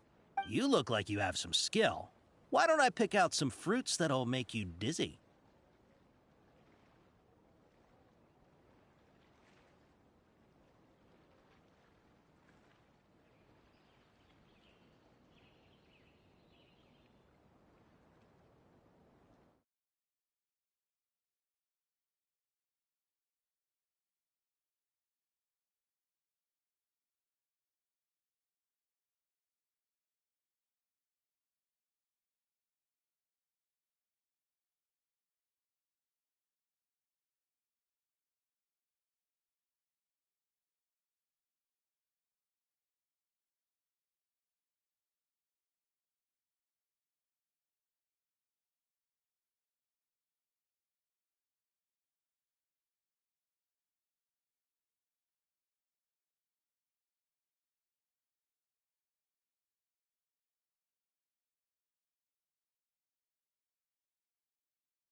Yep, that's the right answer.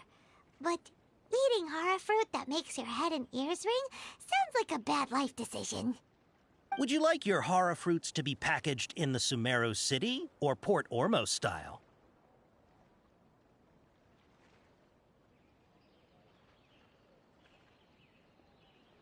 Wow, you two sure are generous customers. We'll be sure to package your products beautifully. Okay, everything has been confirmed. Miss Dory is waiting for you up at... Shoot! It's the Matra! Run! What? The Matra? Where?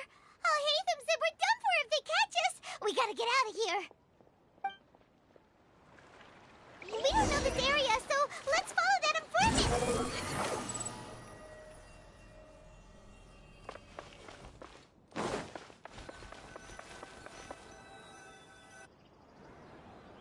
He ran that way!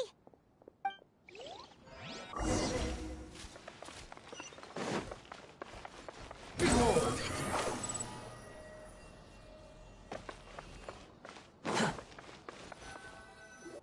Look, he's over there!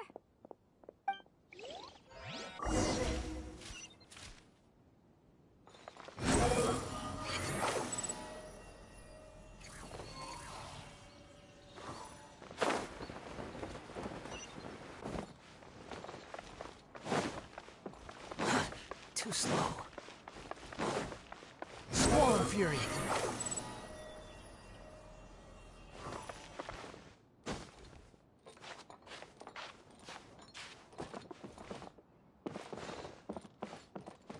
Behold!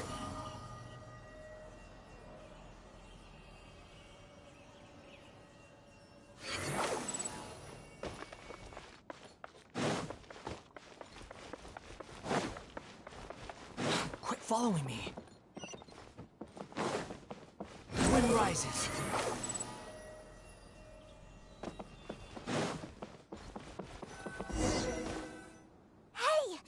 hiding from the Rishbaland tiger, come this way!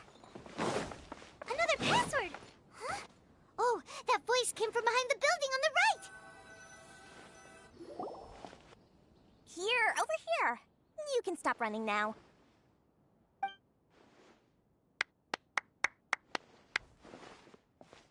So you were the one who was calling out to us just now. But, are we definitely gonna be safe here?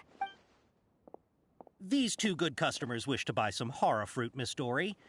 And if there's nothing else, I'll just excuse my... Oh, very good. Thank you. Huh? Wait, you're Dory?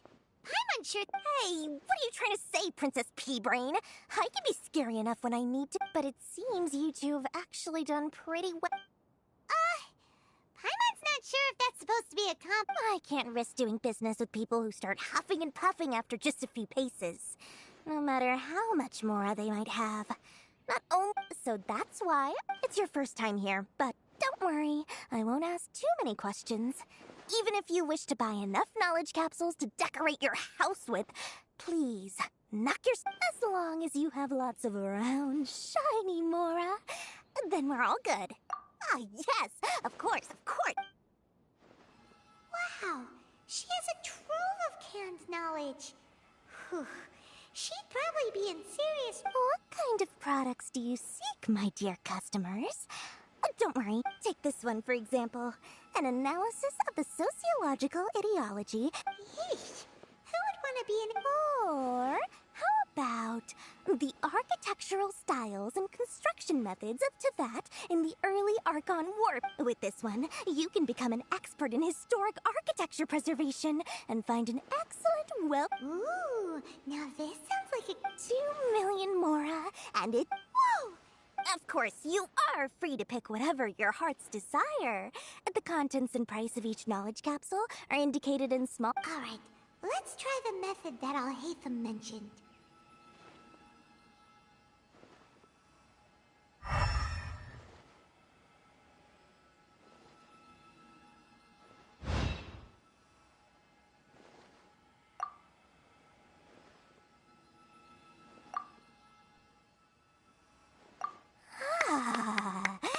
You've really got a good head on your shoulders. We'll take these, please. My, oh my. You are blessed with a taste for both the exquisite and the extravagant. Customers, listen. I have a special offer for you two.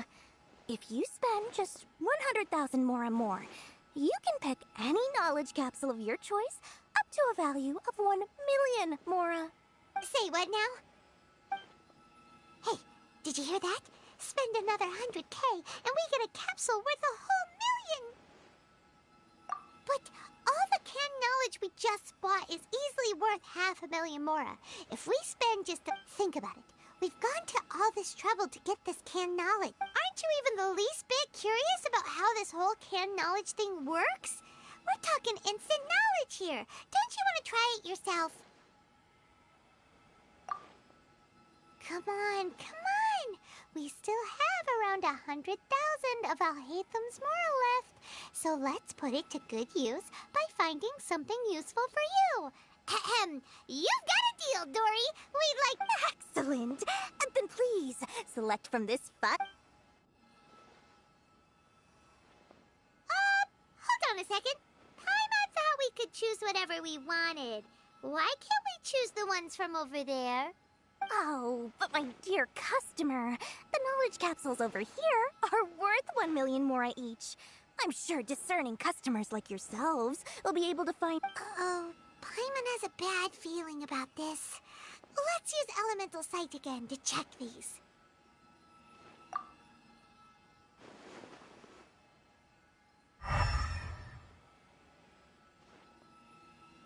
So, what did you see? So, they're all worth about the same amount?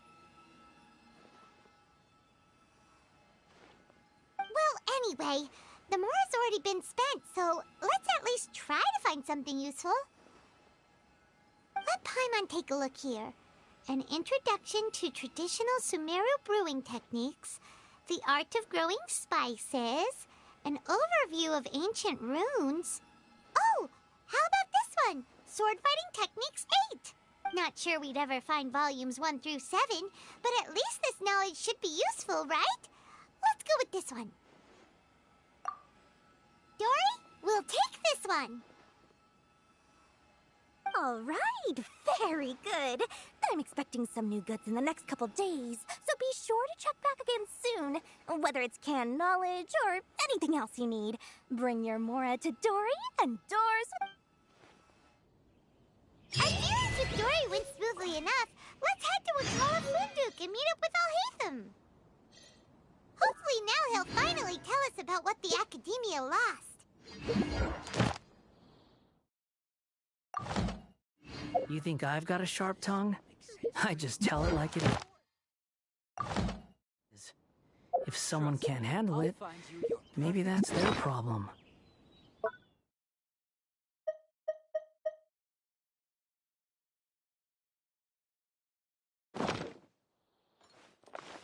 Squall Fury!